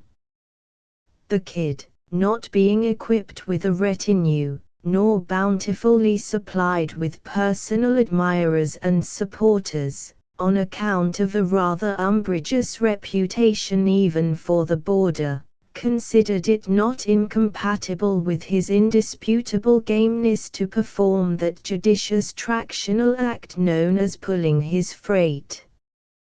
Quickly the avengers gathered and sought him. 3 of them overtook him within a rod of the station. The kid turned and showed his teeth in that brilliant but mirthless smile that usually preceded his deeds of insolence and violence, and his pursuers fell back without making it necessary for him even to reach for his weapon. But in this affair the kid had not felt the grim thirst for encounter that usually urged him on to battle. It had been a purely chance row, born of the cards and certain epithets impossible for a gentleman to brook, that had passed between the two. The kid had rather liked the slim, haughty, brown-faced young chap whom his bullet had cut off in the first pride of manhood. And now he wanted no more blood. He wanted to get away and have a good long sleep somewhere in the sun on the mesquite grass with his handkerchief over his face. Even a Mexican might have crossed his path in safety while he was in this mood. The kid openly boarded the northbound passenger train that departed 5 minutes later. But at Webb, a few miles out, where it was flagged to take on a traveler, he abandoned that manner of escape. There were telegraph stations ahead, and the kid looked askance at electricity and steam. Saddle and spur were his rocks of safety. The man whom he had shot was a stranger to him. But the kid knew that he was of the Corralitos outfit from Hidalgo, and that the punchers from that ranch were more relentless and vengeful than Kentucky feudists when wrong or harm was done to one of them. So, with the wisdom that has characterized many great fighters, the kid decided to pile up as many leagues as possible of chaparral and pear between himself and the retaliation of the Corralitos bunch. Near the station was a store, and near the store, scattered among the mesquites and elms, stood the saddled horses of the customers. Most of them waited, half asleep, with sagging limbs and drooping heads. But one, a long-legged roan with a curved neck, snorted and pawed the turf. Him the kid mounted, gripped with his knees, and slapped gently with the owner's own quirt. If the slaying of the temerarious card player had cast a cloud over the kid's standing as a good and true citizen, this last act of his veiled his figure in the darkest shadows of disrepute. On the Rio Grande border, if you take a man's life you sometimes take trash, but if you take his horse, you take a thing the loss of which renders him poor, indeed, and which enriches you not, if you are caught. For the kid there was no turning back now. With the springing roan under him he felt little care or uneasiness. After a 5-mile gallop he drew into the plainsman's jogging trot, and rode northeastward toward the Nueces River bottoms. He knew the country well, its most tortuous and obscure trails through the great wilderness of brush and pear, and its camps and lonesome ranches where one might find safe entertainment. Always he bore to the east, for the kid had never seen the ocean, and he had a fancy to lay his hand upon the mane of the great Gulf, the gamesome colt of the greater waters. So after 3 days he stood on the shore at Corpus Christi, and looked out across the gentle ripples of a quiet sea. Captain Boone, of the schooner Flyaway, stood near his skiff, which one of his crew was guarding in the surf. When ready to sail, he had discovered that one of the necessaries of life, in the parallelogrammatic shape of plug tobacco, had been forgotten. A sailor had been dispatched for the missing cargo. Meanwhile the captain paced the sands, chewing profanely at his pocket store. A slim, wiry youth in high-heeled boots came down to the water's edge. His face was boyish but with a premature severity that hinted at a man's experience. His complexion was naturally dark, and the sun and wind of an outdoor life had burned it to a coffee brown. His hair was as black and straight as an Indian's. His face had not yet been upturned to the humiliation of a razor, his eyes were a cold and steady blue. He carried his left arm somewhat away from his body, for pearl-handled .45s are frowned upon by town marshals, and are a little bulky when packed in the left armhole of one's vest.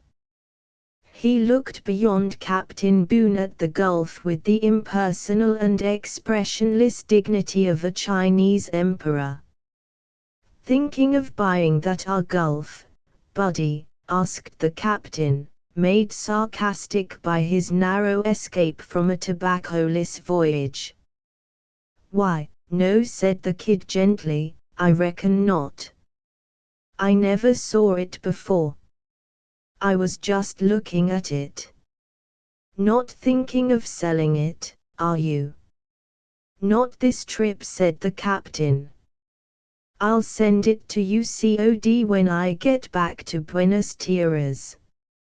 Here comes that capstan-footed lubber with the chewin'. I ought to ve weighed anchor an hour ago."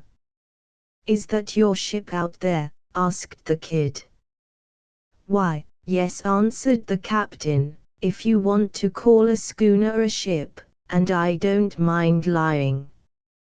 But you better say Miller and Gonzalez, owners, and ordinary, plain, billabidamned old Samuel K. Boone, skipper."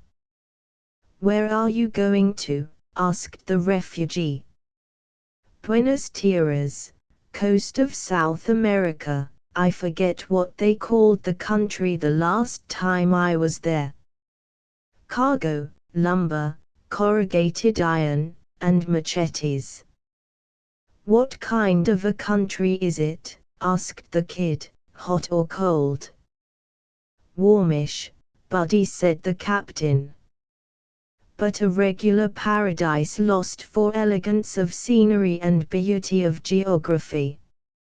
Ye wakened every morning by the sweet singing of red birds with 7 purple tails, and the sighing of breezes in the posies and roses. And the inhabitants never work, for they can reach out and pick steamer baskets of the choicest hothouse fruit without getting out of bed. And there's no Sunday and no ice and no rent and no troubles and no use and no nothing. It's a great country for a man to go to sleep with, and wait for something to turn up. The bananas and oranges and hurricanes and pineapples that you eat comes from there." "That sounds to me," said the kid, at last betraying interest. "What'll the expressage be to take me out there with you?" $24, said Captain Boone, "grub and transportation. Second cabin." "I haven't got a first cabin." "You've got my company," said the kid, pulling out a buckskin bag. With $300 he had gone to Lerdo for his regular blowout. The duel in Valdos had cut short his season of hilarity, but it had left him with nearly $200 for aid in the flight that it had made necessary. "All right, buddy," said the captain. I hope your ma won't blame me for this little childish escapade of yours. He beckoned to one of the boat's crew. Let Sanchez lift you out to the skiff so you won't get your feet wet. To Thacker, the United States consul at Buenos Aires, was not yet drunk.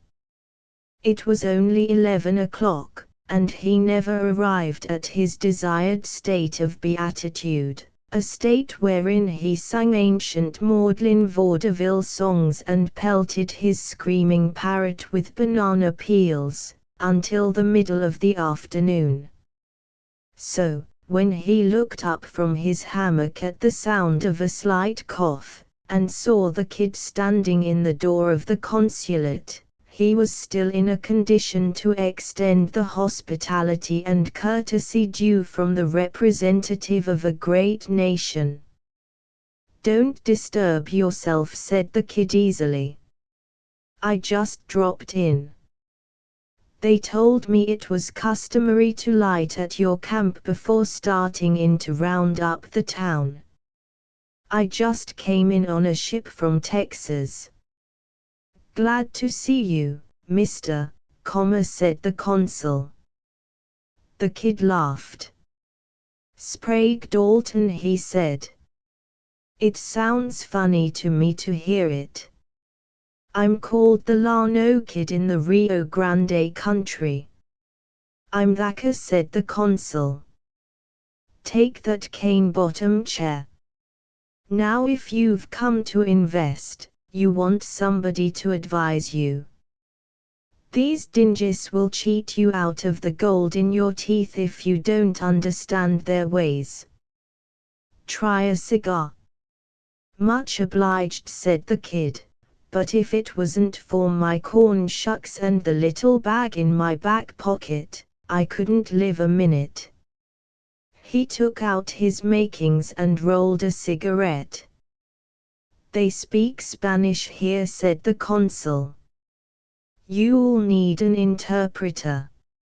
If there's anything I can do, why, I'd be delighted.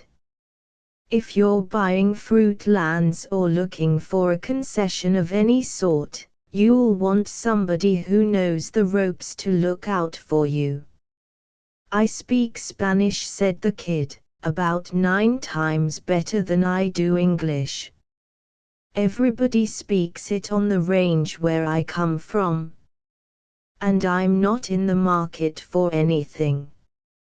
"You speak Spanish," said Thacker thoughtfully. He regarded the kid absorbedly. "You look like a Spaniard, too," he continued. "And you're from Texas. And you can't be more than 20 or 21. I wonder if you've got any nerve." "You got a deal of some kind to put through?" asked the Texan, with unexpected shrewdness. "Are you open to a proposition?" said Thacker. "What's the use to deny it?" said the kid. "I got into a little gun frolic down in Lerdo and plugged a white man. There wasn't any Mexican handy. And I come down to your parrot and monkey range just for to smell the morning glories and marigolds. Now, do you sabe?" Thacker got up and closed the door. "Let me see your hand," he said. He took the kid's left hand, and examined the back of it closely. "I can do it," he said excitedly. "Your flesh is as hard as wood and as healthy as a baby's. It will heal in a week. If it's a fist fight you want to back me for," said the kid, "don't put your money up yet. Make it gun work, and I'll keep you company. But no bare-handed scrapping, like ladies at a tea party, for me." "It's easier than that," said Thacker. "Just step here, will you?" Through the window he pointed to a 2-story white stuccoed house with wide galleries rising amid the deep green tropical foliage on a wooded hill that sloped gently from the sea. In that house, said Thacker, a fine old Castilian gentleman and his wife are yearning to gather you into their arms and fill your pockets with money. Old Santos Yorick lives there. He owns half the gold mines in the country. You haven't been eating loco weed, have you? Asked the kid. Sit down again, said Thacker, and I'll tell you. 12 years ago they lost a kid. No, he didn't die, although most of them here do from drinking the surface water. He was a wild little devil, even if he wasn't but 8 years old. Everybody knows about it. Some Americans who were through here prospecting for gold had letters to Senor Yorick, and the boy was a favorite with them. They filled his head with big stories about the States, and about a month after they left, the kid disappeared, too. He was supposed to have stowed himself away among the banana bunches on a fruit steamer, and gone to New Orleans. He was seen once afterward in Texas, it was thought, but they never heard anything more of him. Old Yorick has spent thousands of dollars having him looked for. The madam was broken up worst of all. The kid was her life. She wears mourning yet. But they say she believes he'll come back to her someday, and never gives up hope. On the back of the boy's left hand was tattooed a flying eagle carrying a spear in his claws. That's old Yorick's coat of arms or something that he inherited in Spain. The kid raised his left hand slowly and gazed at it curiously. That's it, said Thacker, reaching behind the official desk for his bottle of smuggled brandy. You're not so slow. I can do it. What was I consul at Sandakan for? I never knew till now. In a week I'll have the eagle bird with the frog sticker blended in so you'd think you were born with it. I brought a set of the needles and ink just because I was sure you'd drop in someday, Mr. Dalton. Oh, hell, said the kid. I thought I told you. All right, kid then. It won't be that long. How does Senorito Yorick sound, for a change? I never played son any that I remember of, said the kid. If I had any parents to mention, they went over the divide about the time I gave my first bleat. What is the plan of your roundup? Thacker leaned back against the wall and held his glass up to the light. We've come now, said he, to the question of how far you're willing to go in a little matter of the sort. I told you why I came down here, said the kid simply. A good answer, said the consul. But you won't have to go that far. Here's the scheme. After I get the trademark tattooed on your hand, I'll notify old Yorick. In the meantime, I'll furnish you with all of the family history I can find out, so you can be studying up points to talk about. You've got the looks, you speak the Spanish, you know the facts, you can tell about Texas, you've got the tattoo mark. When I notify them that the rightful heir has returned and is waiting to know whether he will be received and pardoned, what will happen? They'll simply rush down here and fall on your neck, and the curtain goes down for refreshments and a stroll in the lobby. I'm waiting, said the kid. I haven't had my saddle off in your camp long, partner, and I never met you before, but if you intend to let it go at a parental blessing, why, I'm mistaken in my man, that's all. Thanks, said the consul. I haven't met anybody in a long time that keeps up with an argument as well as you do. The rest of it is simple. If they take you in only for a while, it's long enough.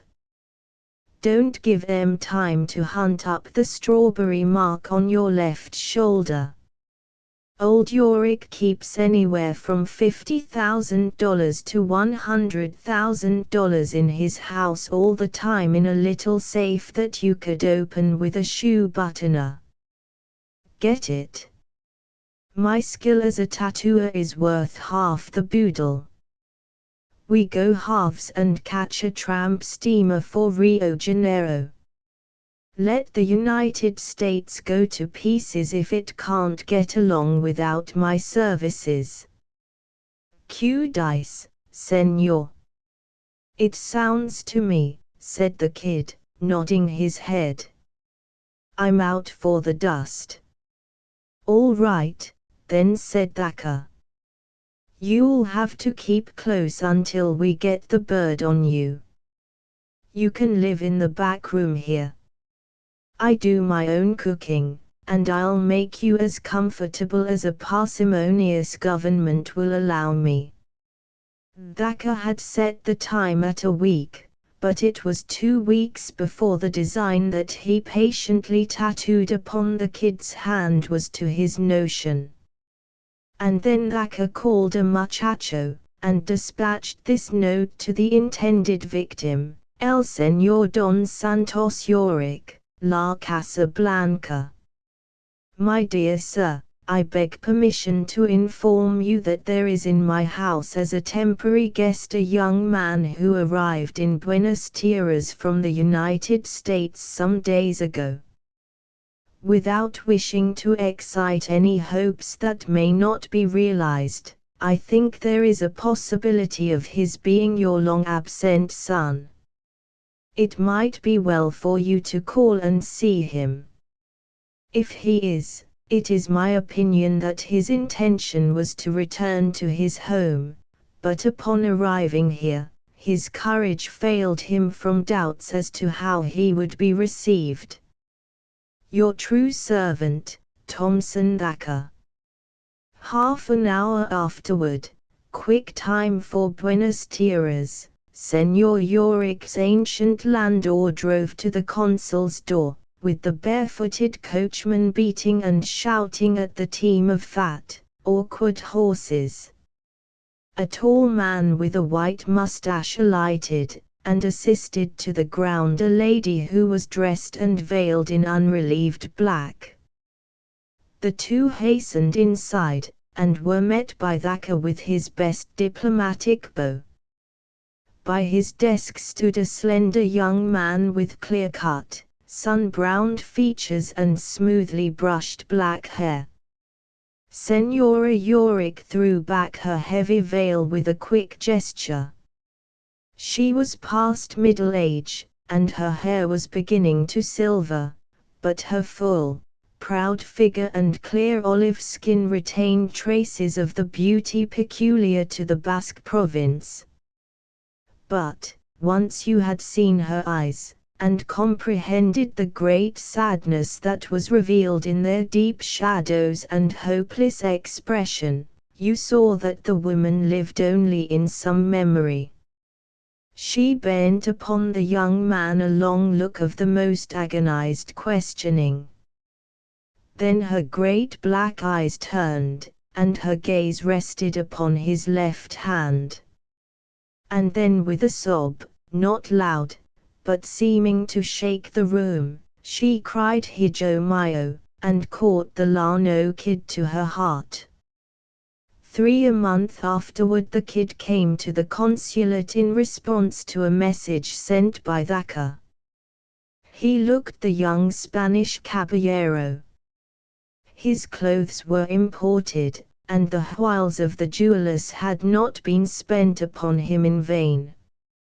A more than respectable diamond shone on his finger as he rolled a shuck cigarette. "What's doing?" asked Thacker. "Nothing much," said the kid calmly. "I eat my first iguana steak today. They're them big lizards, you sabe. I reckon, though, that frijoles and side bacon would do me about as well." "Do you care for iguanas, Thacker?" "No, nor for some other kinds of reptiles," said Thacker. It was 3 in the afternoon, and in another hour he would be in his state of beatitude. "It's time you were making good, Sonny," he went on, with an ugly look on his reddened face. "You're not playing up to me square. You've been the prodigal son for 4 weeks now, and you could have had veal for every meal on a gold dish if you'd wanted it. Now, Mr. Kid, do you think it's right to leave me out so long on a husk diet? What's the trouble? Don't you get your filial eyes on anything that looks like cash in the Casablanca? Don't tell me you don't. Everybody knows where old Yorick keeps his stuff. It's US currency, too, he don't accept anything else. What's doing? Don't say nothing this time." "Why, sure," said the kid, admiring his diamond, "there's plenty of money up there. I'm no judge of collateral in bunches, but I will undertake for to say that I've seen the rise of $50,000 at a time in that tin grub box that my adopted father calls his safe. And he lets me carry the key sometimes just to show me that he knows I'm the real little Francisco that strayed from the herd a long time ago." "Well, what are you waiting for?" asked Thacker angrily. "Don't you forget that I can upset your apple cart any day I want to. If old Yorick knew you were an imposter, what sort of things would happen to you?" "Oh, you don't know this country, Mr. Texas Kid. The laws here have got mustard spread between 'em. These people here stretch you out like a frog that had been stepped on, and give you about 50 sticks at every corner of the plaza. And they'd wear every stick out, too. What was left of you they'd feed to alligators. I might as well tell you now, pardner," said the kid, sliding down low on his steamer chair, "that things are going to stay just as they are. They're about right now." "What do you mean?" asked Thacker, rattling the bottom of his glass on his desk. "The scheme's off," said the kid.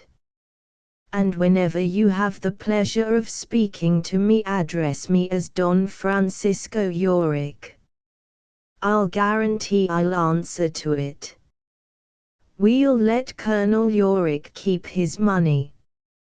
His little tin safe is as good as the time locker in the First National Bank of Lerdo as far as you and me are concerned." "You're going to throw me down, then, are you?" said the consul.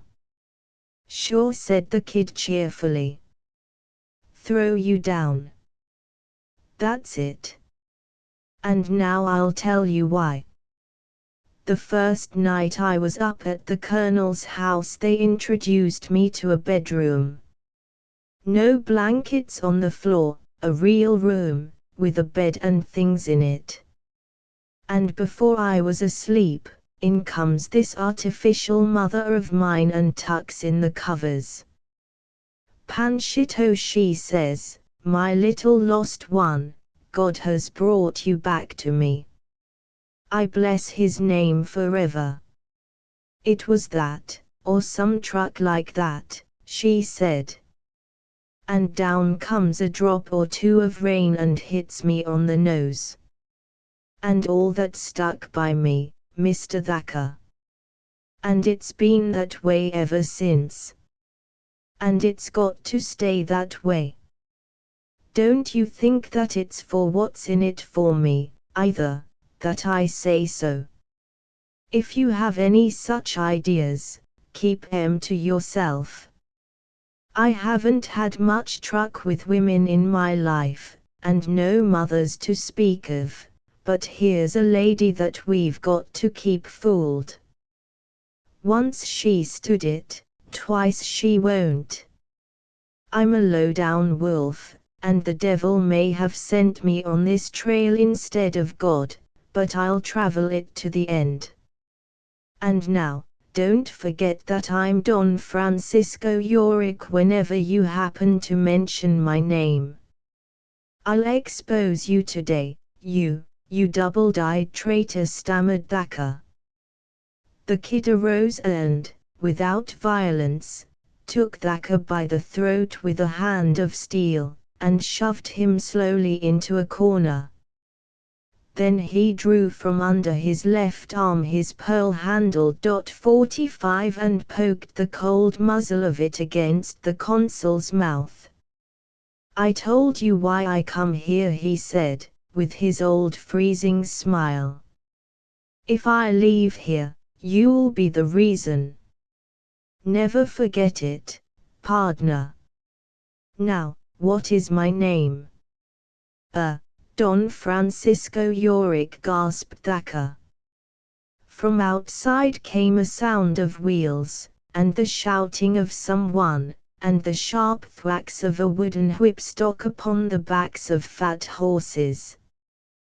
The kid put up his gun, and walked toward the door. But he turned again and came back to the trembling Thacker, and held up his left hand with its back toward the consul. There's one more reason, he said slowly, why things have got to stand as they are. The fellow I killed in Lerdo had one of them same pictures on his left hand. Outside, the ancient landau of Don Santos Yorick rattled to the door.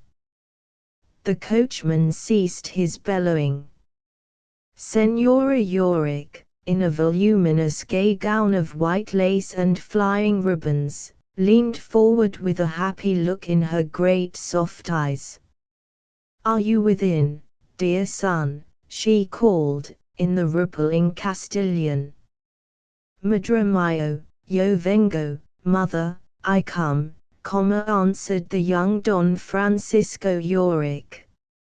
"An old-time singer by Frank L. Stanton. I don't want any hymn book when the Methodists is nigh, a linin' out the ol' ones that went thrillin' to the sky in the ol' camp meetin' seasons, when 'twas glory hallelujah. And brother, rise and tell us what the Lord has done for you. For I know them songs so perfect that when I git the swing o' the tune they want to go to, I kin shet my eyes and sing. On Jordan's stormy banks and all amazin' grace, they seem so natural, I'm like someone that's singin' in a dream. Oh, when it comes to them all songs I allus does my part, and I've got the all-time Bible down, as you might say, by heart. When the preacher says the first word in the giving of his text, I smile with satisfaction, 'cause I know what's coming next. The wife says, 'That's amazin', and the preacher says he, with lots o' meanin' in his voice, and looking queer at me, since you know more o' the Bible than the best o' us kin teach, don't you think you ought to practice what you're paying us to preach?' Well, that gets me in a corner, and I sorta raise my eyes and the tune about them titles to the mansions in the skies. I want the benediction, then I'm ready to depart. But when it comes to singin', well, I've got the hymns by heart. inappropriate man in politics, showing how Mr. Hiram Twine played off on Smith by Charles Godfrey Leland Vide Lycée. Dear Vassar village whose vote alone vote pay about enough to elect a man, und guy for merity, so devon who could scoop dis settlement vote make a pulley hit, boot do de wir Deutscheres, von und all, they all go von on Schmidt. Now it happened to go to base that in this little town the Deutsch was all expecting that Mr. Schmidt come down, his principles to fortsetzen und his ideas to teach, that is, fix whoop de private pargins, und tell I for a public speech. Now Twine was a gyroistiv cuss, ash plainly ish peen shown, und was all for is an outfinding vote for might pay known, und mit some of his circumswindles he fixed a matter so that he'd pay himself at this meeting and see how dings was go. Oh strangely in dis Leben de dings kits walked about. Oh wunderly fortuna makes torn us inside out. Oh singular de luck wheel rolls. Dis little meeting dear fixed Twine ad perpendiculum, shust suit him to a hair. Now it hoppen it on dis evening de Deutscheres, von und all, wir erwarten mit impatience de opening of de ball, und de shades of night wir falling und de stars begin to plink, und they wish that Schmidt vote hurry, for 'twas time to take a drink. They hear some hoofs a dramplin, und they saw, und dinkt they knowed, der Bretty Gracher Kumin, on his horse along the road, und ush he ride town in ward the likeness was so plain they donned out, hooray for Schmidt. Enough to make it rain. Der Twine was start like blazes, boot whoop started to his wit, und he dinks, great turnips. What if I could base for Colonel Schmidt? Galdern my heels. I'll do it, und go the total swine. Oh, soap balls. What a chance, said this disembulating Twine. Den 'twas willkommen. Willkommen, Mr. Schmidt. Ringsroom on every sight, und first rate. How do yourself? Der Hiram Twine replied. They ask him, come und take a drink. But they find it mighty queer when Twine informs dem none but hogs vote drink that stinkin' beer, that all lager was nodings but bossen, und ush for Sherman Wayne, he dinks it was founded expressly for Sherman Schwinn, that he himself was a Demprenseller, that he gloria in the name, und advise dem all, for tessences sake, to go und do the same. Des bemarks among the Deutscheres wir about ush well receive ash a cats in a game of den bins, ash you may of course believe. The heat of the reception went down a dutzend degrees, und in place of hurrahs dear was only heard the rustling of the trees. Und so in solemn still day scorched him to the hall, where he maked the Oradian which was so much to please dem all, und this way he pesion it. Before I further go, I wish that my opinions you put in het Dutch should know.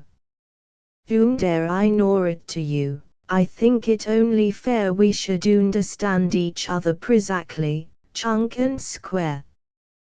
There are points on which we disagree, and I will plank the facts. I don't go round slandering my friends behind the packs.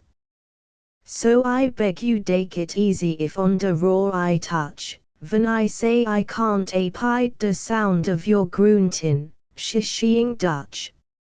Should I in the legislature as your slumgullion stand, I'll have a bill forbidding Dutch through all disversal land. Should a husband talk it to his vrouw, to debt he should pay laid, if a mutter brait it to her schild, I'd bunch her in the head, und I'm sure that none will advocate ID's use in public schools, unless dairy peaslee, nasty, brutal, sauerkraut eaten vools.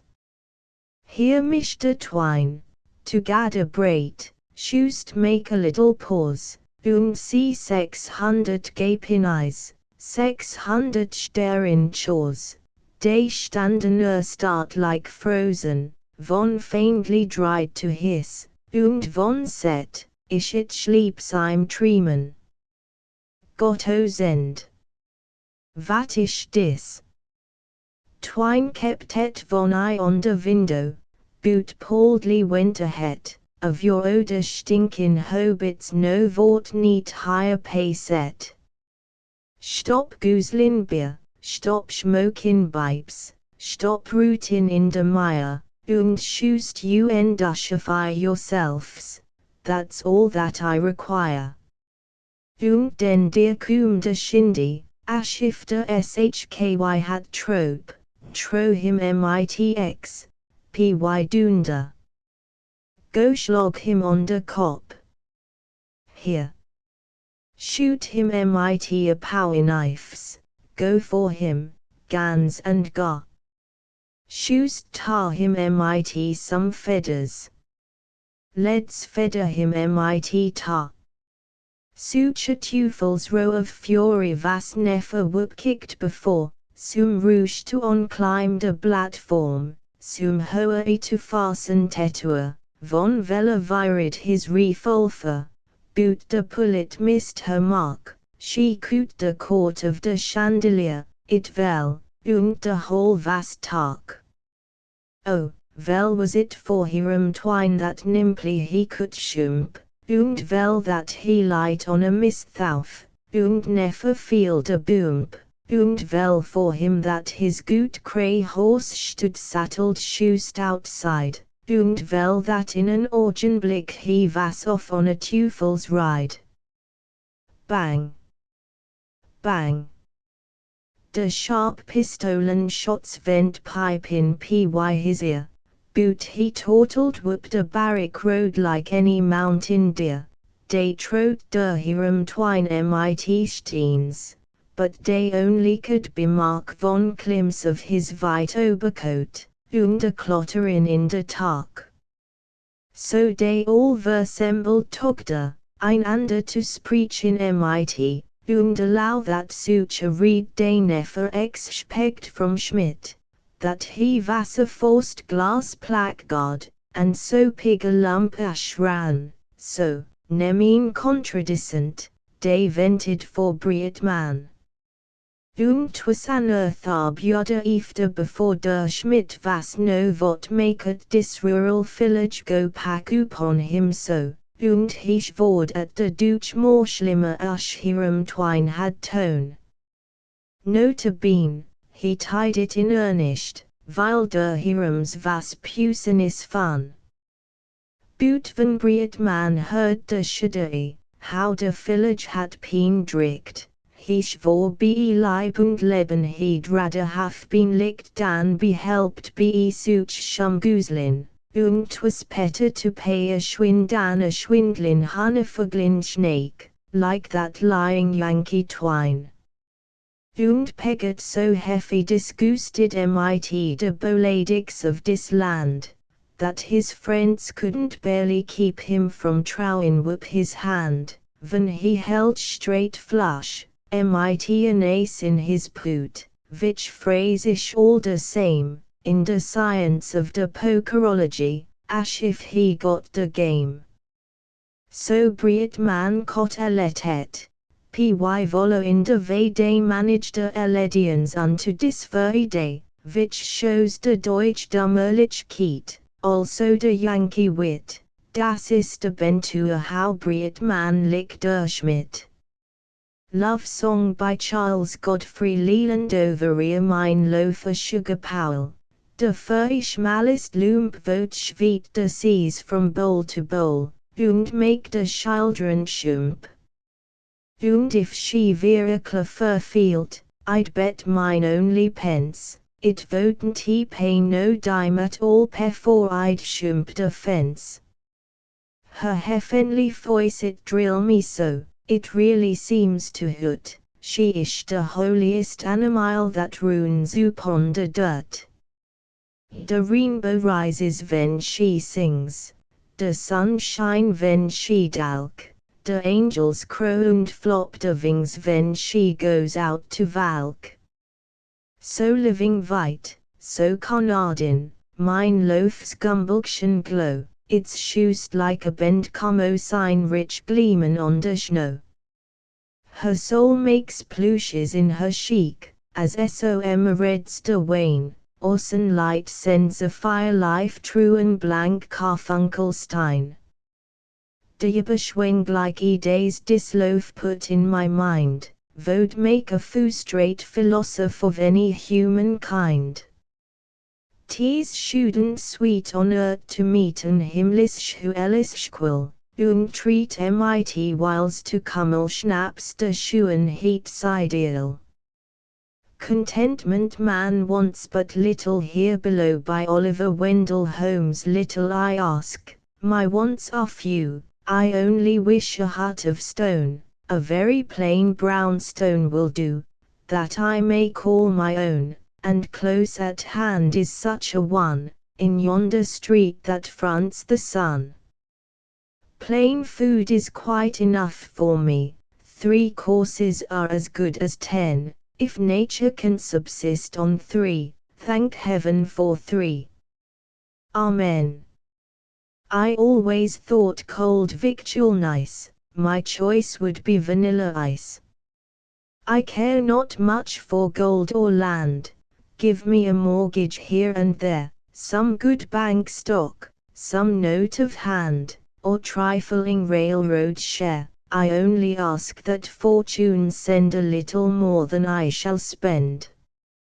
Honors are silly toys, I know, and titles are but empty names. I would, perhaps, be plenipo, but only near St. James. I'm very sure I should not care to fill our gubernator's chair. Jewels are baubles, 'tis a sin to care for such unfruitful things. One good-sized diamond in a pin, some, not so large, in rings, a ruby, and a pearl, or so, will do for me. I laugh at show. My dame should dress in cheap attire, good, heavy silks are never dear. Winking smiley, I own perhaps I might desire some shawls of true cashmere, some marrowy craps of China silk, like wrinkled skins on scalded milk. I would not have the horse I drive so fast that folks must stop and stare. An easy gait, 2, 4 to 5, suits me, I do not care, perhaps, for just a single spurt, some seconds less would do no hurt. Of pictures, I should like to own Titian's and Raphael's 3 or 4, I love so much their style and tone. One Turner, and no more, a landscape, foreground golden dirt, the sunshine painted with a squirt. Of books but few, some 50 score for daily use, and bound for wear, the rest upon an upper floor, some little luxury there of red Morocco's gilded gleam, and vellum rich as country cream. Busts, cameos, gems, such things as these, which others often show for pride, I value for their power to please, and selfish churls deride. One Stradivarius, I confess, 2 mere shows, I would fain possess. Wealth's wasteful tricks I will not learn nor ape the glittering upstart fool, shall not carved tables serve my turn, but all must be of buhl. give grasping pomp its double share, I ask but one recumbent chair. Thus humble let me live and die, nor long for Midas' golden touch. If heaven more generous gifts deny, I shall not miss them much, too grateful for the blessing lent of simple tastes and mind content. Tom's Money by Harriet Prescott Spofford. Mrs. Lawton had found what she had been looking for all her life, the man under her bed. Every night of her nearly 30 years of existence this pretty little person had stooped on her knees, before saying her prayers, and had investigated the space beneath her bed, a light brass affair, hung with a chintz valance, had then peered beneath the dark recess of the dressing case, and having looked in the deep drawer of the bureau and into the closet, she fastened her door and felt as secure as a snail in a shell. As she never, in this particular business, seemed to have any confidence in Mr. Lawton, in spite of the fact that she admired him and adored him, neither his presence nor his absence ever made any variation in the performance. She had gone through the motions, however, for so long a time that they had come to be in a manner perfunctory, and the start she received on this night of which I speak made her prayers quite impossible. What was she to do? She, a coward par eminence, known to be the most timorous of the whole family, her tremors at all sorts of imagined dangers affording laughter to the flock of sisters and brothers. Should she stay on her knees after having seen that dark shape, as if going on with her prayers, while revolving some plan of procedure? That was out of the question. Scream. She couldn't have screamed to save her life. Run. She could no more have set one foot before the other, than if her body had melted from the waist down.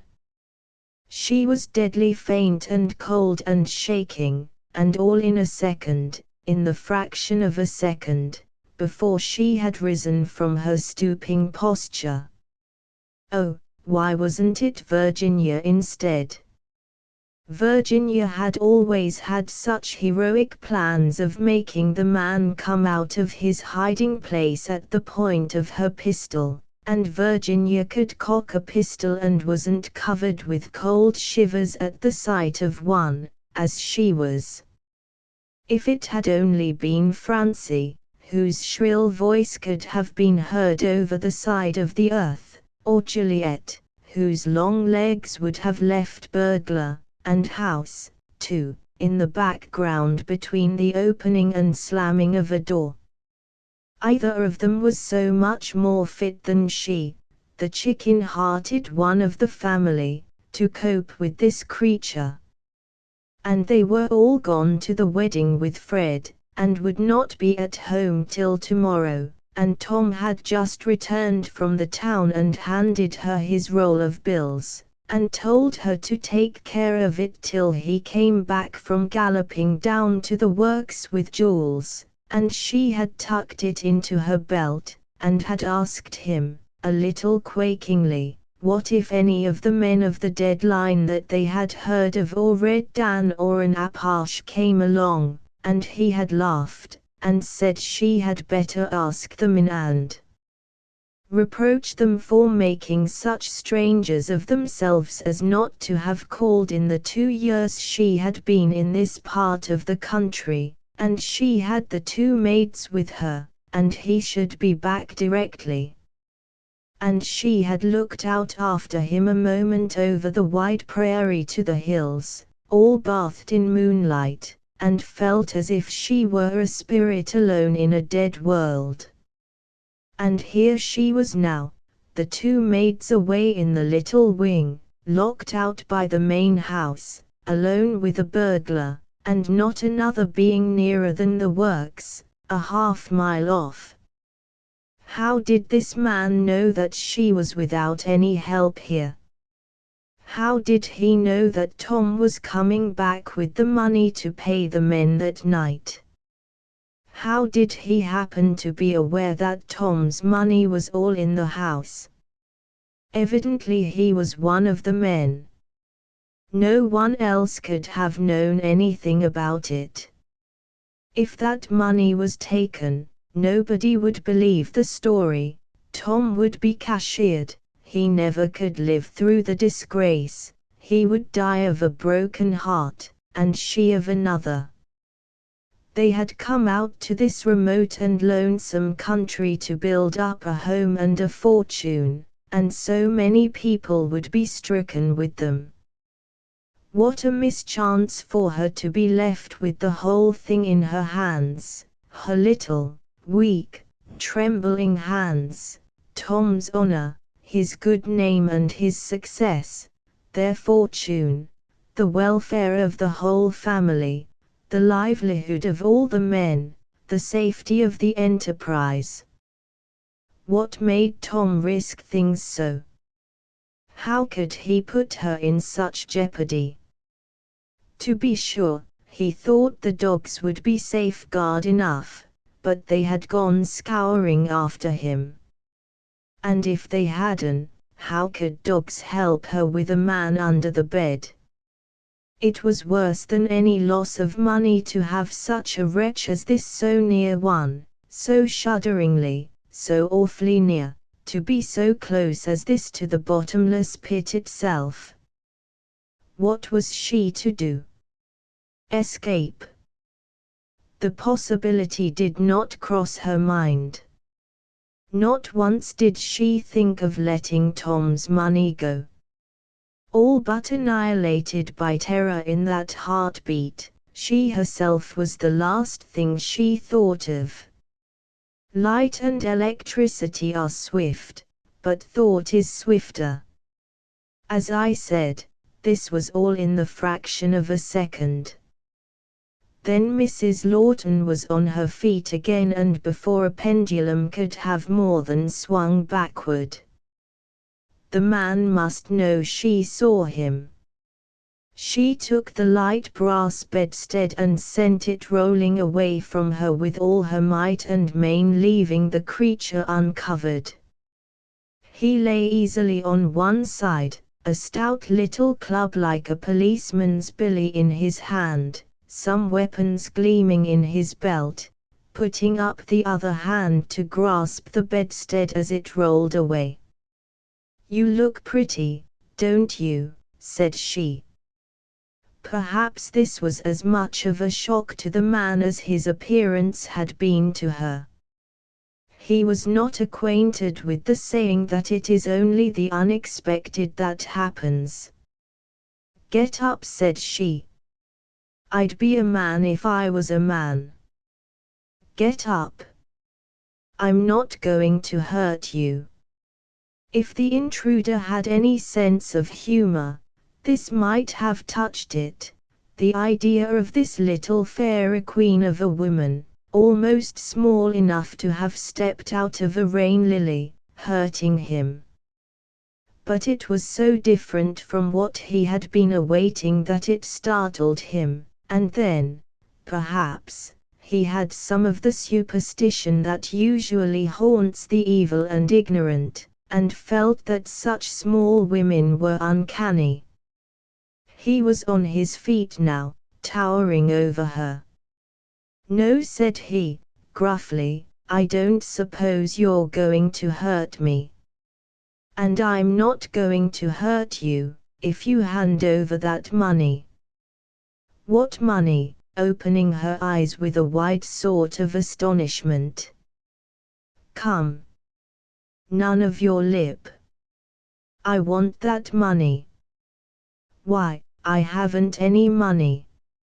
"Oh, yes, I have, to be sure, but I thought you'd remember it," said the man, with a grin.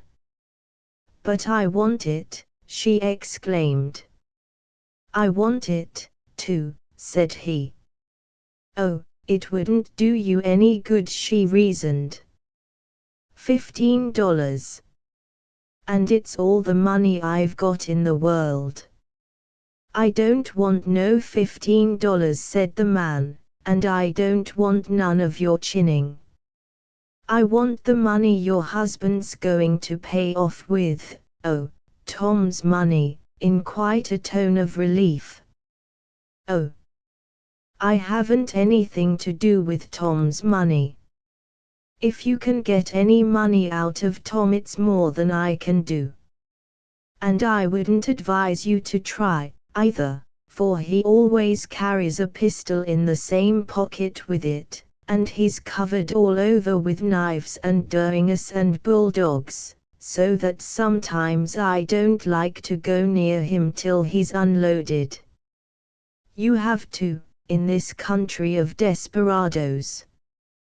You see, yes, I see, you little hen sparrow, his eyes coming back to her from a survey of the room, that you've got Tom's money in the house here, and would like to throw me off the scent. If I had said she, you'd only get it across my dead body. Hadn't you better look for it, and have me tell you when you're hot and when you're cold? Come, said he, again, I've had enough of your slack. You're not very polite, she said, with something like a pout. People in my line ain't, he answered, grimly. I want that money. And I want it now. I've no time to lose. I'd rather come by it peaceable, he growled, but if, well, you can take it, of course, you're the stronger. But I told you before, it's all I have, and I've very particular use for it. You just sit down, she cried, indicating a chair, with the air of really having been alone so long in these desolate regions as to be glad of having someone to talk to, and throwing herself into the big one opposite, because in truth she could not stand up another moment. And perhaps feeling as if a wren were expostulating with him about robbing her nest, the man dropped the angry arm with which he had threatened her, and leaned over the back of the chair. There it is, said she, right under your hand all the time. You won't have to rip up the mattress for it, or rummage the clothes press, or hunt through the broken crockery on the top shelves of the kitchen cupboard, she ran on, as if she were delighted to hear the sound of her own voice, and couldn't talk fast enough. I always leave my purse on the dressing case, though Tom has told me, time and again, it wasn't safe. But out here, stop, thundered the man. If you know enough to stop. Stop. Or I'll cut your cursed tongue out and make you stop. And then, I suppose, you'd gurgle. That's not what I want, though I'll take it. I've told you, time and again, that I want the paymaster's money. That isn't right under my hand, and where is it? I'll put daylight through that little false heart of yours if you don't give it to me without 5 more words, and I've told you just as often that I've nothing to do with the paymaster's money, and I wish you would put daylight anywhere, for then my husband would come home and make an end of you. And with the great limpid tears overflowing her blue eyes, Rose Lawton knew that the face she turned up at him was enough to melt the sternest heart going. Do you mean to tell me, said he, evidently wavering, and possibly inclining to doubt if, after all, she were not telling the truth, as no man in his senses would leave such a sum of money in the keeping of such a simpleton. I don't mean to tell you anything, she cried. You won't believe a word I say, and I never had anyone doubt my word before. I hate to have you take that $15, though. You never would in the world, if you knew how much self-denial it stands for. Every time I think I would like an ice cream, out in this wilderness, where you might as well ask for an iceberg, I've made Tom give me the price of one. You won't find anything but ribbons there. And when I've felt as if I should go wild if I couldn't have a box of Huila's candy, I've made Tom give me the price of that. There's only powder and tweezers and frizzes in those boxes. As he went over the top of the dressing case, still keeping a lookout on her.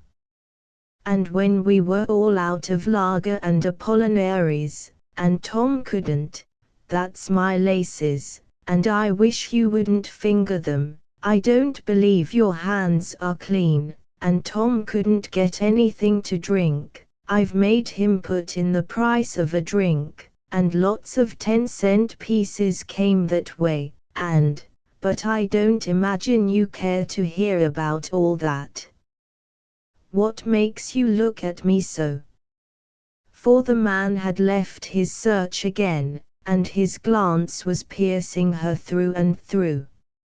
Oh, your eyes are like augers turning to live coals, she cried. Is that the way you look at your wife? Do you look at your children the same way? That lay won't work, said he, with another grin. I ain't got no feelings to work on. I ain't got no wife or kids. I'm sure that's fortunate, said Mrs. Lawton. A family wouldn't have any peace of their lives with you following such a dangerous business. And they couldn't see much of you either. I must say I think you'd be a great deal happier if you reformed, well, if you left this business, and took up a quarter section, and had a wife and, look here, cried the man, his patience gone. Are you a fool, or are you bluffing me? I've half a mind to knock your head in, he cried, and hunt the house over for myself. I would, if there was time. You wouldn't find anything if you did, she returned, leaning back in her chair. I've looked often enough, when I thought Tom had some money. I never found any. What are you going to do now? With a cry of alarm at his movement. I'm going to tie you hand and foot first. Oh, I wouldn't. I'd rather you wouldn't, really. I promise you I won't leave this chair, I don't mean you shall. Oh, how can you treat me so, she exclaimed, lifting up her streaming face. You don't look like a person to treat a woman so. I don't like to be tied, it makes me feel so helpless. What kind of a dumb fool be you, anyway, said the man, stopping a moment to stare at her. And he made a step then toward the high chest of drawers, half bureau, half writing desk, for a ball of tape he saw lying there. Oh, she cried, remembering the tar baby. Don't go there. For mercy's sake, don't go there, raising her voice till it was like the wind in the chimney. Oh, please don't go there. At which, as if feeling morally, or rather immorally, sure that what he had come for was in that spot, he seized the handles of the drawer, and down fell the lid upon his head with a whack that jammed his hat over his eyes and blinded him with pain and fury for an instant. And in that instant she had whipped the roll of money from her belt, and had dropped it underneath her chair. I knew it, she cried. I knew it would. It always does. I told you not to go. You shut your mouth quick, roared the man, with a splutter of oaths between each word. That's right, she said, leaning over the arm of the chair, her face like a pitying saint's. Don't mind me, I always tell Tom to swear, when he jams his thumb. I know how it is myself when I'm driving a nail. It's a great relief. I'd put some cold water on your head, but I promised you I wouldn't stir out of the chair. The man went and sat down in the chair on whose back he had been leaning. I swear, I don't know what to make of you, said he, rubbing his head ruefully. You can make friends with me, said she. That's what you can do. I'm sure I've shown you that I'm friendly enough. I never believe any harm of anyone till I see it myself. I don't blame you for wanting the money. I'm always in want of money. I've told you you might take mine, though I don't want you to. But I shouldn't give you Tom's money, even if I knew where it was. Tom would kill me if I did, and I might as well be killed by you as by Tom, and better. You can make friends with me, and be some protection to me till my husband comes. I'm expecting him and Jules every moment. The man started to his feet. Do you see that? He cried, holding his revolver under her nose. Look right into that gun. We'll have no more fooling. It'll be your last look if you don't tell me where that money is before I count 3. She put out her hand and calmly moved it aside. I've looked into those things ever since I've lived on the prairie, said she. And I dare say it won't go off, mine won't. Besides, I know very well you wouldn't shoot a woman, and you can't make bricks without straw, and then I've told you I don't know anything about that money. You are a game one, said he. No, I'm not, she replied. I'm the most tremendous coward. I've come out here in this wild country to live, and I'm alone a great deal, and I quake at every sound, every creak of a timber, every rustle of the grass. And you don't know anything about what it is to have your heart stand still with horror of a wild beast or a wild Indian or a deserter, a deserting soldier. There's a great Apache down there now, stretched out in his blanket on the floor, before the fire in the kitchen. And I came up here as quick as I could, to lock the door behind us and sit up till Tom came home, and I declare, I never was so thankful in all my life as I was just now to see a white face when I looked at you. Well, I'll be. Apache, cried the visitor. See here, little one, you've saved your husband's money for him.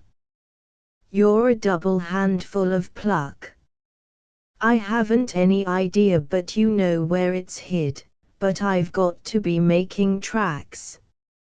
If it wasn't for waking that Apache, I'd leave Red Dan's handwriting on the wall. And almost while he was speaking he had swung himself out of the window to the roof of the porch and had dropped to the ground and made off. Mrs. Lawton waited till she thought he must be out of hearing, leaning out as if she were gazing at the moon. Then she softly shut and fastened the sash, and crept with shaking limbs to the door and unlocked it, and fell in a dead faint across the threshold. And there, when he returned some 3/4 of an hour later, Tom found her. Oh, Tom, she sobbed, when she became conscious that she was lying in his arms, his heart beating like a trip hammer, his voice hoarse with fright as he implored her to open her eyes. Is there an apache in the kitchen? Rubaiyat of Mutulette Elia by Wallace Bruce Amsbury. Dear 6 children in our family, days Mosley girls and boys, Twanitan me woes thankful sure for all the happy joys, dears Pierre, and little Rosalie, Antoine, Marie and Jeannie, and Paul he's come now soon 12 year, Mo's close to be a man. I's lof all of la petite femme, de garcon make me proud, I have grad aspiration for all that little crowd, my Pierre shall be one doctor mans, Rosalie will teach school, Antoine and Jeannie shall roam the farm, Marie som man will rule. And Paul shall be a cure sure, I'll have him educate, I work it all out on my head, oh. I am moculate. Dis all of course wen day grow up, but I think bout it now, so wen de tam was com for ac, I'll know de way and how. Long time ago, wen Paul first com, he make a lot of noise, he's keep me trot, but day and night, he was one naughty boys, at 1 o'clock, at 2 o'clock, Annie all tam suit him, he's make us give de grand parade just as he tak de wm.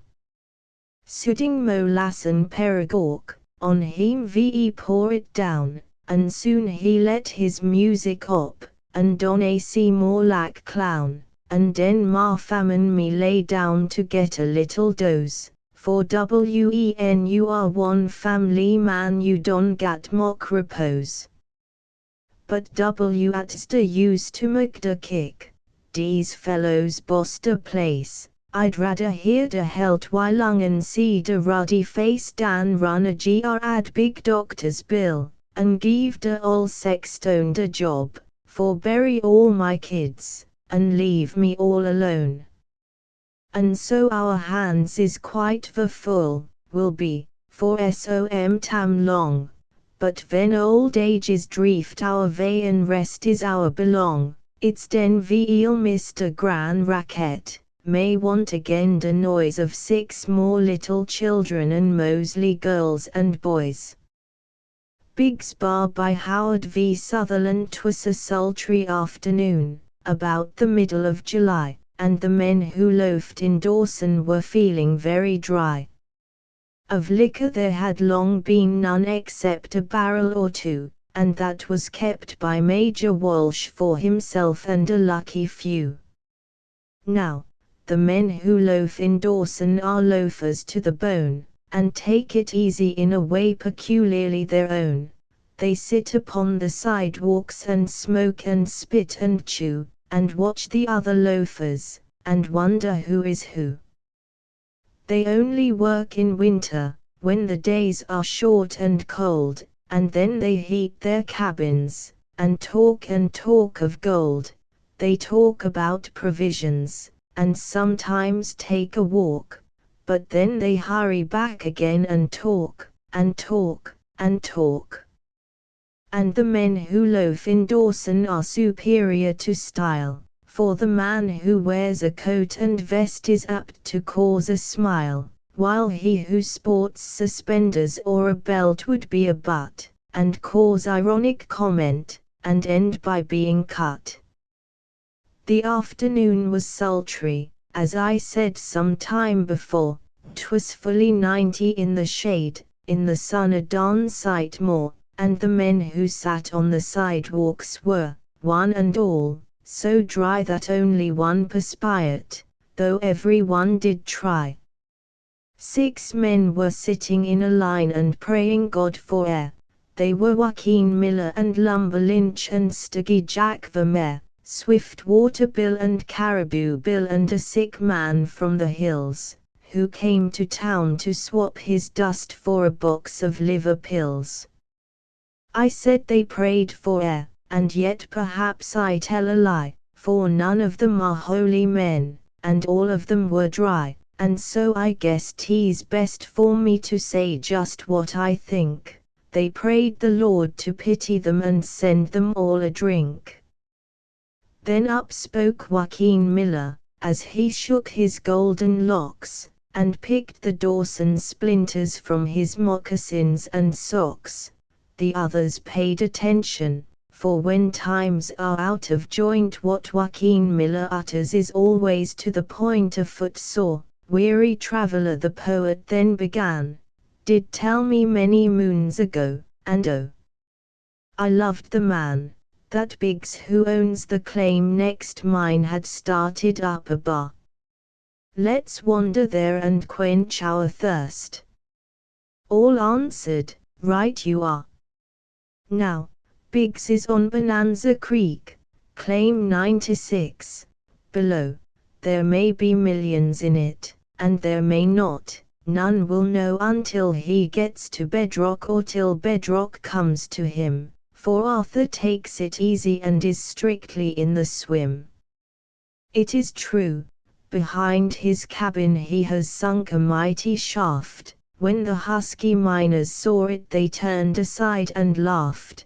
But Biggs enjoys his bacon, and smokes his pipe and sings, content to be enrolled among the great Bonanza kings. 'Tis full 3 miles from Dawson town to Biggs' little claim. The miners' curses on the trail would make you blush with shame the while they slip, or stub their toes against the roots, or sink 12 inches in the mud and slime before their eyes can wink. But little cared our gallant 6 for roots, or slime, or mud, for they were out for liquor as a soldier is for blood. They hustled through the forest, nor stopped until they saw Biggs, wrapped in contemplation, beside his cabin door. He rose to greet his visitors, and asked them for the news, and said he was so lonesome that he always had the blues. He hadn't seen a paper for 18 months, he said, and that had been in Japanese, a language worse than dead. They satisfied his thirst for news, then thought they of their own, and Miller looked him in the eye and gave a little groan. And all 6 men across their mouths did pass a sunburnt hand in a manner most deliberate, which all can understand. We heard you keep a bar, good Biggs, the gentle poet said. And so we thought we'd hold you up, and we are almost dead.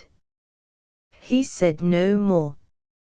Biggs understood, and thusly spoke to them in accents somewhat British and prefixed with a hem. The bar you'll find a few yards hence as up that trail you go. I never keep my liquor in the blooming house, you know. Just mush along and take a drink, and when you are content come back and tell me, if you can, who now is president. They mushed along, those weary men, nor looked to left or right, but thought of how each cooling drink would trickle out of sight, and very soon they found the goal they came for from afar, a keg, half full of water, in a good old gravel bar. The Backsliding Brother by Frank L. Stanton. De screech owl screech de ol bon lof, you drinked yo dram since you done swear off. You gwind away hward sinners stay, Satan gwind ter rose you at de judgment day. Den de ol har nt say, de ol chu ch wall, you des so triflin that you had ter fall. You gwind away hward brimstone stay, Satan gwind ter rose you at de judgment day. Den I shake shiver, I hunt fur kiver, I cry ter de good Lord, please deliver. I tell him plain that my hopes is vain, I drinked my dram fur to ease my pain. Den de screech I'll screech from de north to south you drinked yo dram, you smacked yo mouth. You gwind away whore de brimstone stay, Satan gwind to rose you at de judgment day. Ye Legend of Sir Clad by Wilbur D. Nesbit. Now, when ye goodnit Clad had dwelt in paradise a matter of 1,000 years, he sid some grievous sins, and went unto the entrance gate to speak hym in thy Swiss. Behold, I do not wysh to make a racket, nor a fuss, and yet I fain wold hie away and cease from living thus, for it is most too peaceful here, and sore monotonous. Oh, very well ye keeper said, you shall have your desire, go down upon ye earth again to see what you admire, but take good heed that you shall keep your trolley on ye wire. Right glad was good Sir Clad to see ye gates unsealed. He took a jump straight through ye clouds to what was there revealed, and straightway lit up on ye ground which was a football field. Gadzooks, he said, now, here is sport. This is a goodly sit. For Justinge's soakers here abound I have an appetite, so I will amble to ye scrap, for that is my delight. He strode into ye hurtlinge mass, whence rose a thrillinge soundy of class yells, signals, breakinge bones, and moaninges all around ye, and then ye football men took hym and pushed hym in ye groundy. They break hys breastplate into bits, and shattered all hys greaves. They fractured both hys mitty arms within hys chainmail sleeves, and woundy hys massive legs into some oriental weaves. Up rose ye brave Sir Clad and groaned, I had no wrong. I'll hustle back to paradise, and ye entrounce gong, for this new crop of earthly nits at Justinge is too strong, and henceforth this is my resolve, to stay where I belong. Winter dusk by Archaemunketrick the prospect is bare and white, and the air is crisp and chill, while the ebon wings of night are spread on the distant hill. The roar of the stormy sea seem the dirges shrill and sharp that winter plays on the tree, his wild Aeolian harp. In the pool that darkly creeps in ripples before the gale, a star like a lily sleeps and wiggles its silver tail. A Mother of Four by Juliet Wilbur Tompkins. You are fortunate to find us alone, Mrs. Merritt. With 4 girls, it is simply terrible, callers underfoot wherever you stir. You must know something about it, with 2 daughters, so you can fancy it multiplied by 2. Really, sometimes I get out of all patience. I haven't a corner of my house to myself on Sundays. But I realize it is the penalty for having 4 lively daughters, and I have to put up with it. Mrs. Merritt, the visitor, had a gently worried air as she glanced from the twins, thin and big-boned, reading by the fire, to pretty, affected Amelie at the tea-table, and the apathetic Enid furtively watching the front steps from the bay window. Something in her expression seemed to imply a humble wonder as to what might constitute the elements of high popularity, since her 2 dear girls, of course, mine have their friends. She asserted. It was an admission that perhaps the doorbell was not overworked. I enjoy young life, she added. Oh, yes, in moderation. Mrs. Baldwin laughed from the depths of the complacent prosperity that irradiated her handsome white hair and active brown eyes, her pleasant rosiness, and even her compact stoutness, suggesting strength rather than weight. But since Enid became engaged, that means Harry all the time. There's my library gone, and with the other 3 filling both drawing rooms and the reception room, I have to take to the dining room, myself. There they begin, she added, as Enid left the window and slipped out into the hall, closing the door after her. Now we shall have no peace until Monday morning. You know how it is. Mrs. Merritt seemed depressed, and soon took her leave. The twins, when they were left alone in the drawing room, lifted their heads and exchanged long and solemn looks, then returned to their reading in silence.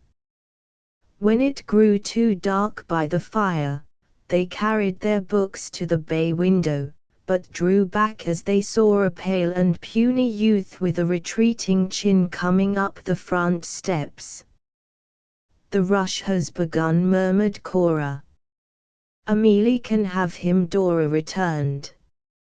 "Let's fly." They retreated upstairs and read peacefully until tea time. The bell did not ring again. When they came down, Mrs. Baldwin eyed them irritably. "Why don't you ask the Carroll boys into Sunday tea sometime? They will think you have forgotten them. And Mr. White and that nice Mr. Morton who lives with him, I am afraid you have offended them in some way. They used to be here all the time." "They only came twice, and those were party calls," said Dora bluntly. "My dear, you have forgotten," was the firm answer. "They were here constantly. I shall send them a line. I don't like to have them think we have gone back on them." "Oh, I wouldn't," began Cora, but was put down with decision. "When I need your advice, Cora, I will ask for it. Amelie, dear, you look tired. I am afraid you have had too much gaiety this afternoon." "Oh, I love it. It's the breath of life to me," said Amelie rapturously. The twins again exchanged solemn looks and sat down to their tea in silence. Mrs. Baldwin attacked them peevishly at intervals. She was cross at Enid also, who had not kept Harry to supper, and preserved an indifferent silence under questioning. "When I was your age," was the burden of her speech. "I must give a dance for you young people," she decided. "You need livening up." "Oh, lovely," exclaimed Amelie. "We have not had one this winter. I don't know what I have been thinking about," Mrs. Baldwin went on with returning cheerfulness. "We won't ask more than 100. You must have a new frock, Amelie. Enid, how is your blue one?" "Oh, all right," said Enid indifferently. Mrs. Baldwin turned to the twins, and found them looking frankly dismayed. "Well, what is it now?" she exclaimed. "I am sure I try to give you as good times as any girls in town. Not many mothers on my income would do half so much. And you sit looking as if you were going to execution." We do appreciate it," Mother urged Cora, unhappily. "But we aren't howling successes at parties," Dora added. "Nonsense. You have partners to spare." Mrs. Baldwin was plainly angry. "No child of mine was ever a wallflower, nor ever will be. Never let me hear you say such a thing again.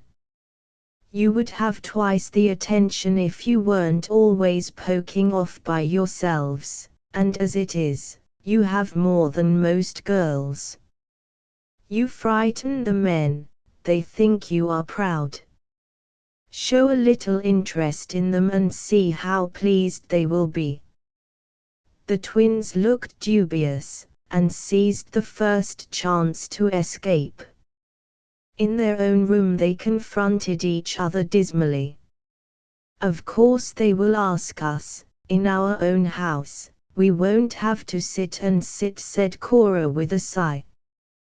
But it's almost worse when they ask you for that reason, objected Dora. I know.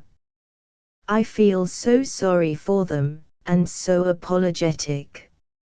If Mother would only let us go and teach at Miss Brown's, then we could show we were really good for something. We shouldn't have to shine at parties. We shouldn't have to go to them. Come on, let's do some Latin. I want to forget the hateful thing. Cora got down the books and drew their chairs up to the student lamp. I know I shouldn't be such a stick if I didn't have to wear low neck, she said. I am always thinking about those awful collarbones, and trying to hold my shoulders so as not to make them worse. Oh, don't I know? Dora had slipped on a soft red wrapper, and threw a blue one to her sister. When they were curled up in their big, cushioned chairs, they smiled appreciatively at each other. Isn't this nicer than any party ever invented?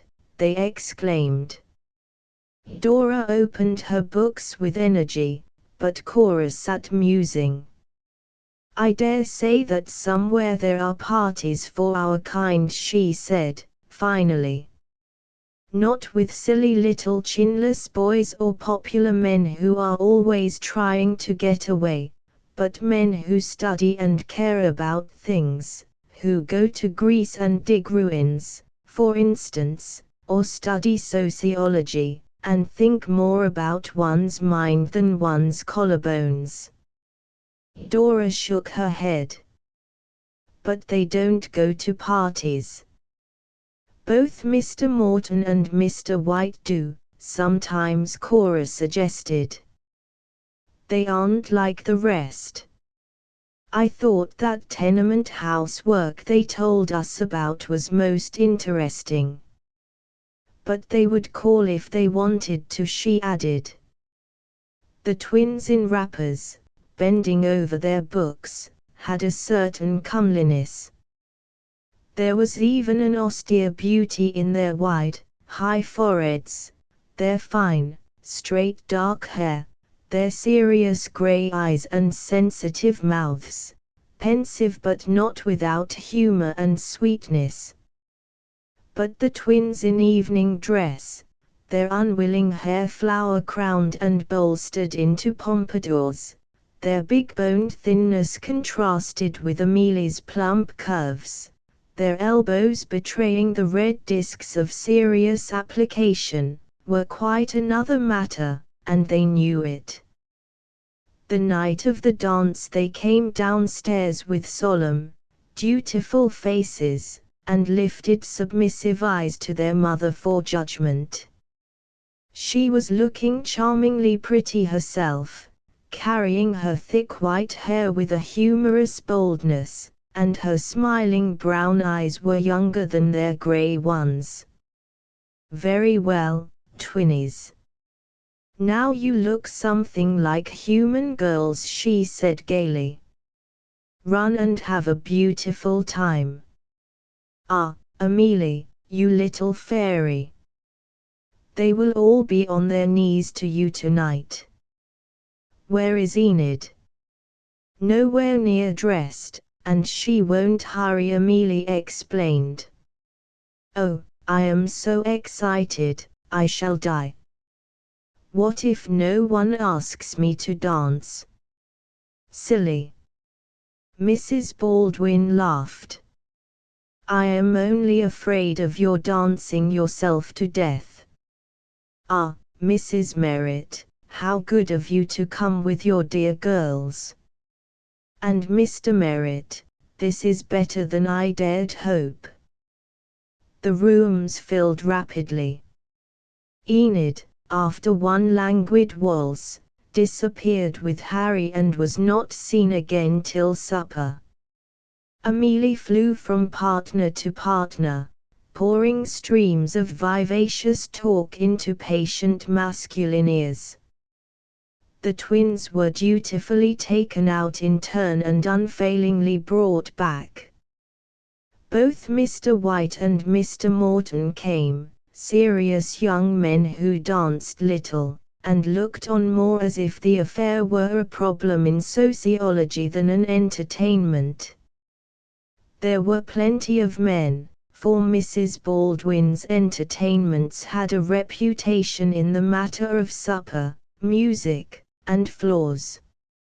After you've worked through the family, you can have a ripping old time, Cora heard one youth explain to another. A moment later he stood in front of her, begging the honor of a waltz.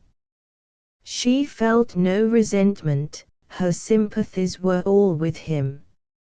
She looked up with gentle seriousness. You needn't, you know, she said. Dora and I don't really expect it, we understand. He looked so puzzled that she added, I overheard you just now, about working through the family. He grew distressfully red and stammered wildly. Cora came at once to his rescue. Really, it's all right. We don't like parties, ourselves, only it is hard on Mother to have such sticks of daughters, so we do our best. But we never mind when people don't ask us. Sometimes we almost wish they wouldn't. The youth was trying desperately to collect himself. What do you like, then? He managed to ask. Oh, books, and the country, and not having to be introduced to people. She was trying to put him at his ease. We really do like dancing, we do it better than you'd think, for Mother made us keep at it. If only we didn't have to have partners and think of things to say to them. She held out her hand. Thank you ever so much for asking me, but I'd truly rather not. He wrung her hand, muttered something about later, then and fled, still red about the ears. Cora returned to her mother. Well, my dear, you seem to be having a tremendous flirtation with that youth, laughed Mrs. Baldwin. Such a hand clasp at parting. Don't dance too hard, child. She turned to the half-dozen parents supporting her. These crazy girls of mine will dance themselves to death if I don't keep an eye on them, she explained. Amelie says, Mother, how can I help splitting my dances, when they beg me to? I am always relieved when the dance is over and they are safe in bed, then I know they aren't killing themselves. The men have no mercy, they never let them rest an instant. I don't see Miss Enid about, suggested Mr. Merritt. I suppose she and her Harry. Oh, I suppose so. Mrs. Baldwin shook her head resignedly. The bad child insists on being married in the spring, but I simply cannot face the idea. What can I do to prevent it, Mrs. Merritt? I am afraid you can't, smiled Mrs. Merritt. We mothers all have to face that. Ah, but not so soon. It is dreadful to have one's girls taken away. I watch the others like a hawk. The instant a man looks too serious, pouf, I whisk him away. Cora stood looking down, with set lips. A flush had risen in her usually pale cheeks. Dora, setting free an impatient partner, joined her and they drew aside. "It does make me so ashamed," said Cora, impulsively. "I think Mother really makes herself believe it," said Dora, with instant understanding. They watched Amelie flutter up to their mother to have a bow knitted, and stand radiant under the raillery, though she made a decent pretense of pouting. Her partner vanished, and Mrs. Baldwin insisted on her resting for 1 minute, which ended when another partner appeared. "Amelie is asked much more than we are," always Cora suggested. Dora nodded at the implication. "I know. I wonder why it never seems quite real. Perhaps because the devoted ones are such silly little men. Or seem to us so," Cora amended conscientiously. "Don't you wish we might creep upstairs? Oh, me, here comes a man, just hating it. Which do you suppose he will?" "Oh, thank you, with pleasure, Mr. Dorr." Cora was led away, and Dora slipped into the next room, that her mother might not be vexed at her partnerless state. Mrs. Baldwin saw to it that the twins had partners for supper, and seated them at a table with half a dozen lively spirits, where they ate in submissive silence while the talk flowed over and about them. No one seemed to remember that they were there, yet they felt big and awkward, conspicuous with neglect, thoroughly forlorn. When they rose, the others moved off in a group, leaving them stranded. Mrs. Baldwin beckoned them to her table with her fan. "Well, twinnies, yours was the noisiest table in the room," she laughed. "I was quite ashamed of you. When these quiet girls get going," she added expressively to her group. The twins flushed, standing with shamed eyes averted. In the rooms above the music had started, and the bright procession moved up the stairs with laughter and the shine of lights on white shoulders. They all seemed to belong together, to be glad of one another. "Well, run along and dance your little feet off," said Mrs. Baldwin gaily. They hurried away, and without a word mounted by the back stairs to their own room. When their eyes met, a flash of anger kindled, grew to a blaze. "Oh, I won't stand it, I won't," exclaimed Dora, jerking the wreath of forget-me-nots out of her hair and throwing it on the dressing table. "We have been humiliated long enough. Cora, we're 24, it is time we had our own way." Cora was breathing hard. "Dora, I will never go to another party as long as I live," she said. "Nor I," declared Dora. They sat down side by side on the couch to discuss ways and means. A weight seemed to be lifted off their lives. In the midst of their eager planning, the door opened and Mrs. Baldwin looked in at them with a displeased frown. "Girls, what does this mean?" she exclaimed. "Come down at once. What are you thinking of, to leave your guests like this?" The twins felt that the moment had come, and instinctively clasped hands as they rose to meet it. "Mother," said Dora firmly, we have done with parties forever and ever. No one likes us nor wants to dance with us, and we can't stand it anymore. Miss Brown still wants us to come there and teach, Cora added, her voice husky but her eyes bright. So we can be self-supporting, if you don't approve. We are 24, and we have to live our own lives. They stood bravely for annihilation. Mrs. Baldwin laughed. You foolish twinnies. I know, someone has been hurting your feelings. Believe me, my dears, even I did not always get just the partner my heart was set on.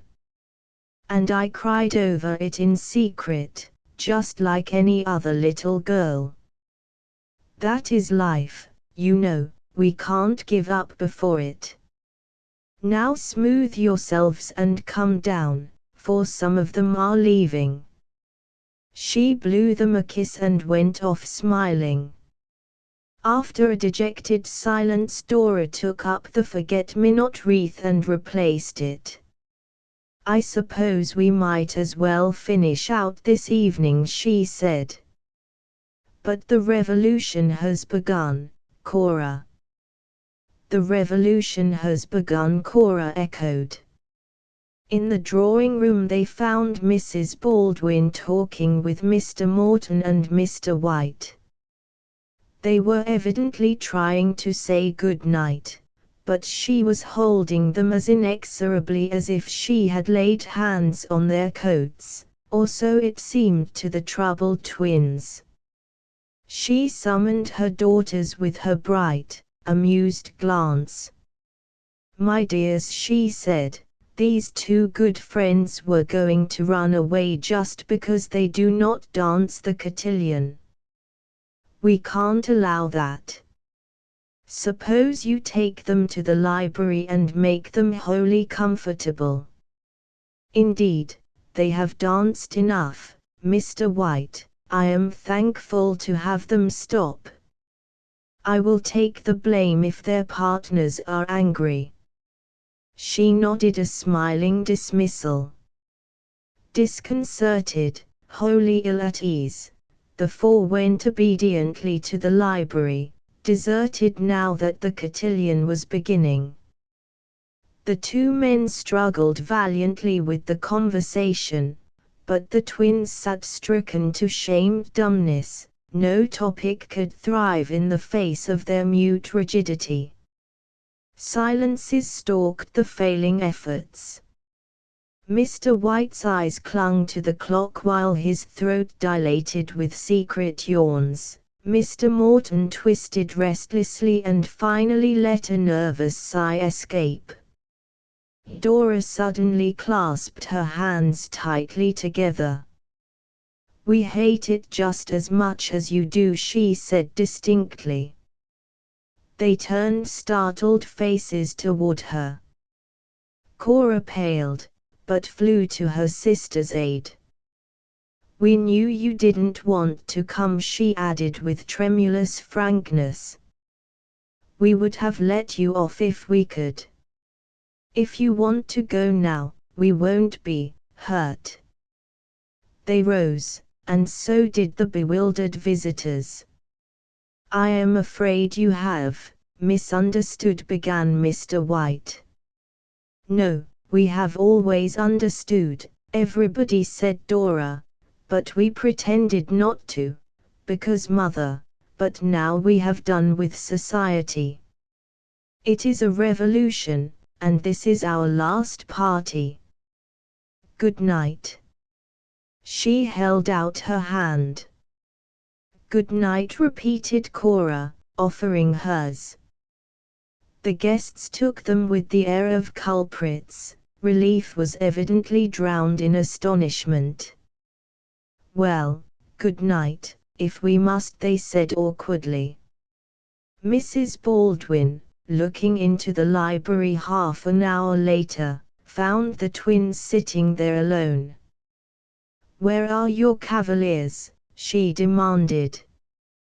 They left long ago, Dora explained sleepily. Mayn't we go to bed? Oh, for pity's sake, go, was the exasperated answer. In the morning the twins appeared braced for revolution. When a reception for that afternoon was mentioned, they announced firmly that they were not going. I think you are wise, said Mrs. Baldwin amiably. You both look tired. They were conscious of disappointment as well as relief. It was the establishment of a principle they wanted, not coddling. 3 weeks went by in the same debilitating peace. The twins were smiled on and left wholly free. They had almost come to believe in a bloodless victory, when Mrs. Baldwin struck a masterly attack where they were weakest. Her weapon was, not welcome temper, but restrained pathos. A mere 14 at dinner and a few coming in to dance afterward, and I do want you twinnies to be there.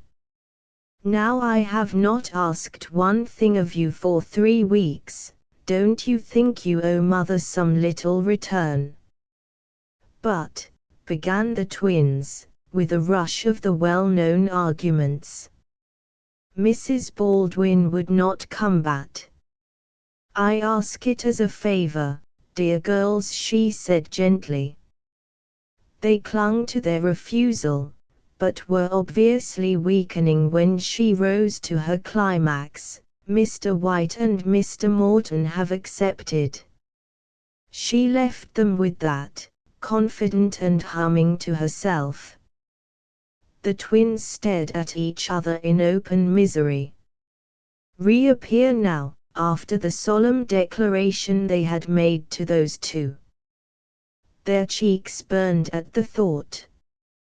They mounted to their room to formulate their resistance, and found 2 exquisite new gowns, suitable for fairy princesses, spread out like snares.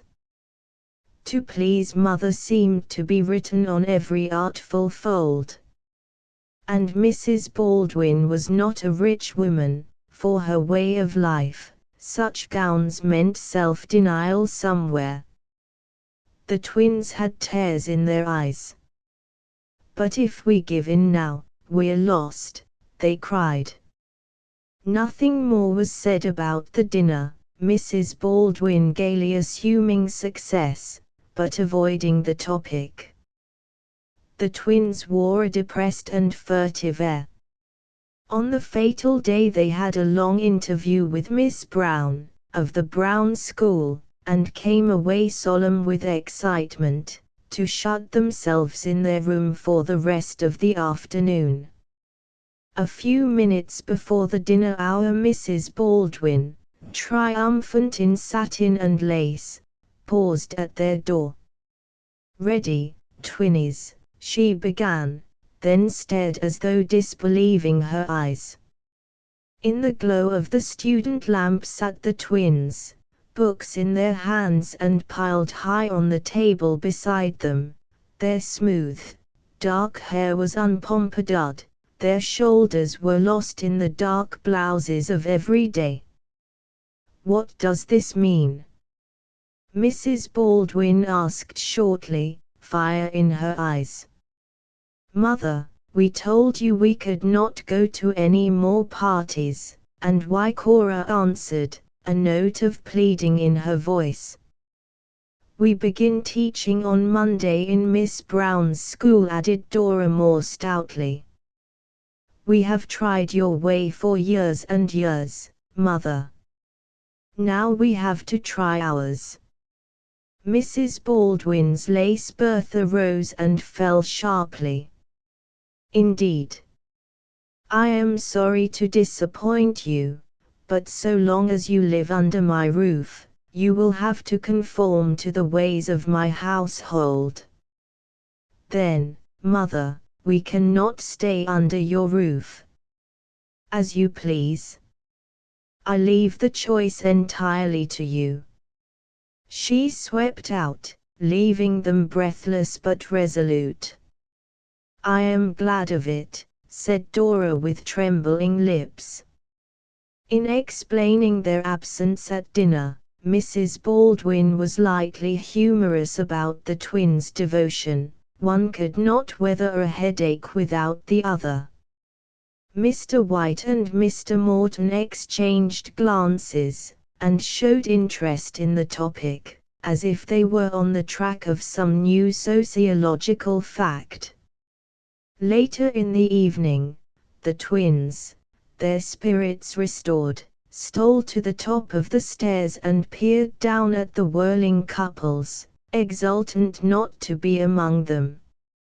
Mr. White was standing just below, and he glanced up, as if he might have been listening. His face brightened.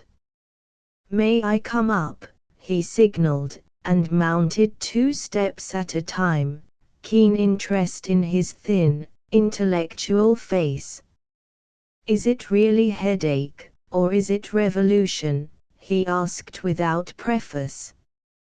"Morton and I have been longing to know, all the evening." "Revolution," said the twins. "How very interesting. Do you know, we came tonight just to see if you would be there. You staggered us, the other evening. We were glad when you didn't appear, if you won't misunderstand. It is so unexpected, in this environment. I shall be curious to see how far you can carry it out." He was leaning against the banister, looking at them as if they were abstract propositions rather than young girls, and they felt unwontedly at ease. "To the very end," Dora asserted. "We begin teaching Monday, and we have to find a place to board." Her color rose a little, but she smiled. "That is plucky," he commented. "We can help you there, I know a number of places." "When do you want to move?" "Tomorrow," they answered in unison. He consulted an engagement book, reflected a few moments, then made a note. "Morton or I will call for you tomorrow at 3, he announced with businesslike brevity. "I think I know just the place, but we will give you a choice. If you really wish to move in at once, you could have your things packed, ready to be sent for." "Oh, we do," said Cora. He glanced meditatively at their fine and glowing faces. "Of course you won't be comfortable, luxurious, as you are here," he warned them, with a nod toward the great paneled hall. Mrs. Baldwin passed the drawing-room door below with the stately tread of a reviewing officer. "Oh, we don't care," they exclaimed eagerly. The next day their mother treated the twins as if they were not. She spoke no word to them and did not seem to hear their husky little efforts at reconciliation. They found it hard to remember persistently that they were revolutionists rather than children in disgrace. She was unapproachable in her own room when Mr. White and Mr. Morton came for them. "Well, we can't help it," they said sadly as they locked their 2 trunks and went down the stairs.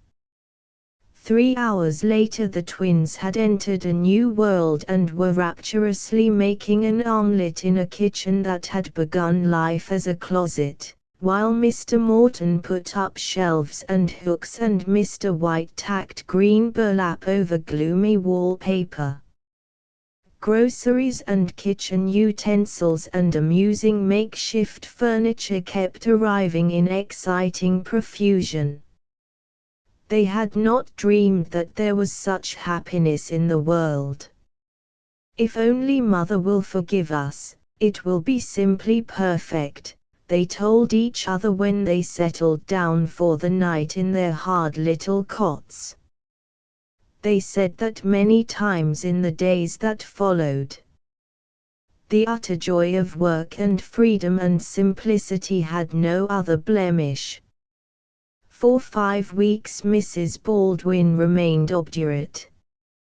Then, one Sunday afternoon, she appeared, cold, critical, resentful still, lifted her eyebrows at the devices of their light housekeeping, looked disgusted when they pointed out from the window the little cafe where they sometimes dined, and offered to consent to their social retirement if they would give up the teaching and come home. The twins were troubled and apologetic, but inflexible. They had found the life they were meant for, they could not give it up. If she knew how happy they were. How, with your bringing up, you can enjoy this, she marveled. It isn't respectable, eating in nasty little holes alone at night.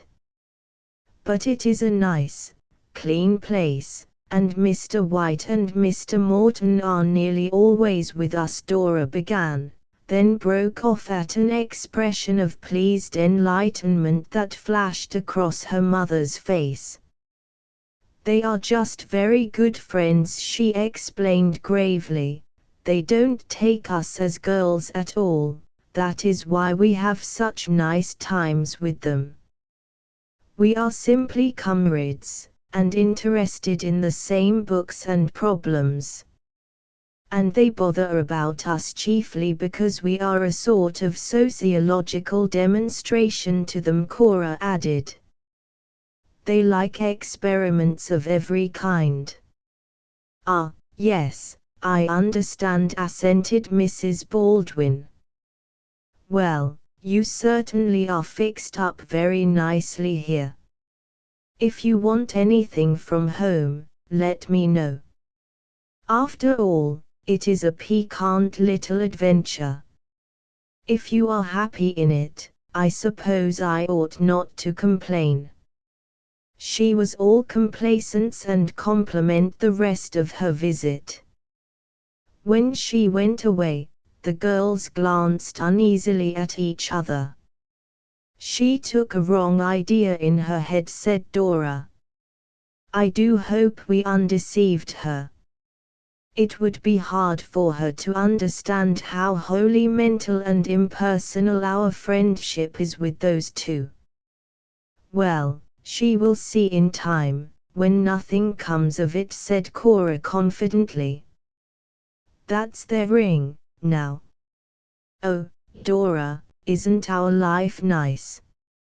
Mrs. Baldwin, passing down the shabby front steps, might have seen the two men approaching, one with an armful of books and the other with a potted plant, but she apparently did not recognize them, for she stepped into her carriage without a sign.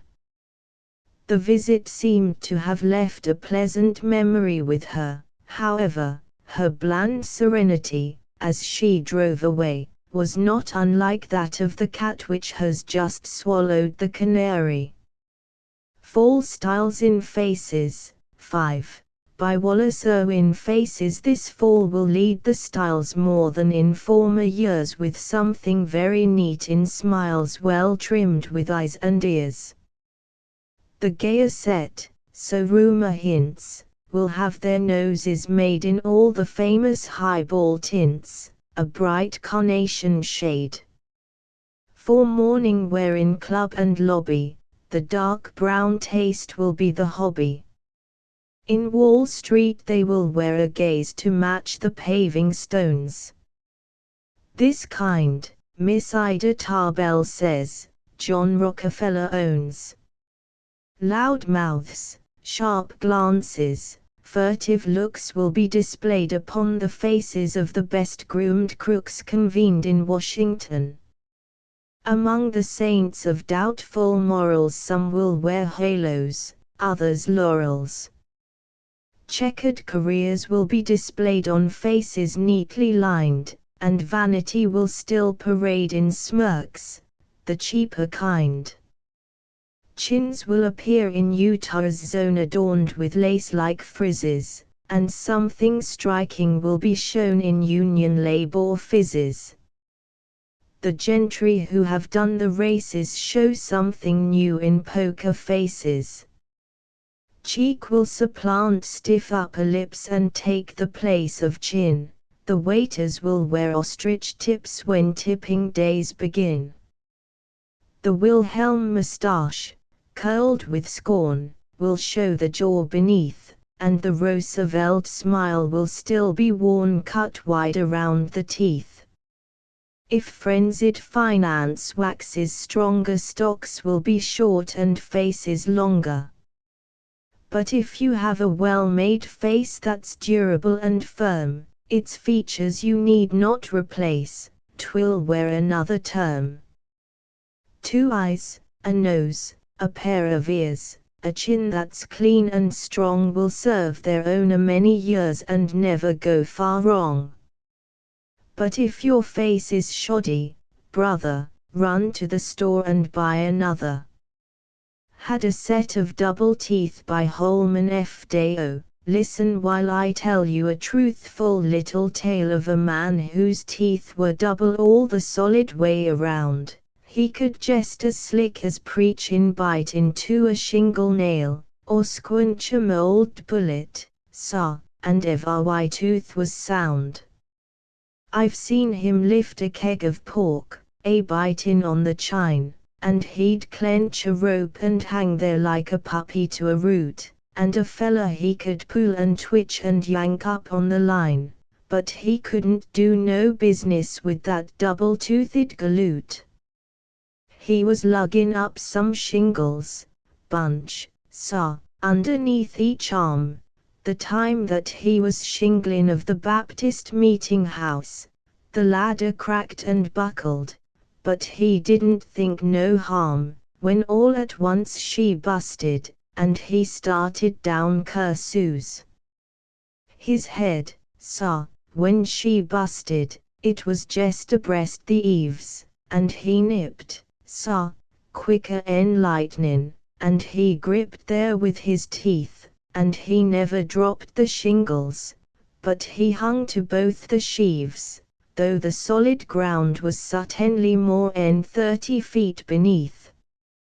He held there and he kicked there and he squirmed, but no one come. He was working on the roof alone, there warn't no folks around. He hung like death to niggers till his jaw was set and numb, and he really thought he'd have to drop them shingles on the ground.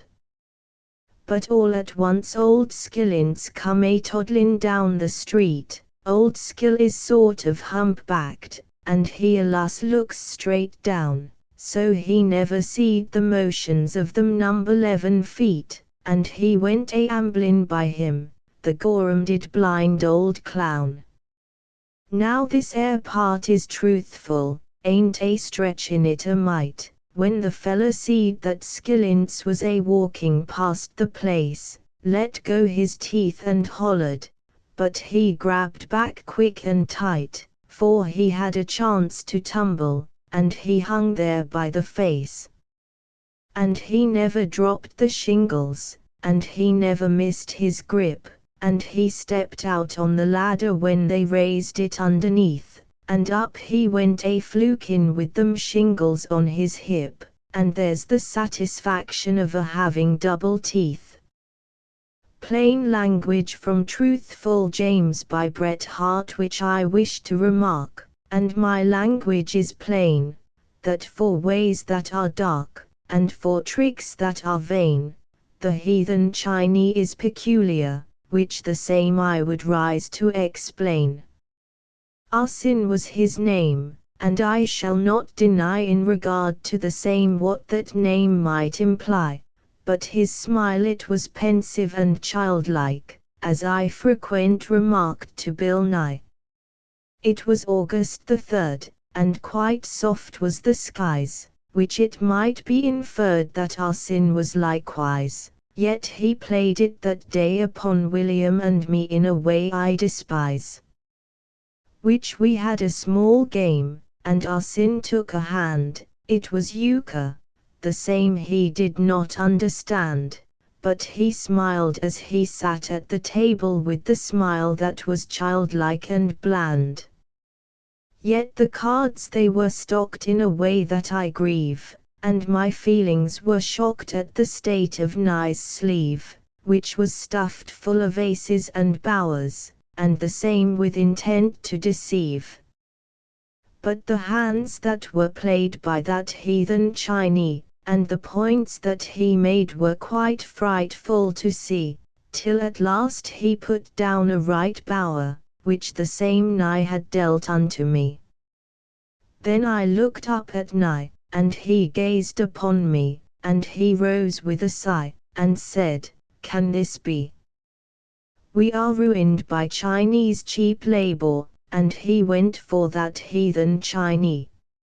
In the scene that ensued I did not take a hand, but the floor it was strewed like the leaves on the strand with the cards that our sin had been hiding in the game he did not understand. In his sleeves, which were long, he had 24 packs, which was coming it strong, yet I state but the facts, and we found on his nails, which were taper, what is frequent in tapers, that's wax. Which is why I remark, and my language is plain, that for ways that are dark, and for tricks that are vain, the heathen Chinee is peculiar, which the same I am free to maintain. Possession by William J. Lambton. Oh, give me whatever I do not possess, no matter whatever it be, so long as I haven't it that is enough, I fancy, to satisfy me. No matter whatever I happen to have, I have it. And what I have not seems all that is good of the good things of earth to lighten the lack of my lot. No covetous spirit incites the desire to have what I haven't, I'm sure, because when I have what I haven't, I want what I haven't, the same as before. So, give me whatever I do not possess, no matter whatever it be, and yet, to have what I haven't is having, and that destroys all the pleasure for me. Her Brother, Enfant Terrible, 6. By Edwin L. Sabin. This is her brother, angel-faced, barring freckles and turned-up nose, demon-minded, a word well-based, as nearer acquaintance will disclose. From outward guise the most sage of men would never guess what within lies hid. If years we reckon, in age scant 10, if cunning, old as a pyramid. This is her brother, who sticks and sticks tighter than even a brother should, brimming over with teasing tricks, hardened to bribe and please be good, and who, when at last afar we deem, in some sly recess but lurks in wait to note the progress of love's young dream, and we learn of his presence too late, too late. This is her brother, with watchful eyes, piercing, shameless, and indiscreet, with ears wide open for soft replies and sounds that are sibilant and sweet. With light approach, not a lynx so still, with figure meanly invisible, with threatening voice and iron will, and shrill demands or he'll go and tell. This is her brother, and I submit to paying out quarters and sundry dimes. This is her brother, whose urchin wit moves me to wrath 1,000 times. This is her brother, and hence I smile and jest and cringe at his tyranny, and call him smart. But just wait a while till he's my brother, and then we'll see. The jackpot by Iron Quill. I sauntered down through Europe, I wandered up the Nile, I sought the mausoleums where the mummied pharaohs lay. I found the sculptured tunnel where quietly in style imperial sarcophagi concealed the royal clay. Above the vault was graven deep the motto of the crown: who openeth a jackpot may not always rake it down. It's strange what deep impressions are made by little things. Within the granite tunneling I saw a dingy cleft, it was a cryptic chamber. I drew, and got 4 kings. But on a brief comparison I laid them down and left, because upon the granite stood that sentence bold and brown: who openeth a jackpot may not always rake it down. I make this observation: a man with such a hand has psychologic feelings that perhaps he should not feel, but I was somewhat rattled and in a foreign land, and had some dim suspicions, as I had not watched the deal. And there was that inscription, too, in words that seemed to frown: who openeth a jackpot may not always rake it down. These letters were not graven in Anglo-Saxon tongue. Perhaps if you had seen them you had idly passed them by. I studied erudition when I was somewhat young. I recognized the language when it struck my classic eye. I saw a maxim suitable for monarch or for clown: who openeth a jackpot may not always rake it down. Detesting metaphysics, I cannot help but put a philosophic moral where I think it ought to hang. I've seen a boom for office grow feeble at the root, then change into a boomlet, then to a boomerang. In caucus or convention, in village or in town, who openeth a jackpot may not always rake it down. Dum vivimus vigilamus by John Paul. Turn out more ale, turn up the light, I will not go to bed tonight. Of all the foes that man should dread, the first and worst one is a bed. Friends I have had both old and young, and ale we drank and songs we sung. Enough you know when this is said, that, one and all, they died in bed. In bed they died, and I'll not go where all my friends have perished so. Go you who glad would buried be, but not tonight a bed for me. For me tonight no bed prepare, but set me out my oaken chair. And bid no other guests beside the ghosts that shall around me glide. In curling smoke wreaths I shall see a fair and gentle company. Though silent all, rare revellers they, who leave you not till break of day. Go you who would not daylight see, but not tonight a bed for me, for I've been born and I've been wed, all of man's peril comes of bed. And I'll not seek, wait or befall, him who unbidden comes to all. A gruesome guest, a lean-jawed wight, God send he do not come tonight. But if he do, to claim his own, he shall not find me lying prone, but blithely, bravely, sitting up, and raising high the stirrup cup. Then if you find a pipe unfilled, an empty chair, the brown ale spilled, well may you know, though naught be said, that I've been borne away to bed. At Auntie's house by James Whitcomb Riley one time, when wizard at Auntie's house, way in the country, where they sist but woods, and pigs, and cows, and all's outdoors and air, and orchard swing, and cherry trees, and cherries in 'em, yes, and these here red-head birds steals all they please, and tech 'em if you dare, wy, vunst. One time, when we was there, we it out on the porch. White where the cellar door was shut the table was, and I let Auntie set by me and cut my victuals up, and pie. 'Twas awful funny, I could see the redheads in the cherry tree, and beehives, where you got to be so careful, going by, and compen why there and all, and we it out on the porch. And I ist it piece ofs and things at ma don't low me to, and chicken gizzards, don't like wings like parents does, do you?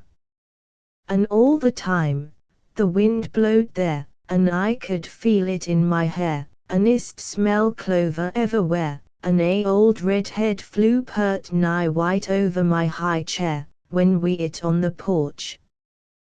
Willie and the Lady by Gelett Burgess. Leave the lady, Willie, let the racket rip, she is going to fool you, you have lost your grip, your brain is in a muddle and your heart is in a whirl, come along with me, Willie, never mind the girl.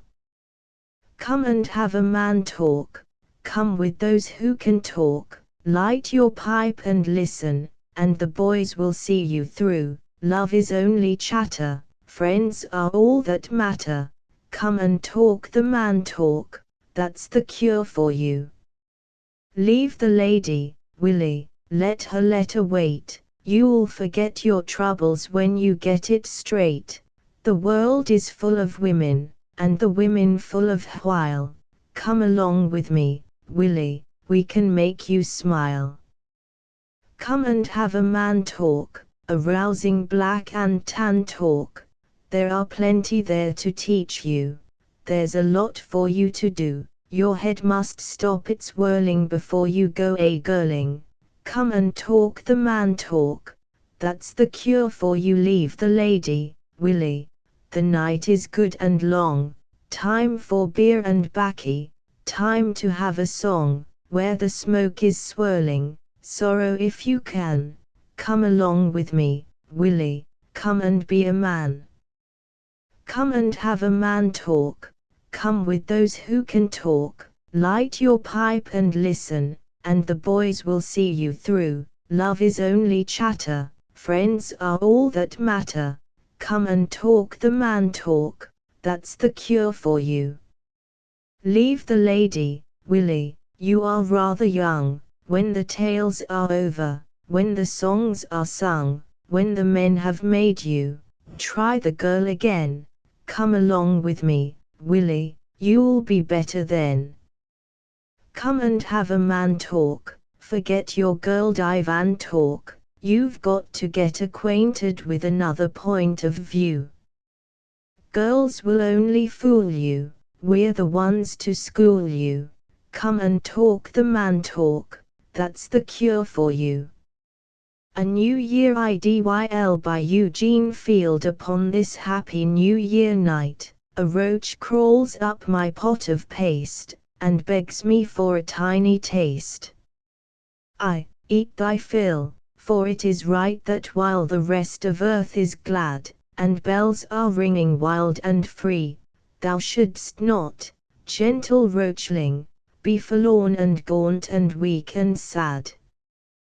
This paste tonight especially for thee and all thy kind I fixed, you'll find some whiskey in it mixed, for which you have to thank but me. So freely of the banquet take, and if you chance to find a drop of liquor, prithee do not stop but quaff it for thy stomach's sake. Why dost thou stand upon thy head, all etiquette requirements scorning, and sing you won't go home till morning and put me in my little bed?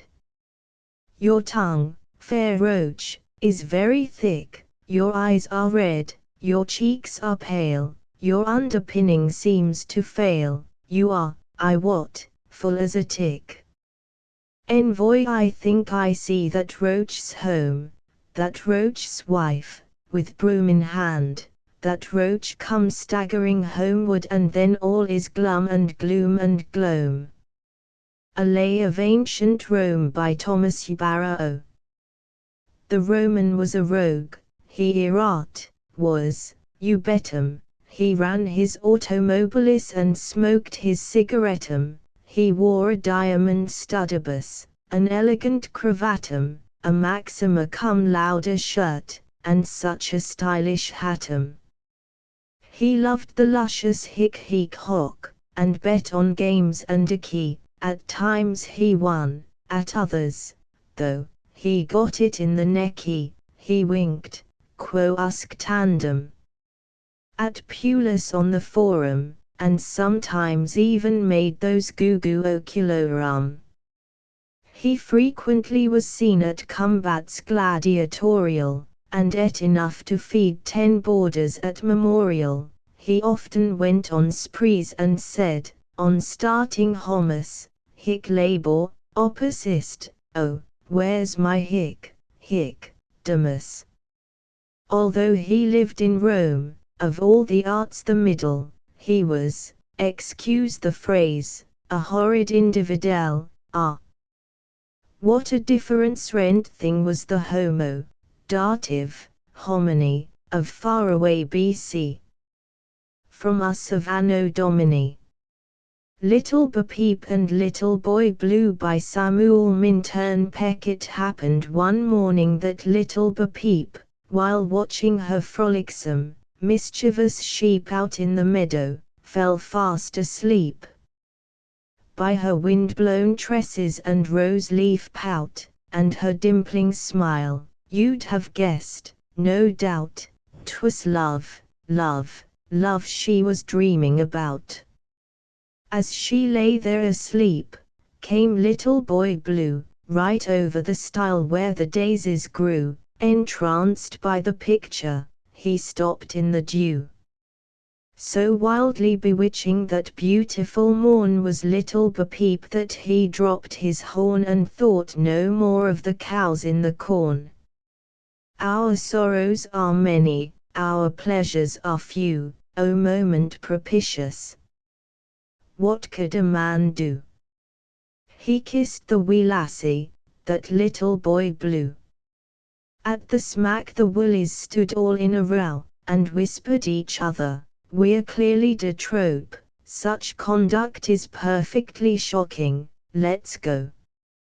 Festina lent by Robert J. Burdett. Blessings on thee, little man, hasten slowly as you can, loiter nimbly on your tramp with the 10-cent speedy stamp.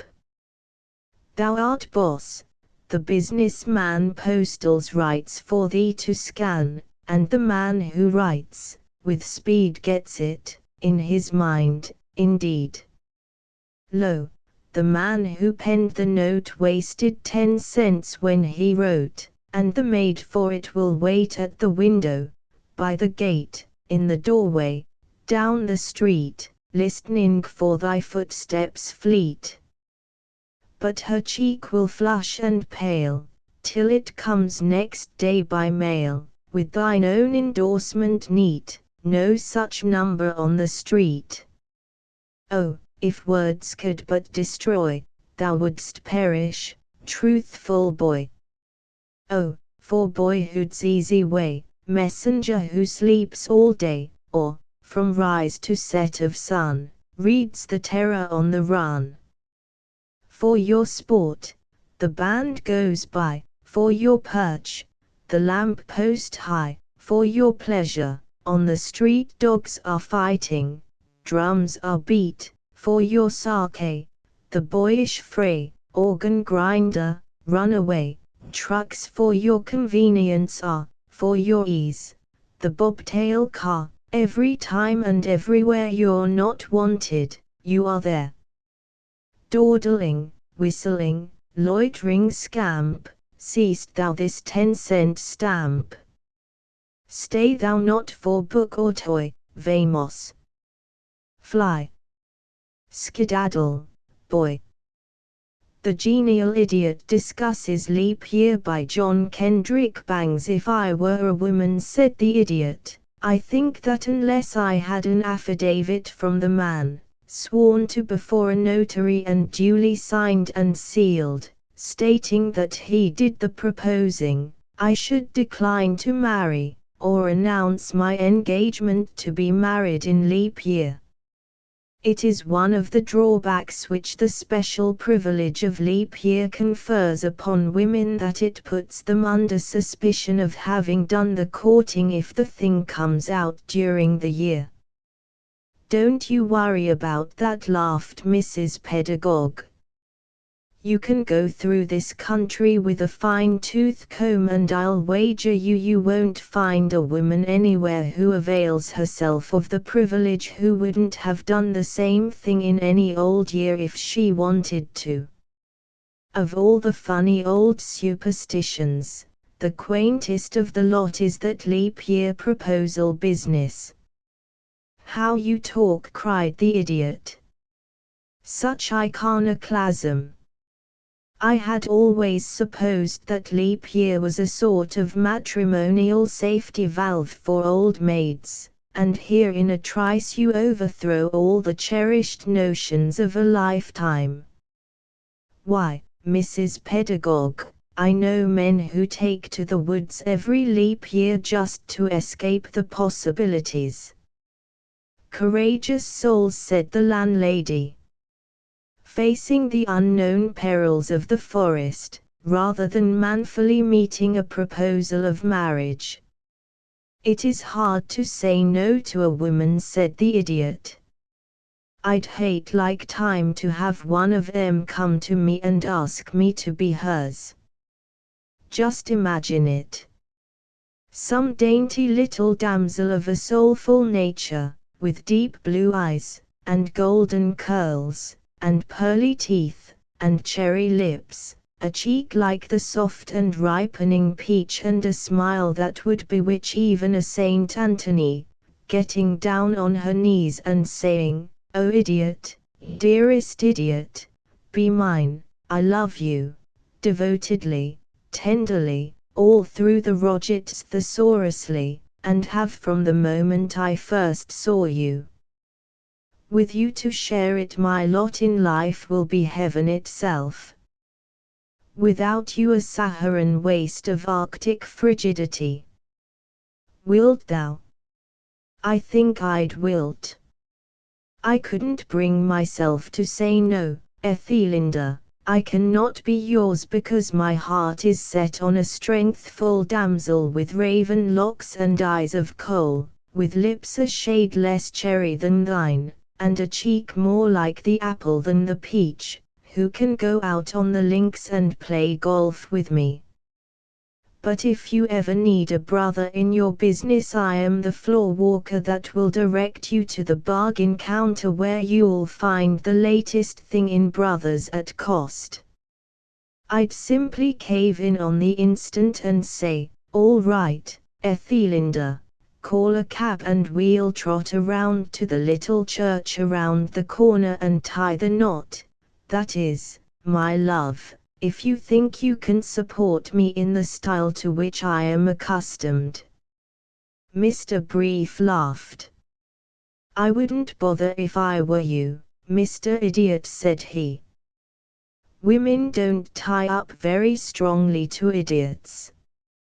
"Oh, don't they?" retorted the Idiot. "Well, do you know, I had a sort of notion that they did. The men that some of the nice girls I have known in my day have tied up to have somehow or other given me the impression that a woman has a special leaning toward idiots. There was my old sweetheart, Sally Wiggins, for instance. That wasn't her real name, of course, but she was one of the finest girls that ever attended a bargain sale.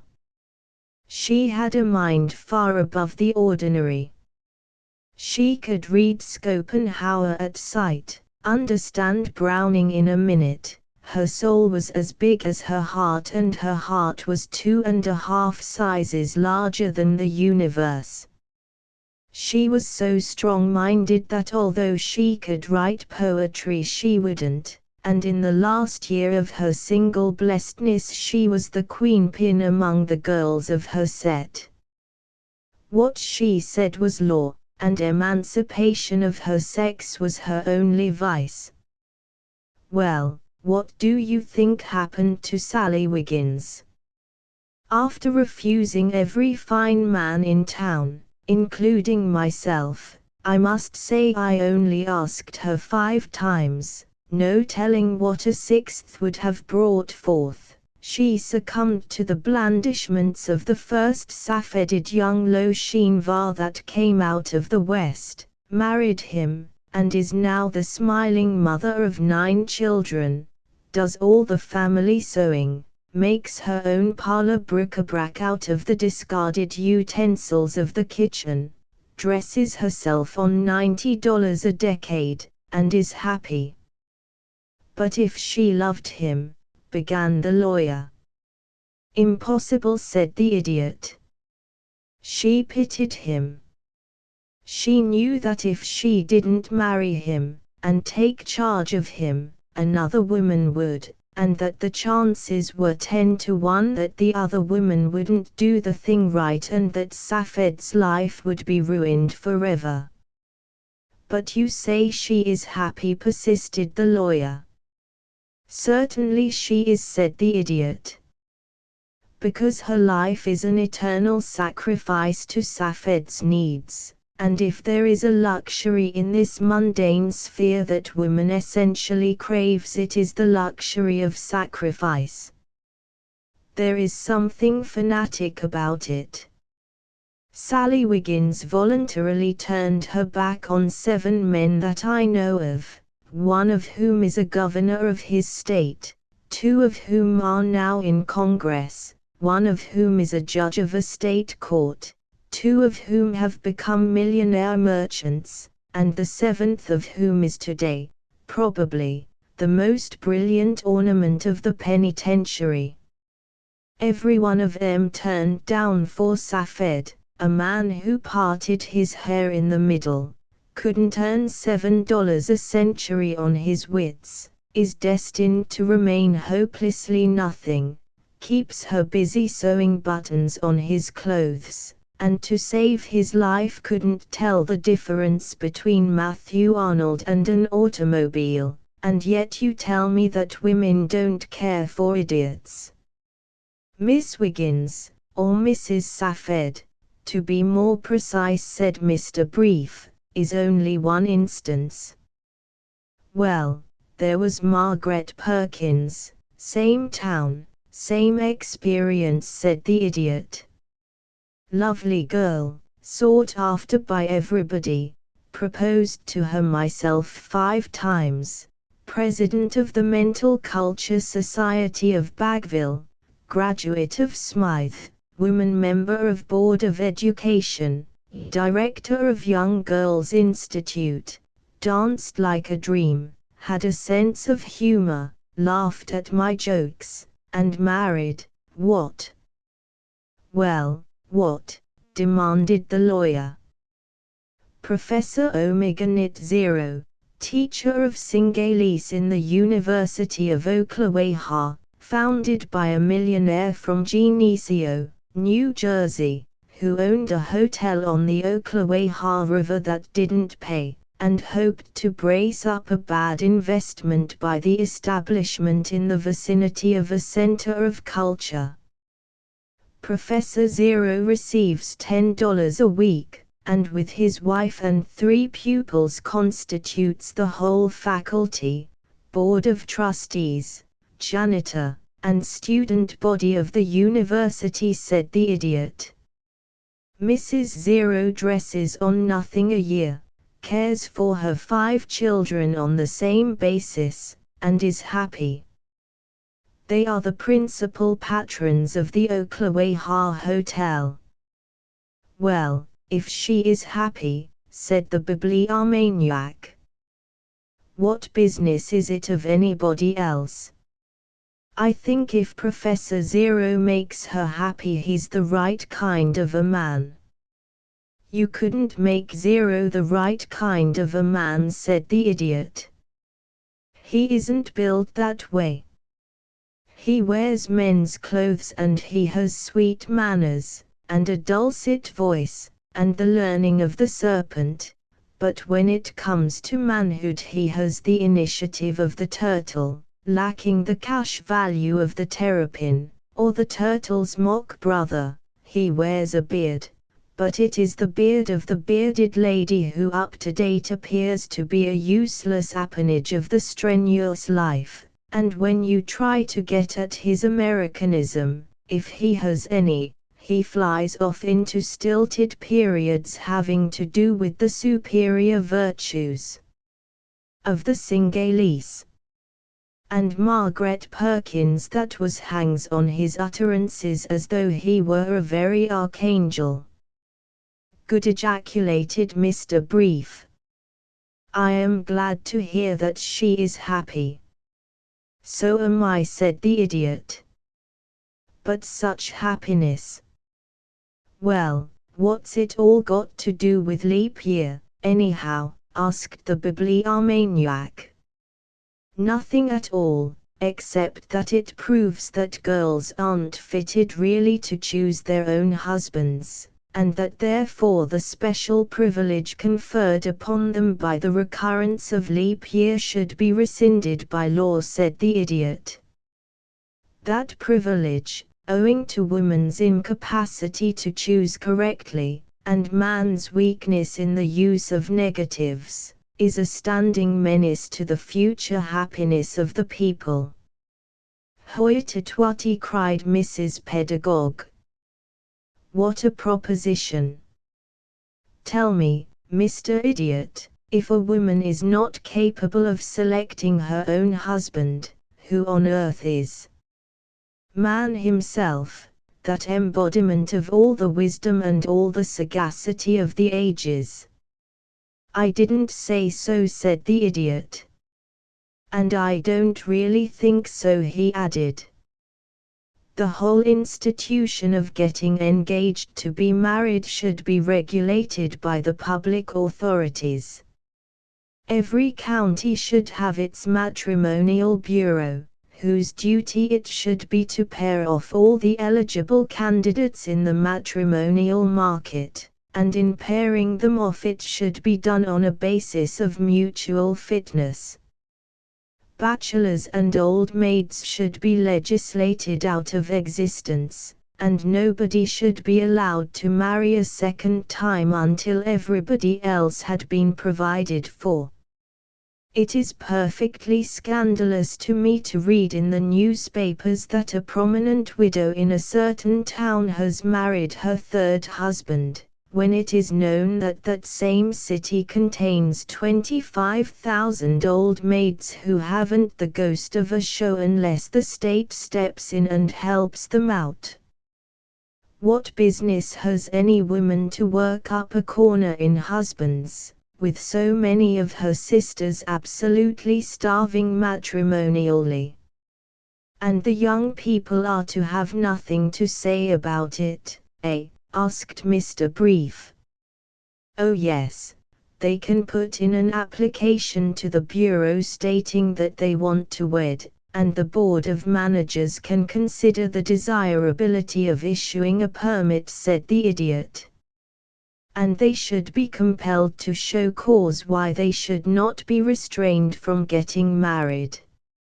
It is only in such a way that the state can reasonably guarantee the permanence of a contract to which it is in a sense a party. The state, by the establishment of certain laws, demands that the marriage contract shall practically be a life affair. It should therefore take it upon itself to see to it that there is a tolerable prospect at least that the contract is a just one. Many a poor woman has been bound to a lifelong obligation of misery in which no consideration whatever has been paid by the party of the second part. If a contract without consideration will not stand in commerce, why should it in matrimony? What you ought to go in for is Mormonism, snapped Mrs. Pedagog. Keep on getting married until you've found just the right one and then get rid of all the others. That is a pleasing alternative, said the idiot. But expensive. I'd hate to pay a milliner's bill for a Mormon household, but anyhow we needn't grow acrimonious over the subject, for whatever I may think of matrimony as she exists today, all the injustices, inequalities, miseries of it, and all that, I prefer it to acrimony. And I haven't the slightest idea that my dream of perfect conditions will ever be realized. Only, Mary, yes sir, said the maid. If between this and the 1st of January, 1905, any young ladies, or old ones either, call here and ask for me, yes sir, said the maid. Tell 'em I've gone to Nijni Novgorod and am not expected back for 11 years, said the idiot. I'm not going to take any chances. Complete index alphabetically arranged by authors.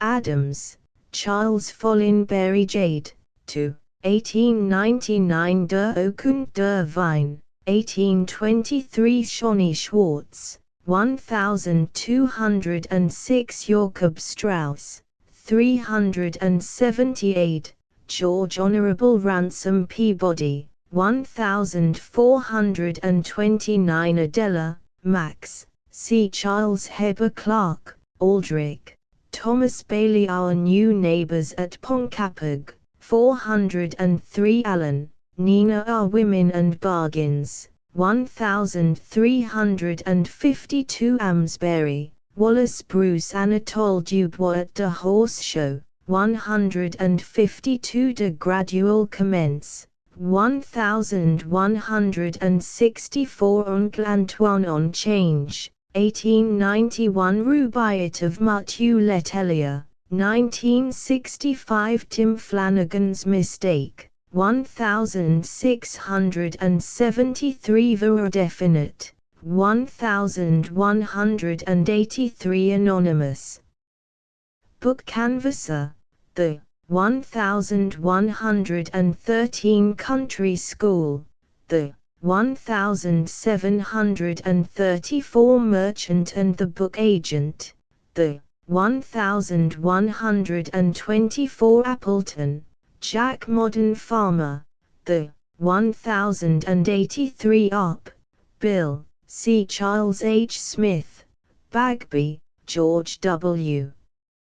How Ruby Played, 311 Bailey, James Montgomery, The Danbury Newsman, After the Funeral, 1146 Mr. Stivers Horse, 464 Baldwin, Joseph G. Assault and Battery, 1391 Bangs, John Kendrick by Bay and Sea, 1367 Genial Idiot discusses leap year, the 2018 Genial Idiot discusses the music cure, the 1105 Genial Idiot suggests a comic opera, the 504 Gentle Art of Boosting, the 1575 University Intelligence Office,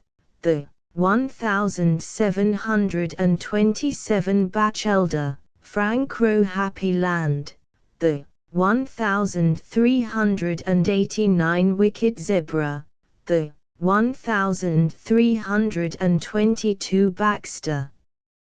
Billy, C. William J. Counts, Jr. Becker, Charlotte Modern Advantage, A. 642 Bedott, Widow, C. Francis M.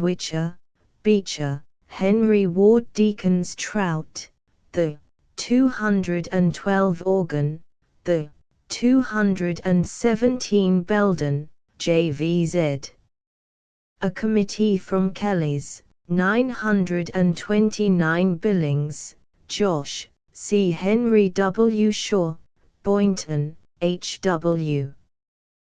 The Golfers Rubaiyat, 319 Bridges, Madalina Mothers Meeting, 1886 Brown, Charles Farrar, Artemus Ward, Tower of London, the 528 Uncle Simon and Uncle Jim, 539 Bryant, William Cullen the Mosquito, 1199 Burdett, Robert J. Archaeological Congress, and 390 Brakesman at Church, the 1323 Day we do not celebrate, the 134 Festina Lent, 2016 Margins, 1297 My First Cigar, 1204 Plaint of Jonah,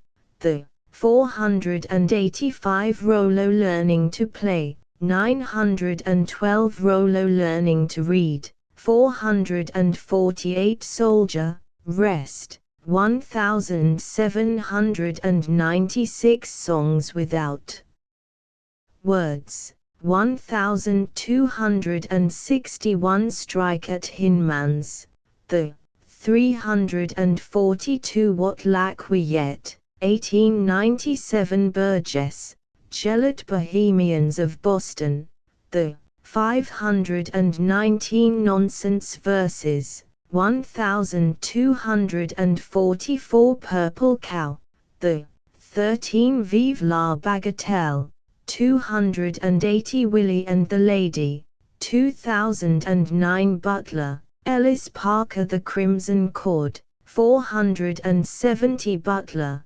William Allen Nothing to Wear, 1435 Carlton, Henry Guy The Thompson Street Poker Club, 1140 Carman, Bliss Modern Eclogue, 645 in Philistia, 567 Skeptics, the 1626 Spring Feeling, 1129 Staccato to Ololup, 1499 Carruth, Hayden Familiar. Authors at Work, 289 Uncle Bentley and the Roosters, 1873 Carrill, Charles E. Nautical Ballad, 348 Carey, Phoebe Day is Done, the 1628 I Remember, 652 Jacob, 1898 Marriage of Sir John Smith, the 803 Psalm of Life, 207 Samuel Brown, 259 There's a Bower of Bean Vines, 1916 When Lovely Woman, 1834 Challing, John Rhyme for Christmas, 1290 Chambers, Robert W. Recruit, the 230 Chester, George Randolph Especially Men, 937 Clark, Charles Heber, Max Adela, Millionaires, the 1675 Clark, Joseph I. C. Fighting Race, the 214 Clemens, Samuel L. Evidence in the Case of Smith vs. Jones, the 1918 Great Prize Fight, the 1903 Nevada Sketches, 1805 Cone, Helen Avery Spring Beauties, the 805 Cook, Edmund Vance Daniel Come to Judgment, 1399 Final Choice, the 1427 Courtisoge, Ellen Mackay Hutchinson Praise God Bare Bones, 765 Cox, Kenyan Bumblebeaver, the 1145 Octopussy Cat, the 1112 Pantomime, the 1100 Welsh Rabbiton, the 1120 Wild Border, the 1163 Cousins. Frederick S. Family Horse, the 715 Crane, Frank Wamsley's Automatic Pastor, 511 Crown, Porte, C.B.F. Struther, Culbertson, and Virginia Coming Through, 333 Golightly, Gal, The Cakewalk, 317 How Mr. Terrapin Lost His Beard, 1328 How Mr. Terrapin Lost His Plumage and Whistle, 1360 Mr. Hare Tries to Get a Wife, 921 Quit Yo Worryin', 934 How Dem Sinful Apples Grow, 903 Why Moles Have Hands, 202 Women Who Married an Owl, the 838 Curtis, George William Our Best Society, 233 Cutting, Mary Stewart Not According to Schedule, 1448 Dale, Allen Wanted, a Cook, 35 Davies, John James Ballard of the How To Books, a 416 Day, Holman F. Had a set of double teeth, 1994 When the Allegash Drive Goes Through, 1214 Derby, George H.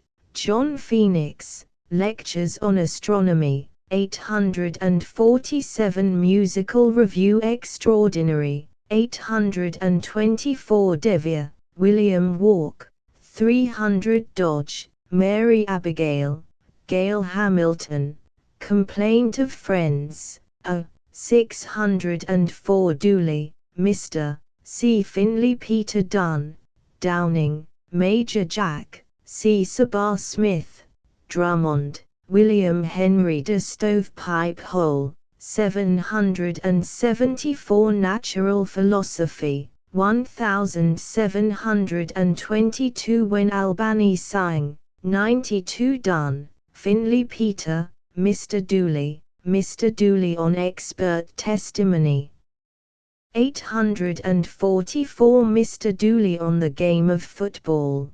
1059 Mr. Dooley on Gold Seeking, 304 Mr. Dooley on Golf, 1630 Mr. Dooley on Reform Candidates, 321 Eggleston, Edward Spelling Down the Master, 138 Emerson, Ralph Waldo Fable, 1358 Field, Eugene Advertiser, the 1101 James and Reginald, 1171 Lost Chords, 1080 New Year Idol, a 2011 Story of the Two Friars, the 588 Utah, 1305 Warrior, the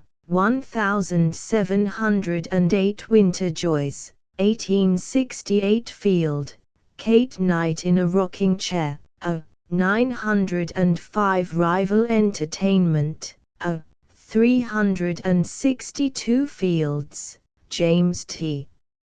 Caesar's Quiet Lunch with Cicero, 760 Owl Critic, the 1196 Pettibone Lineage, the 196 Finn, Henry J. Curse of the Competent, the 14 Fisk, May Isabel Evening Musicale, an 325 Flag, James Montgomery Branch Library, a 1446 Table Manners, 1400 Flower, Elliott Cooperative Housekeepers, the 927 Her Angel Father, 936 Strike of 1, the 870 Foley, J.W. Sonnets of the Lovable Lass and the Plethoric Dad,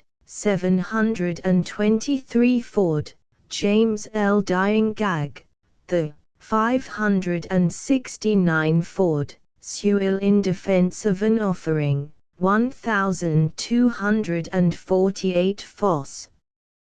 Sam Walter Cable Car Preacher, A. 647 He Wanted to Know, 1794 Hello, 1706 Prayer of Cyrus Brown, the 1398 She Talked, 264 Franklin, Benjamin Maxims, 1804 Paper, a Poem, 1548 French, Alice, Octave Thanet, Fairport Art Museum, the 1062 French, Anne Warner, So Wags the World, 1092 Wolf at Susan's Door, the 626 Gillilan, Strickland W. Mammis Lullaby,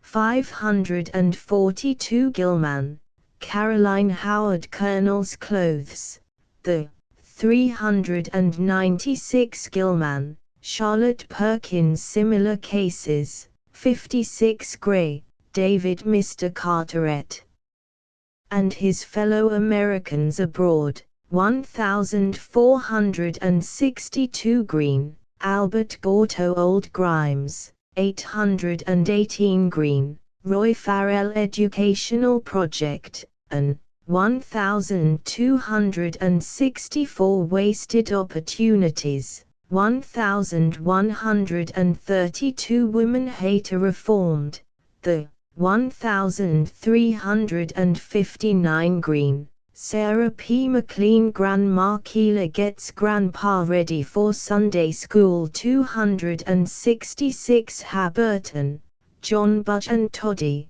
1692 Hale, Edward Everett Skeleton in the Closet, the 1371 Hale, Luretia P. Elizabeth Eliza writes a paper, 454 Halliburton, T.C., Sam Slick, Road to a Woman's Heart, the 1487 Hall, Baynard Rust. Camp Meeting, the 1265 Selecting the Faculty, 437 Hamilton, Gale, C. Mary Abigail Dodge, Harland, Henry Invisible Prince, the 1836 Harris, Joel Chandler My Honey, My Love, 691 Harris, Kenneat Trial That Job Missed, the 1917 Hart, Francis Brett Mellons, One Plain Language from Truthful James, 1997 Society upon the Stanislaus, the 1078 Hartswick, Jenny Betts Wedin, the 1134 Hawthorne, Nathaniel British Matron, the 192 Hay, John Banty Tim, 1173 Distichs, 65 Mystery of Gilgal, the 1654 Henry.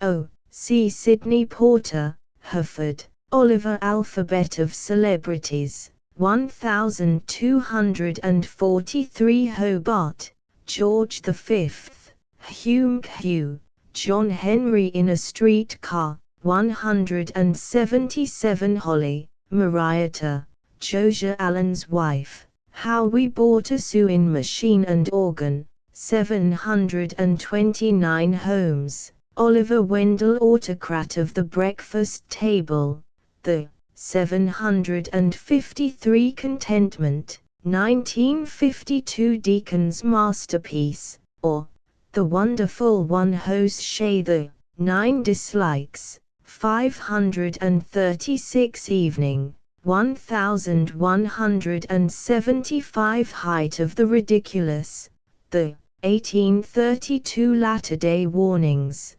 1168 Honeywood, St. John Darby and Joan, 166.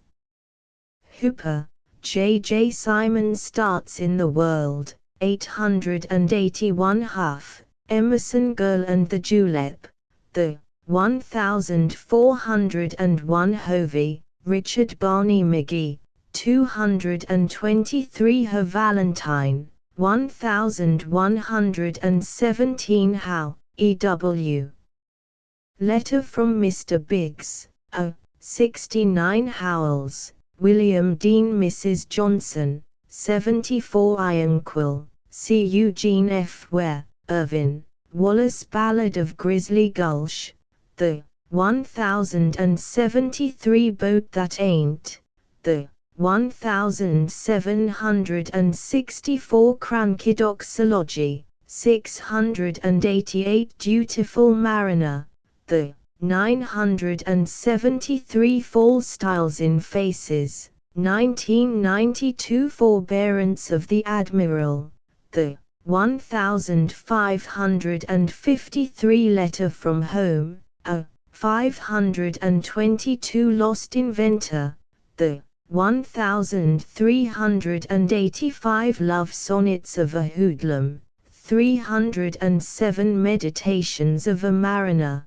713 Niagara Be Damned, 1551 Rime of the Chivalrous Shark, the 483 Irving, Washington Wouter Van Twiller, 109 Johnson, Charles F. Greco-Trojan Game, the 595 Josiah Allen's Wife, C. Maria Holly, Kaufman, Reginald Wright Otto Rubaiyat, the 546 Kelly, J. F. Desperate Race, 742 Kelly, Myra Morris and the Honorable Tim, 488 Kisser, S. E. Bud Wilkins at the Show, 352 Love Sonnets of an Office Boy, 1056 Meeting, the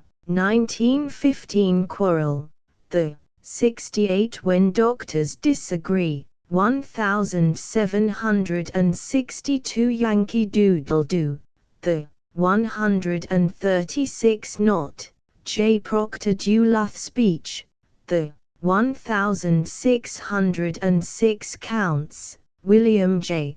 Jr., Billy Baxter, Grand Opera, the 693 Laidlaw, H. It is time to begin to conclude. 1294 Lambton, William J. Critic, the 1336 New Version, the 574 Possession, 2000 Lanigan, George Thomas Threnody, 1754 Laughlin, E.O. Hired Hand and Har NTS, the 419 Leland, Charles Godfrey Ballard, 355 Briet Man and the Turners, 1217 Briet Man in Politics, 1943 Hans Briet Man's Party, 446 Love Song, 1950 Leland, Henry P. Dutchman Who Had the Smallpox, the 295 Leslie, Eliza Set of China, the 808 Lewis, Alfred Henry Colonel Steerett's Panther Hunt, 98. Lewis, Charles B. M. Quad, 2 Cases of Grip, 1239 Locke, David Ross, Petroleum v. Nasby, Letter, 282 Longfellow, Henry Wadsworth Notary of Perigo, the 1251 Long, John Luther Seffy and Sally, 372 Long Street, A Bee Shooting Match, the 666 Loomis, Charles Battelle Araminta and the Automobile, 1825 Gusher, the 1656 Lorimer, George Horace Letter from a Self-Made Merchant to his Son, a 961 Lowell, James Russell Chief Mate, the 1482 Corton, the 524 What Mr. Robinson Thinks, 131. Lummis, Charles F. My Cigarette, 1292 Poem of Passion, a 1879 Lindy, Francis How Jimaboy Found Himself, 1765 McHenry, May Melinda's Humorous Story, 975 McHugh, Hugh, C. George V. Hobart, McIntyre, John T. Talking Horse, the 1185 MacGowan, Alice Columbia and the Cowboy, 1582 MacGrath, Harold Enchanted Hat, the 1510 Macaulay, Charles Raymond Itinerant Tinker, the 861 Marble, Danforth Hoosier and the Salt Pile, the 357 Masson, Tom Desolation, 686 Enough, 213 Hard, 1625 It Pays to Be Happy, 1170 Victory, 714.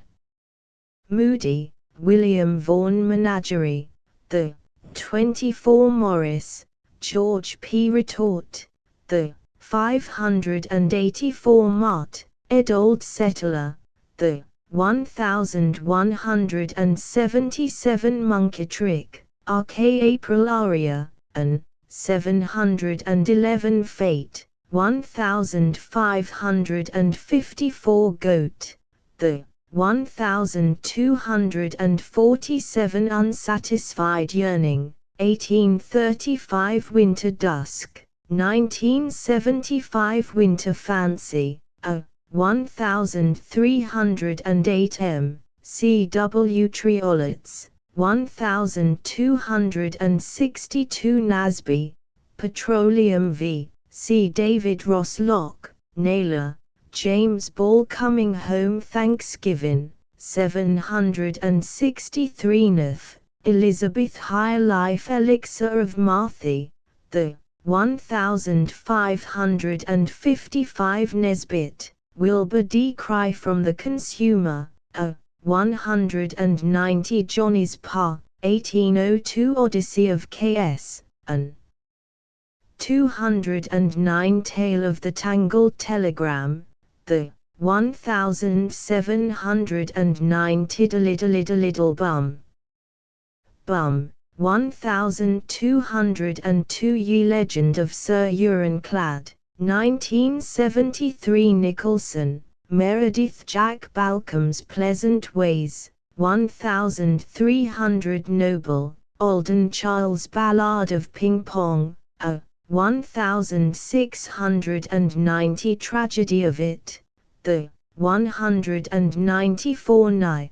Edgar Wilson, Bill Nye, Dubious Future, the 1298 Grains of Truth, 985 Grammatical Boy, the 16 Great Cerebrata, a 1784 Guest at the Ludlow, a 1503 Medieval Discoverer, a 31 O'Connell, Daniel Drayman, The 834 O'Reilly, John Boyle Disappointment, 191 Yes, 222 Osborne, Lloyd Jones, 1007 Partington, Mrs. C.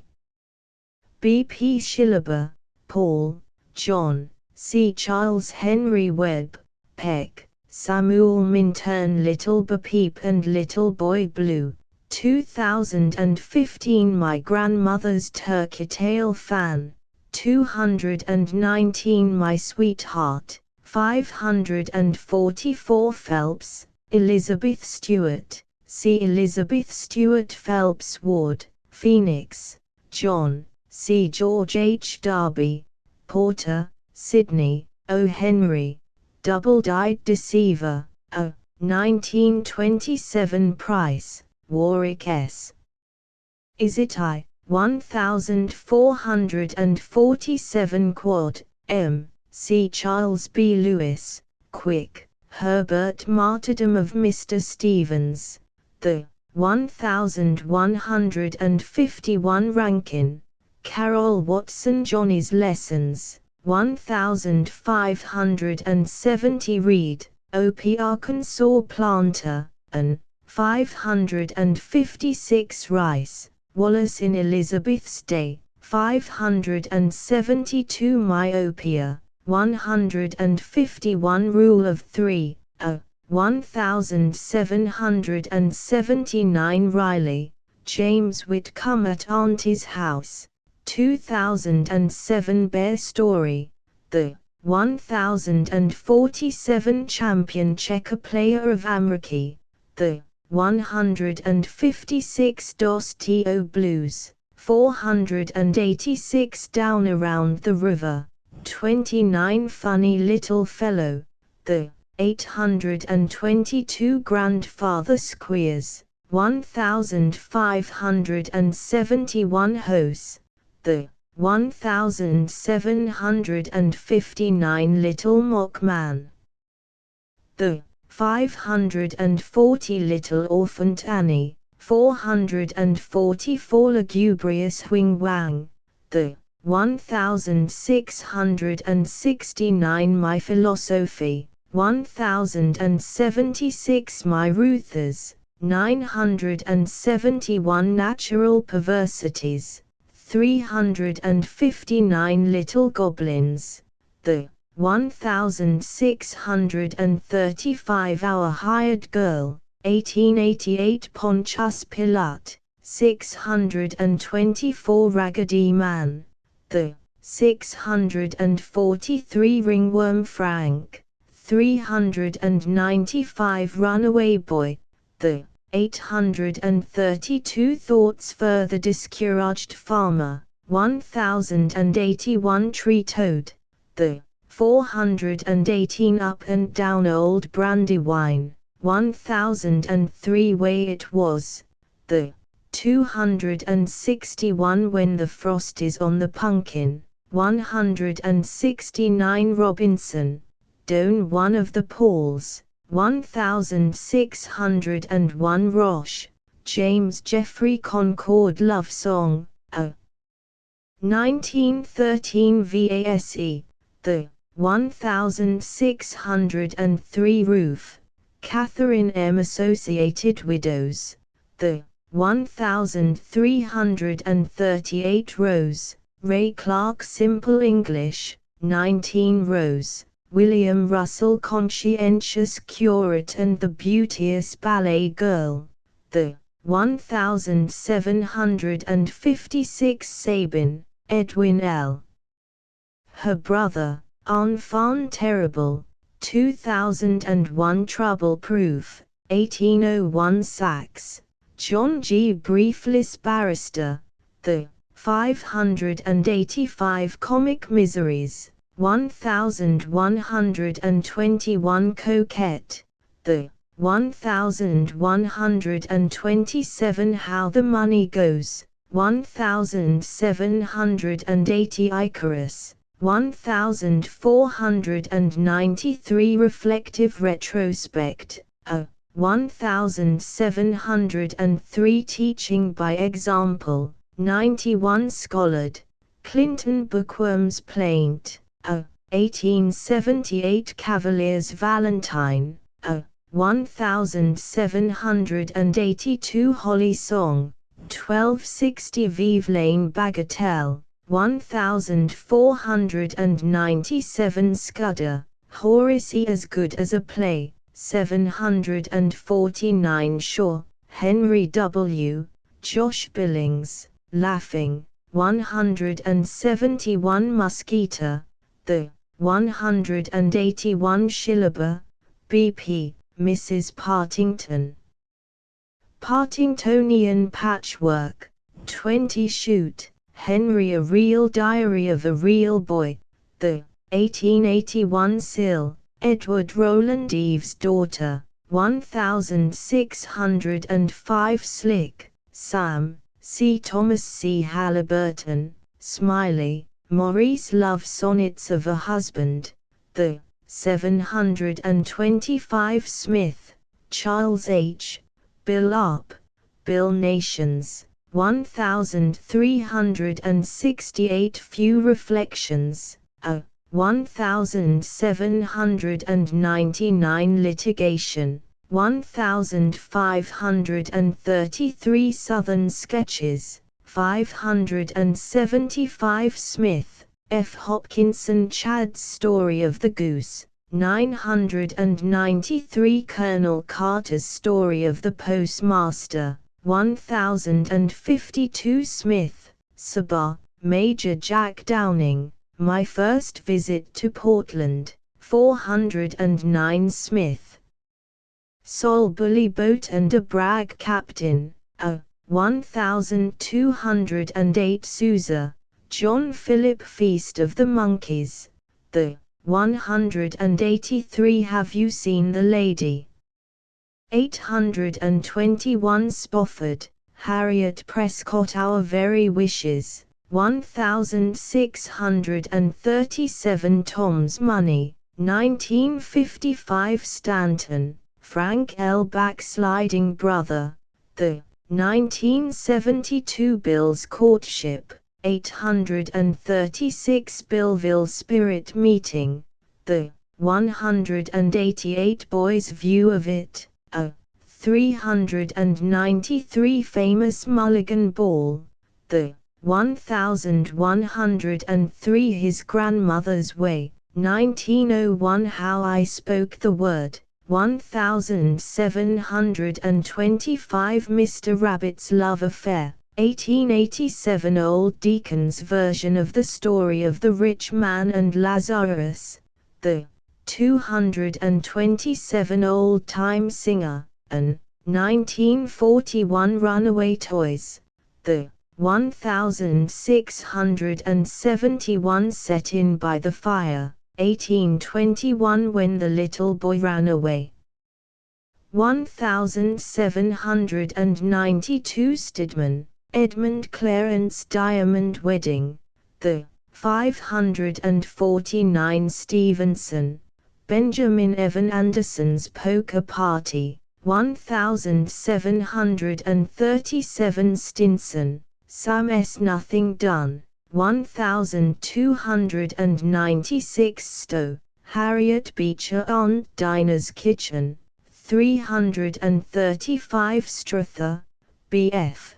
Port-a-Crown, Loafer and the Squire, The 767 Sutherland, Howard v. Bigsbar, 1967 Omar in the Klondike, 1387 Tab, John B. Beecher Beached, The 232 Fascination, 222 Plagiarism, 316 Taylor, Bayard Experiences of the AC, The 116 Taylor, Benjamin F. Old-Fashioned Choir, The 1790.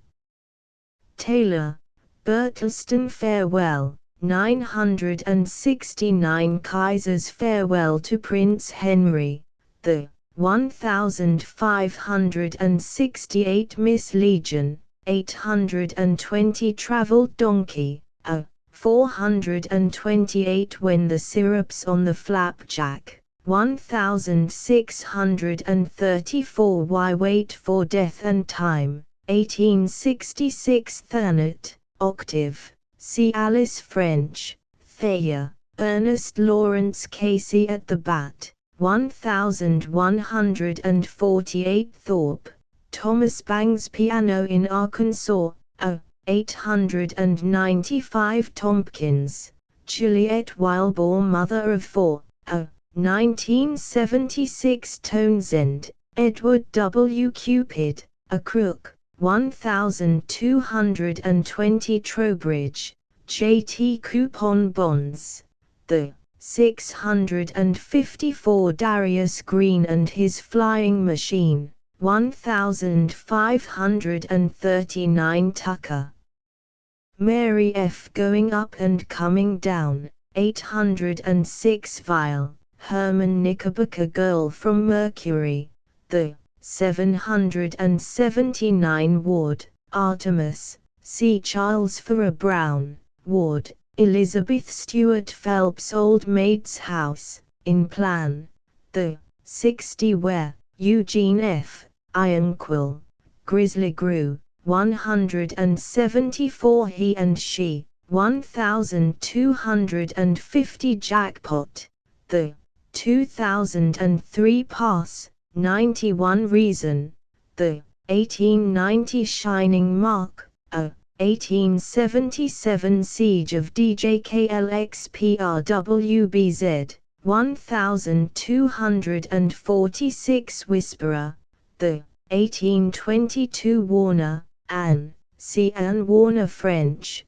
Warner, Charles Dudley Garden Ethics, 425 Waterloo, Stanley Apostasy of William Dodge, The 1084 Waterman, Nixon Cheer for the Consumer 740 Webb, Charles Henry, John Paul, Abou Ben Butler, 1167 Dictum Sapienti, 1624 Dum Vivimus Vigilamus, 2005 Lost Word, The 293 Talk, 1307 What She Said About It, 1263 Wells, Carolyn Economical Pair, The 602 Experiences of Gentle Jane,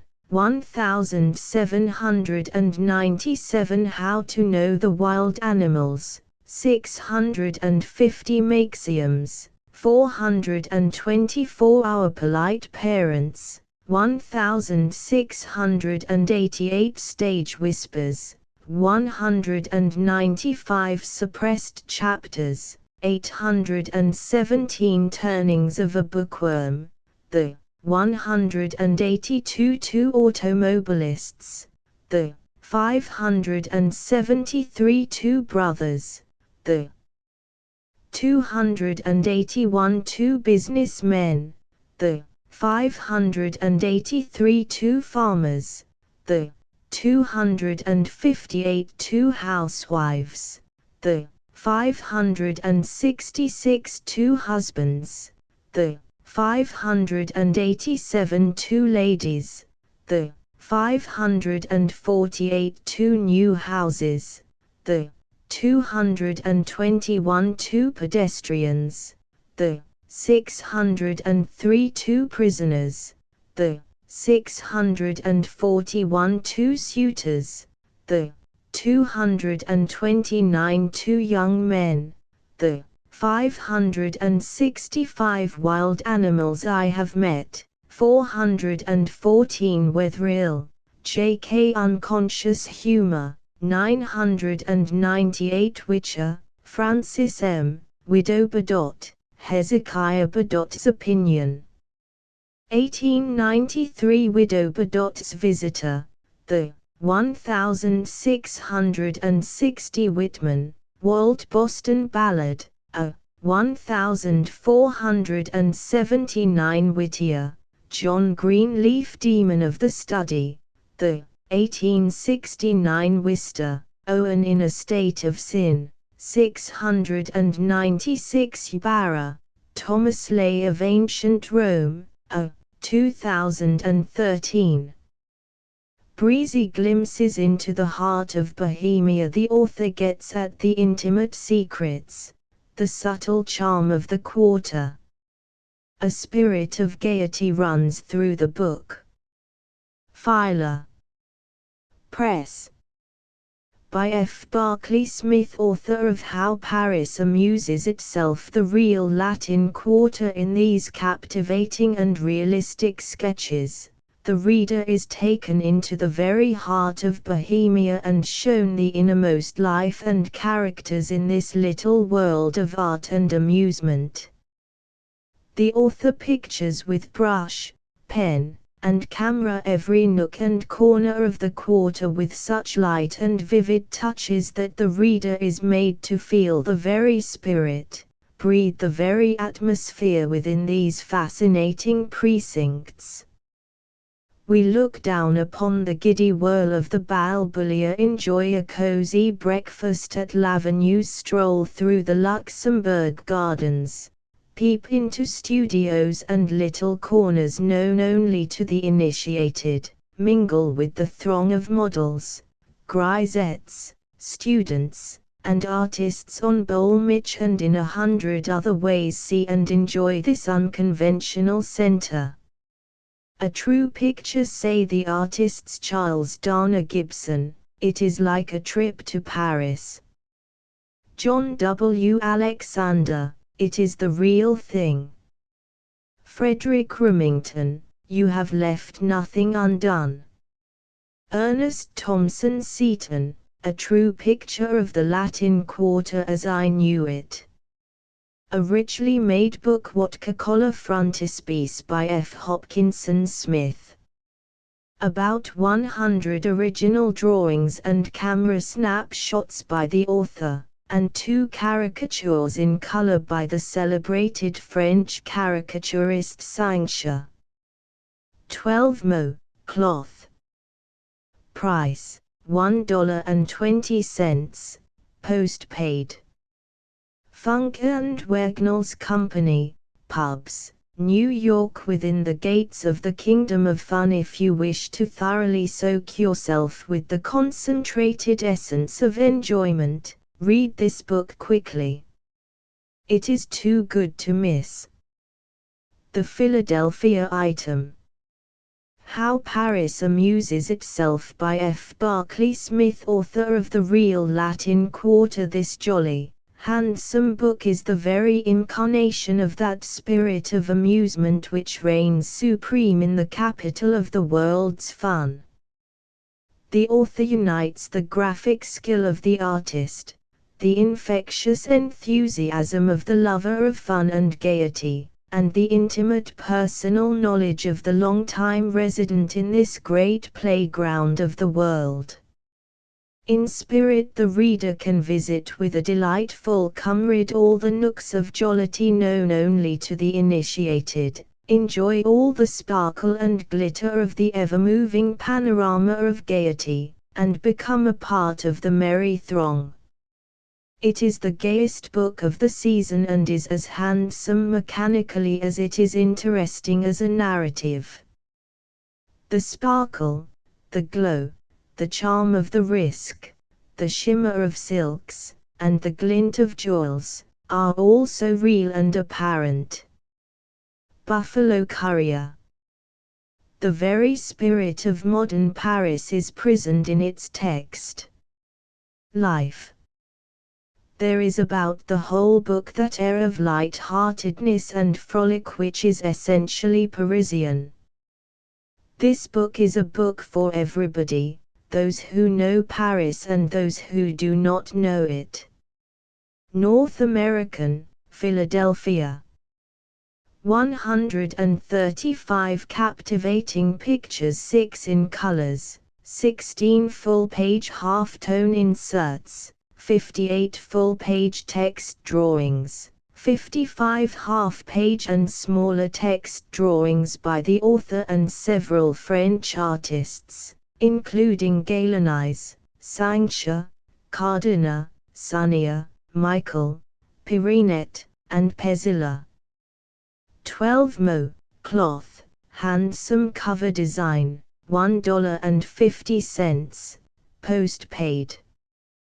Funk and Wagnalls Company, Pubs, New York. The breeziest books on Parisian life for delightful reading. One can turn with pleasant anticipations certain of fulfillment to F. Barclay Smith's trilogy of books on Paris life, The Real Latin Quarter and How Paris Amuses Itself, and the latest volume just out, Parisians Out of Doors.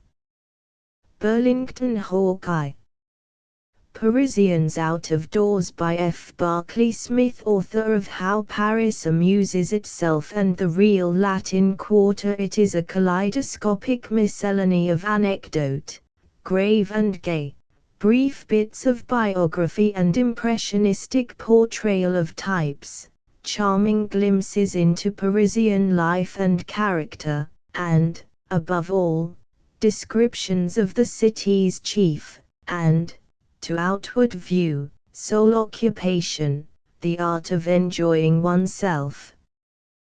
Tourists have learned that Mr. Smith is able to initiate them into many mysteries uncatalogued or only guardedly hinted at by more stately, respectable and professional guides.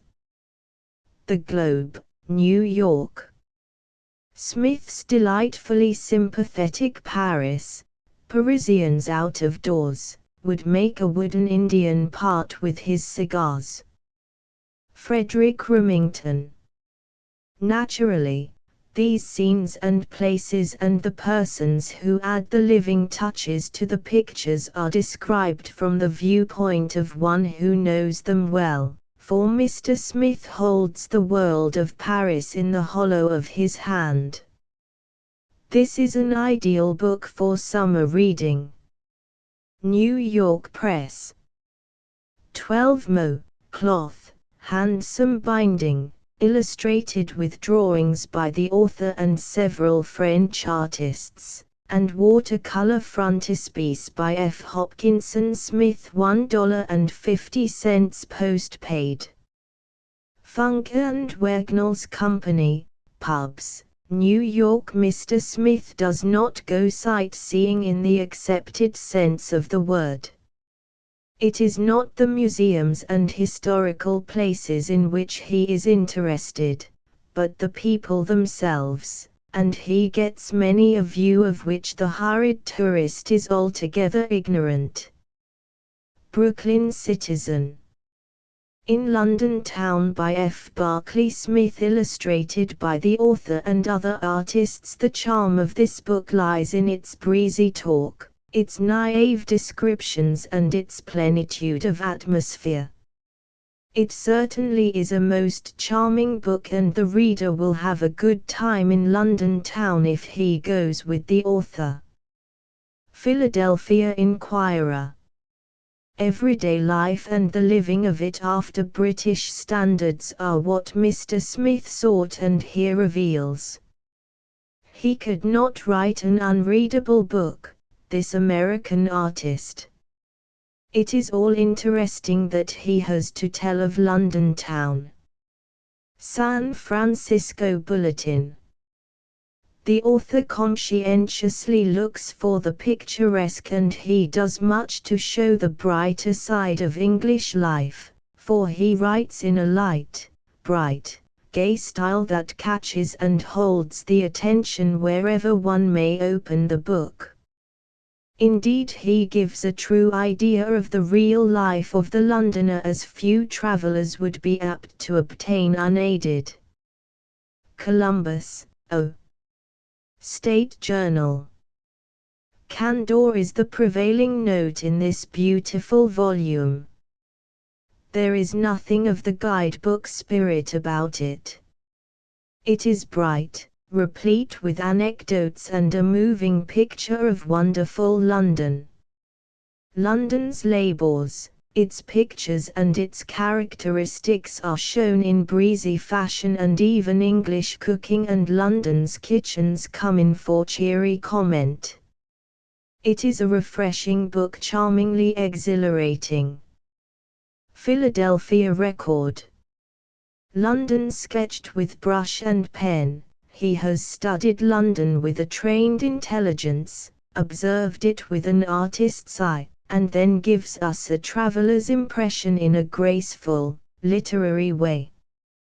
Chicago Tribune. It is brilliantly written.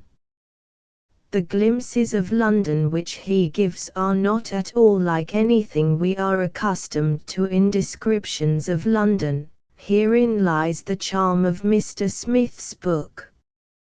He knows London quite as well as any American. It is a thoroughly delightful narrative, a pleasant and entertaining story, gracefully written, picturesque, and wholly original in inspiration and treatment. Brooklyn Eagle. 12 mo. Cloth, illustrated, $1.50, postpaid, Funk and Wagnalls Company, publishers New York and London along the beautiful Adriatic just before the war began. Delightful Dalmatia by Alice Lee Moak, one of the most refreshing volumes written in years, a live, snappy, rollicking tale of experiences aboard and ashore in the most delightful piece of southern Europe, along the Adriatic. Its pages breathe the very spirit of everything that goes to make Dalmatia delightful. Story, anecdote, ancient or legendary, beautiful cities, old churches, countless architectural and other ancient treasures, etc., etc., pervade its pages in entertaining variety. The book is timely for its descriptions of places already in the wake of war. Among these is Cattaro, the recently bombarded fortification on the Adriatic. Unusually attractive is the great scenic and historic interest attaching to Pola, Sebenico, Gravosa, Spalato, Ragusa, etc. Cloth bound, 362 pages. Profusely illustrated in color and half-tone. $2, net, by mail, $2.16 Funk and Wagnalls Company, publishers New York and London. The story of our people and lands in the near Pacific. From the descriptions and beautiful illustrations one seems to be transported to the shores of sweet breezes and lofty peaks, the paradise of the Pacific. Hawaii, Our New Possessions by John R. Music. The true and wonderful story of Hawaii, the paradise of the Pacific, as it has been and as it is today.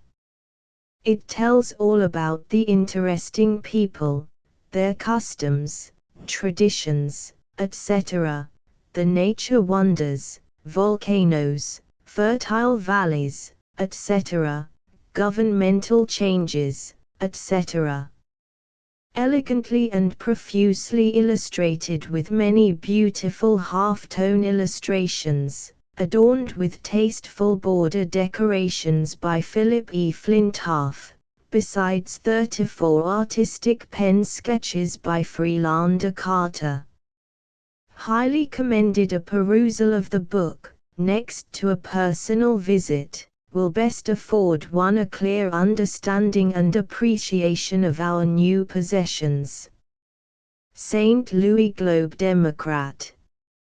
With the great interest that is now felt in this region, the appearance of the book is exceedingly timely. Hartford Courant. By far the handsomest and most delightful work on this subject ever published. Philadelphia item.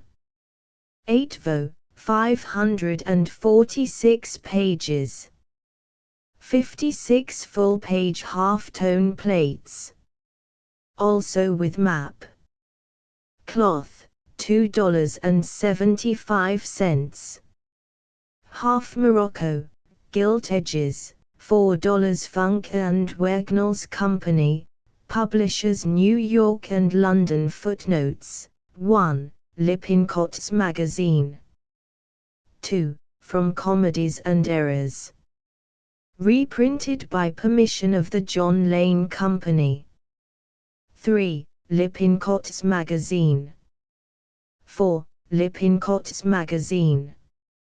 5. From At the Sign of the Dollar by Wallace Irwin. Copyright, 1905, by Fox, Duffield and Company. 6. Lippincott's Magazine. End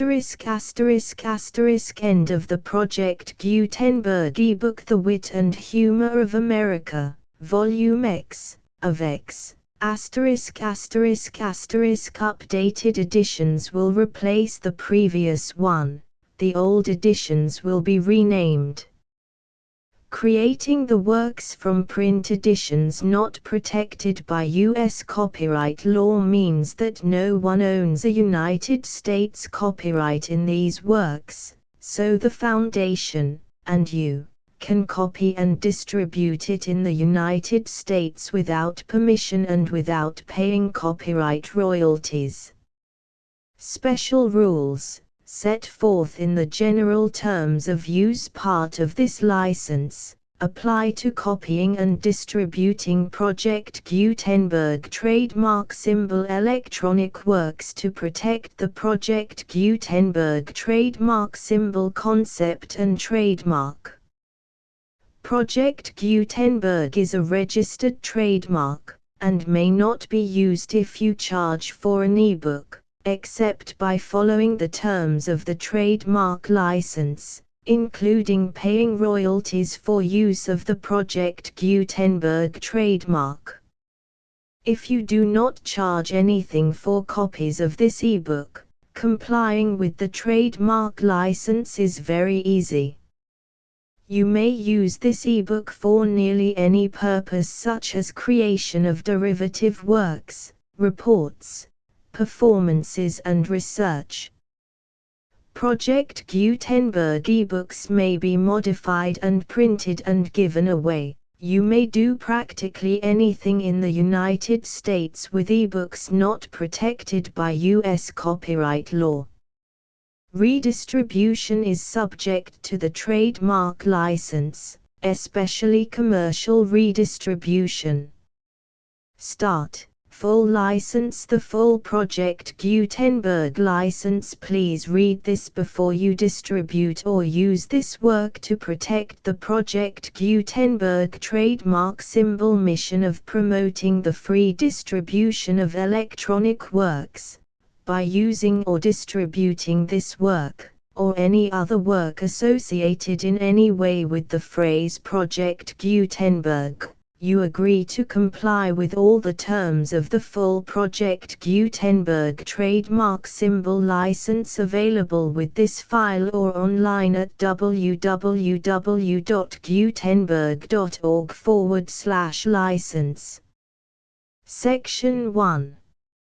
General Terms of Use and Redistributing Project Gutenberg Trademark Symbol Electronic Works 1.0. By reading or using any part of this Project Gutenberg trademark symbol electronic work, you indicate that you have read, understand, agree to and accept all the terms of this license and intellectual property, trademark/copyright, agreement. If you do not agree to abide by all the terms of this agreement, you must cease using and return or destroy all copies of Project Gutenberg trademark symbol electronic works in your possession. If you paid a fee for obtaining a copy of or access to a Project Gutenberg trademark symbol electronic work and you do not agree to be bound by the terms of this agreement, you may obtain a refund from the person or entity to whom you paid the fee as set forth in paragraph 1.e.8. 1.b Project Gutenberg is a registered trademark. It may only be used on or associated in any way with an electronic work by people who agree to be bound by the terms of this agreement. There are a few things that you can do with most Project Gutenberg trademark symbol electronic works even without complying with the full terms of this agreement. See paragraph 1.c below. There are a lot of things you can do with Project Gutenberg trademark symbol electronic works if you follow the terms of this agreement and help preserve free future access to Project Gutenberg trademark symbol electronic works. See paragraph 1.e below. 1.c The Project Gutenberg Literary Archive Foundation, the Foundation or PGLAF, owns a compilation copyright in the collection of Project Gutenberg trademark symbol electronic works. Nearly all the individual works in the collection are in the public domain in the United States. If an individual work is unprotected by copyright law in the United States and you are located in the United States, we do not claim a right to prevent you from copying, distributing, performing, displaying or creating derivative works based on the work as long as all references to Project Gutenberg are removed.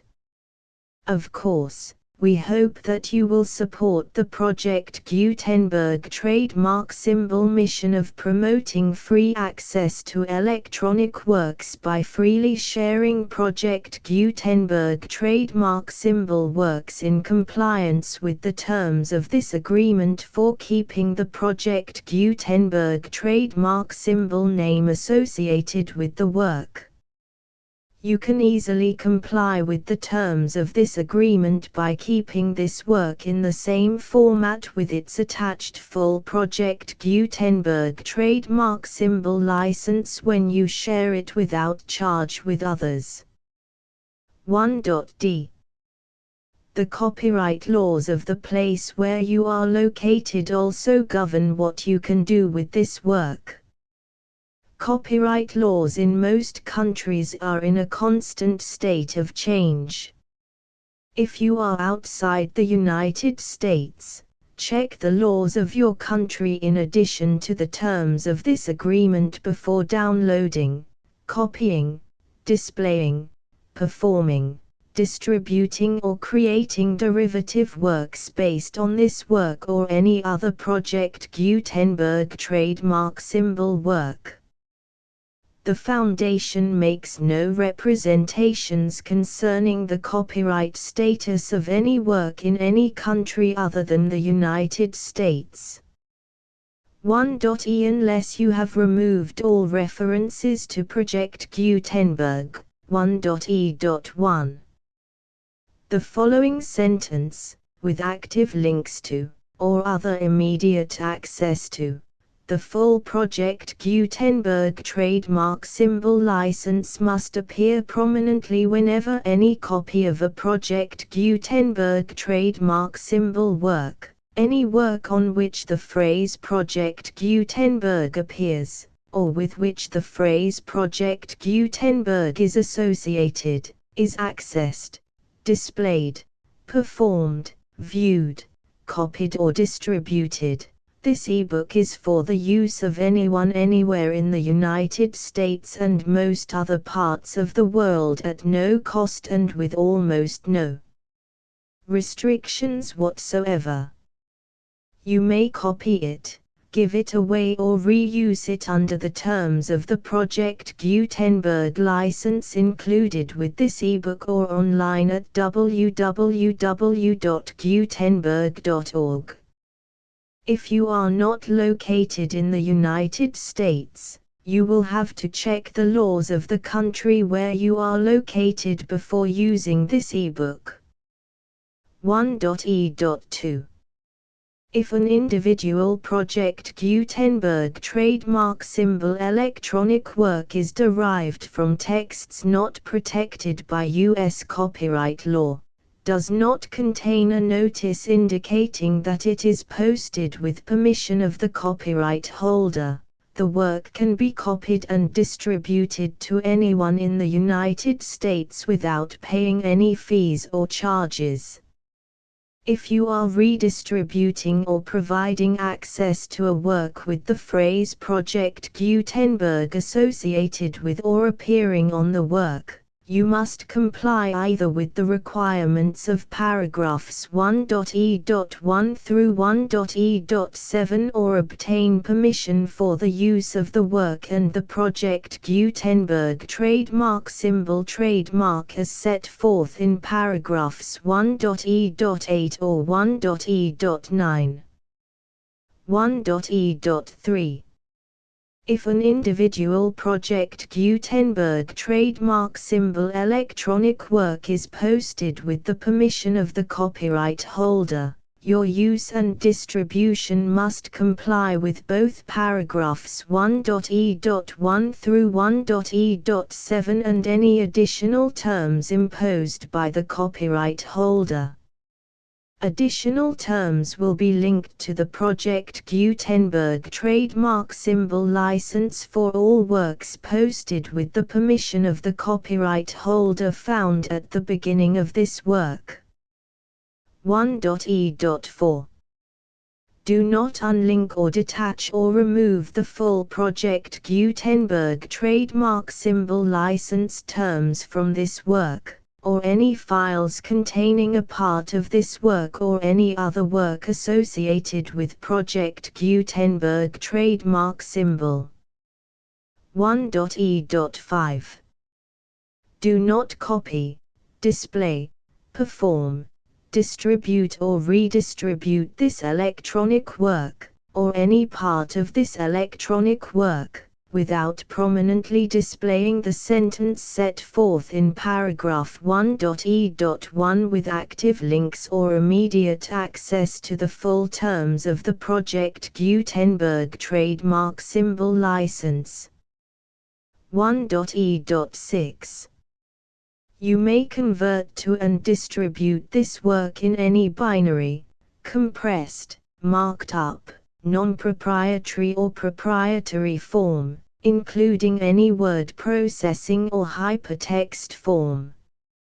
However, if you provide access to or distribute copies of a Project Gutenberg trademark symbol work in a format other than plain vanilla ASCII or other format used in the official version posted on the official Project Gutenberg trademark symbol website, www.gutenberg.org, you must, at no additional cost, fee or expense to the user, provide a copy, a means of exporting a copy, or a means of obtaining a copy upon request, of the work in its original plain vanilla ASCII or other form. Any alternate format must include the full Project Gutenberg trademark symbol license as specified in paragraph 1.e.1. 1.e.7 Do not charge a fee for access to, viewing, displaying, performing, copying or distributing any Project Gutenberg trademark symbol works unless you comply with paragraph 1.e.8 or 1.e.9. 1.e.8 You may charge a reasonable fee for copies of or providing access to or distributing Project Gutenberg trademark symbol electronic works provided that You pay a royalty fee of 20% of the gross profits you derive from the use of Project Gutenberg trademark symbol works calculated using the method you already use to calculate your applicable taxes.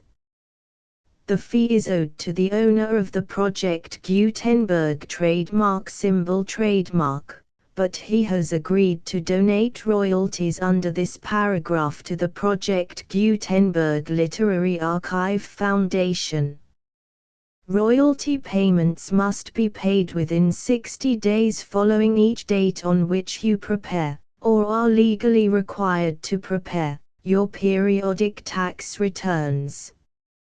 Royalty payments should be clearly marked as such and sent to the Project Gutenberg Literary Archive Foundation at the address specified in Section 4. Information about donations to the Project Gutenberg Literary Archive Foundation. You provide a full refund of any money paid by a user who notifies you in writing, or by email, within 30 days of receipt that he does not agree to the terms of the full Project Gutenberg trademark symbol license.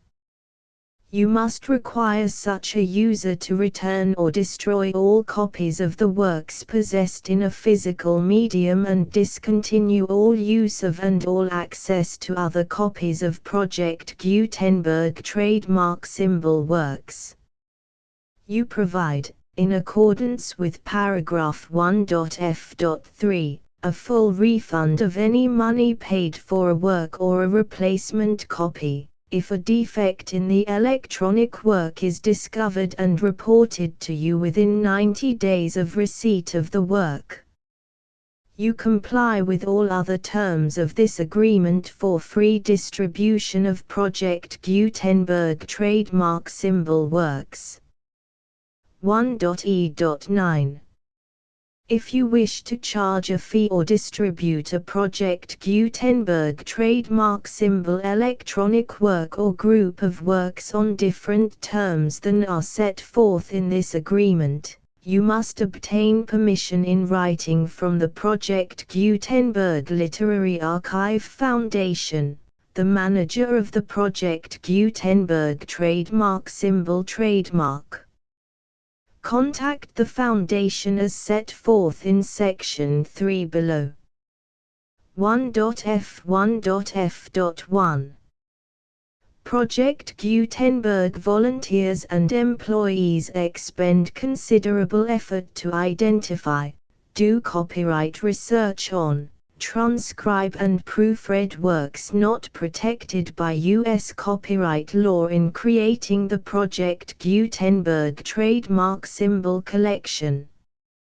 Despite these efforts, Project Gutenberg trademark symbol electronic works, and the medium on which they may be stored, may contain defects such as, but not limited to, incomplete, inaccurate or corrupt data, transcription errors, a copyright or other intellectual property infringement, a defective or damaged disk or other medium, a computer virus, or computer codes that damage or cannot be read by your equipment. 1.f.2. Limited warranty, disclaimer of damages, except for the right of replacement or refund described in paragraph 1.f.3, the Project Gutenberg Literary Archive Foundation, the owner of the Project Gutenberg trademark symbol trademark, and any other party distributing a Project Gutenberg trademark symbol electronic work under this agreement, disclaim all liability to you for damages, costs and expenses, including legal fees. You agree that you have no remedies for negligence, strict liability, breach of warranty or breach of contract except those provided in paragraph 1.f.3. You agree that the Foundation, the trademark owner, and any distributor under this agreement will not be liable to you for actual, direct, indirect, consequential, punitive or incidental damages even if you give notice of the possibility of such damage. 1.f.3 Limited right of replacement or refund. If you discover a defect in this electronic work within 90 days of receiving it, you can receive a refund of the money, if any, you paid for it by sending a written explanation to the person you received the work from. If you received the work on a physical medium, you must return the medium with your written explanation. The person or entity that provided you with the defective work may elect to provide a replacement copy in lieu of a refund. If you received the work electronically, the person or entity providing it to you may choose to give you a second opportunity to receive the work electronically in lieu of a refund. If the second copy is also defective, you may demand a refund in writing without further opportunities to fix the problem. 1.f.4 Except for the limited right of replacement or refund set forth in paragraph 1.f.3, this work is provided to you as is, with no other warranties of any kind, express or implied, including but not limited to warranties of merchantability or fitness for any purpose. 1.f.5 Some states do not allow disclaimers of certain implied warranties or the exclusion or limitation of certain types of damages. If any disclaimer or limitation set forth in this agreement violates the law of the state applicable to this agreement, the agreement shall be interpreted to make the maximum disclaimer or limitation permitted by the applicable state law. The invalidity or unenforceability of any provision of this agreement shall not void the remaining provisions. 1.f.6 Indemnity. You agree to indemnify and hold the foundation, the trademark owner, any agent or employee of the foundation, anyone providing copies of Project Gutenberg trademark symbol electronic works in accordance with this agreement, and any volunteers associated with the production, promotion and distribution of Project Gutenberg trademark symbol electronic works, harmless from all liability, costs and expenses, including legal fees, that arise directly or indirectly from any of the following which you do or cause to occur. A. Distribution of this or any Project Gutenberg trademark symbol work. B. Alteration, modification, or additions or deletions to any Project Gutenberg trademark symbol work, and C. Any defect you cause. Section 2. Information about the mission of Project Gutenberg trademark symbol. Project Gutenberg trademark symbol is synonymous with the free distribution of electronic works in formats readable by the widest variety of computers, including obsolete, old, middle-aged and new computers. It exists because of the efforts of hundreds of volunteers and donations from people in all walks of life. Volunteers and financial support to provide volunteers with the assistance they need are critical to reaching Project Gutenberg trademark symbol's goals and ensuring that the Project Gutenberg trademark symbol collection will remain freely available for generations to come. In 2001, The Project Gutenberg Literary Archive Foundation was created to provide a secure and permanent future for Project Gutenberg trademark symbol and future generations. To learn more about the Project Gutenberg Literary Archive Foundation and how your efforts and donations can help, see sections 3 and 4 and the Foundation information page at www.gutenberg.org. Section 3. Information about the Project Gutenberg Literary Archive Foundation. The Project Gutenberg Literary Archive Foundation is a non-profit 501(c)(3) educational corporation organized under the laws of the state of Mississippi and granted tax-exempt status by the Internal Revenue Service.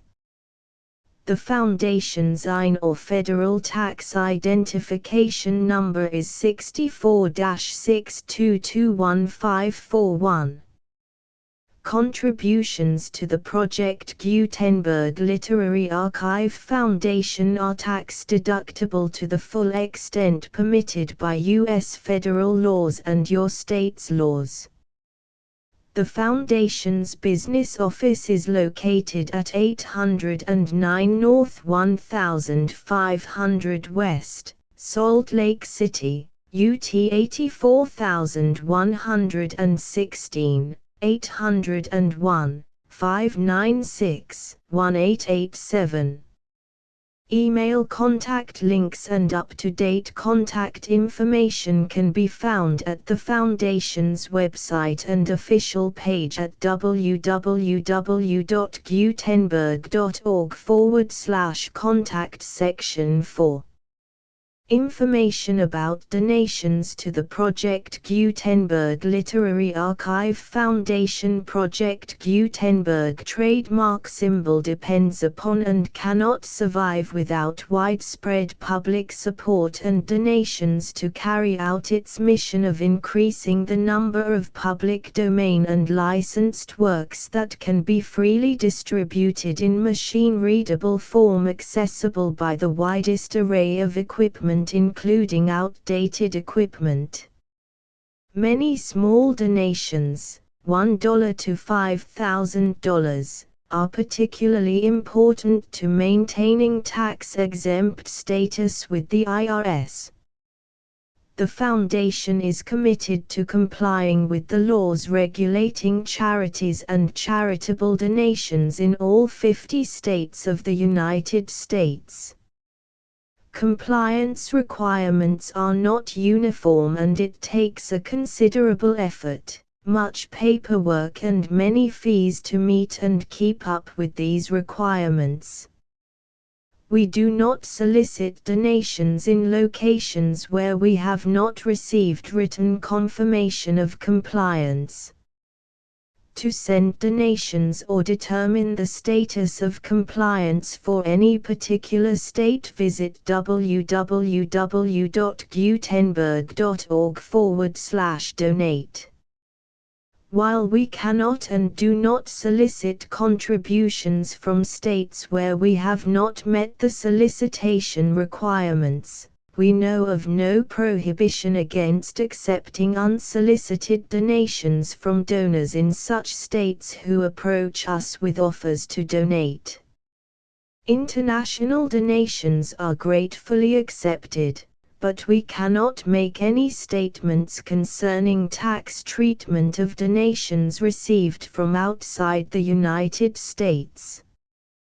U.S. laws alone swamp our small staff. Please check the Project Gutenberg web pages for current donation methods and addresses. Donations are accepted in a number of other ways including checks, online payments and credit card donations. To donate, please visit www.gutenberg.org/donate. Section 5. General information about Project Gutenberg trademark symbol electronic works. Professor Michael S. Hart was the originator of the Project Gutenberg trademark symbol concept of a library of electronic works that could be freely shared with anyone. For 40 years, he produced and distributed Project Gutenberg trademark symbol ebooks with only a loose network of volunteer support. Project Gutenberg trademark symbol ebooks are often created from several printed editions, all of which are confirmed as not protected by copyright in the US unless a copyright notice is included. Thus, we do not necessarily keep ebooks in compliance with any particular paper edition. Most people start at our website, which has the main PG search facility, www.gutenberg.org. This website includes information about Project Gutenberg trademark symbol, including how to make donations to the Project Gutenberg Literary Archive Foundation, how to help produce our new ebooks, and how to subscribe to our email newsletter to hear about new ebooks.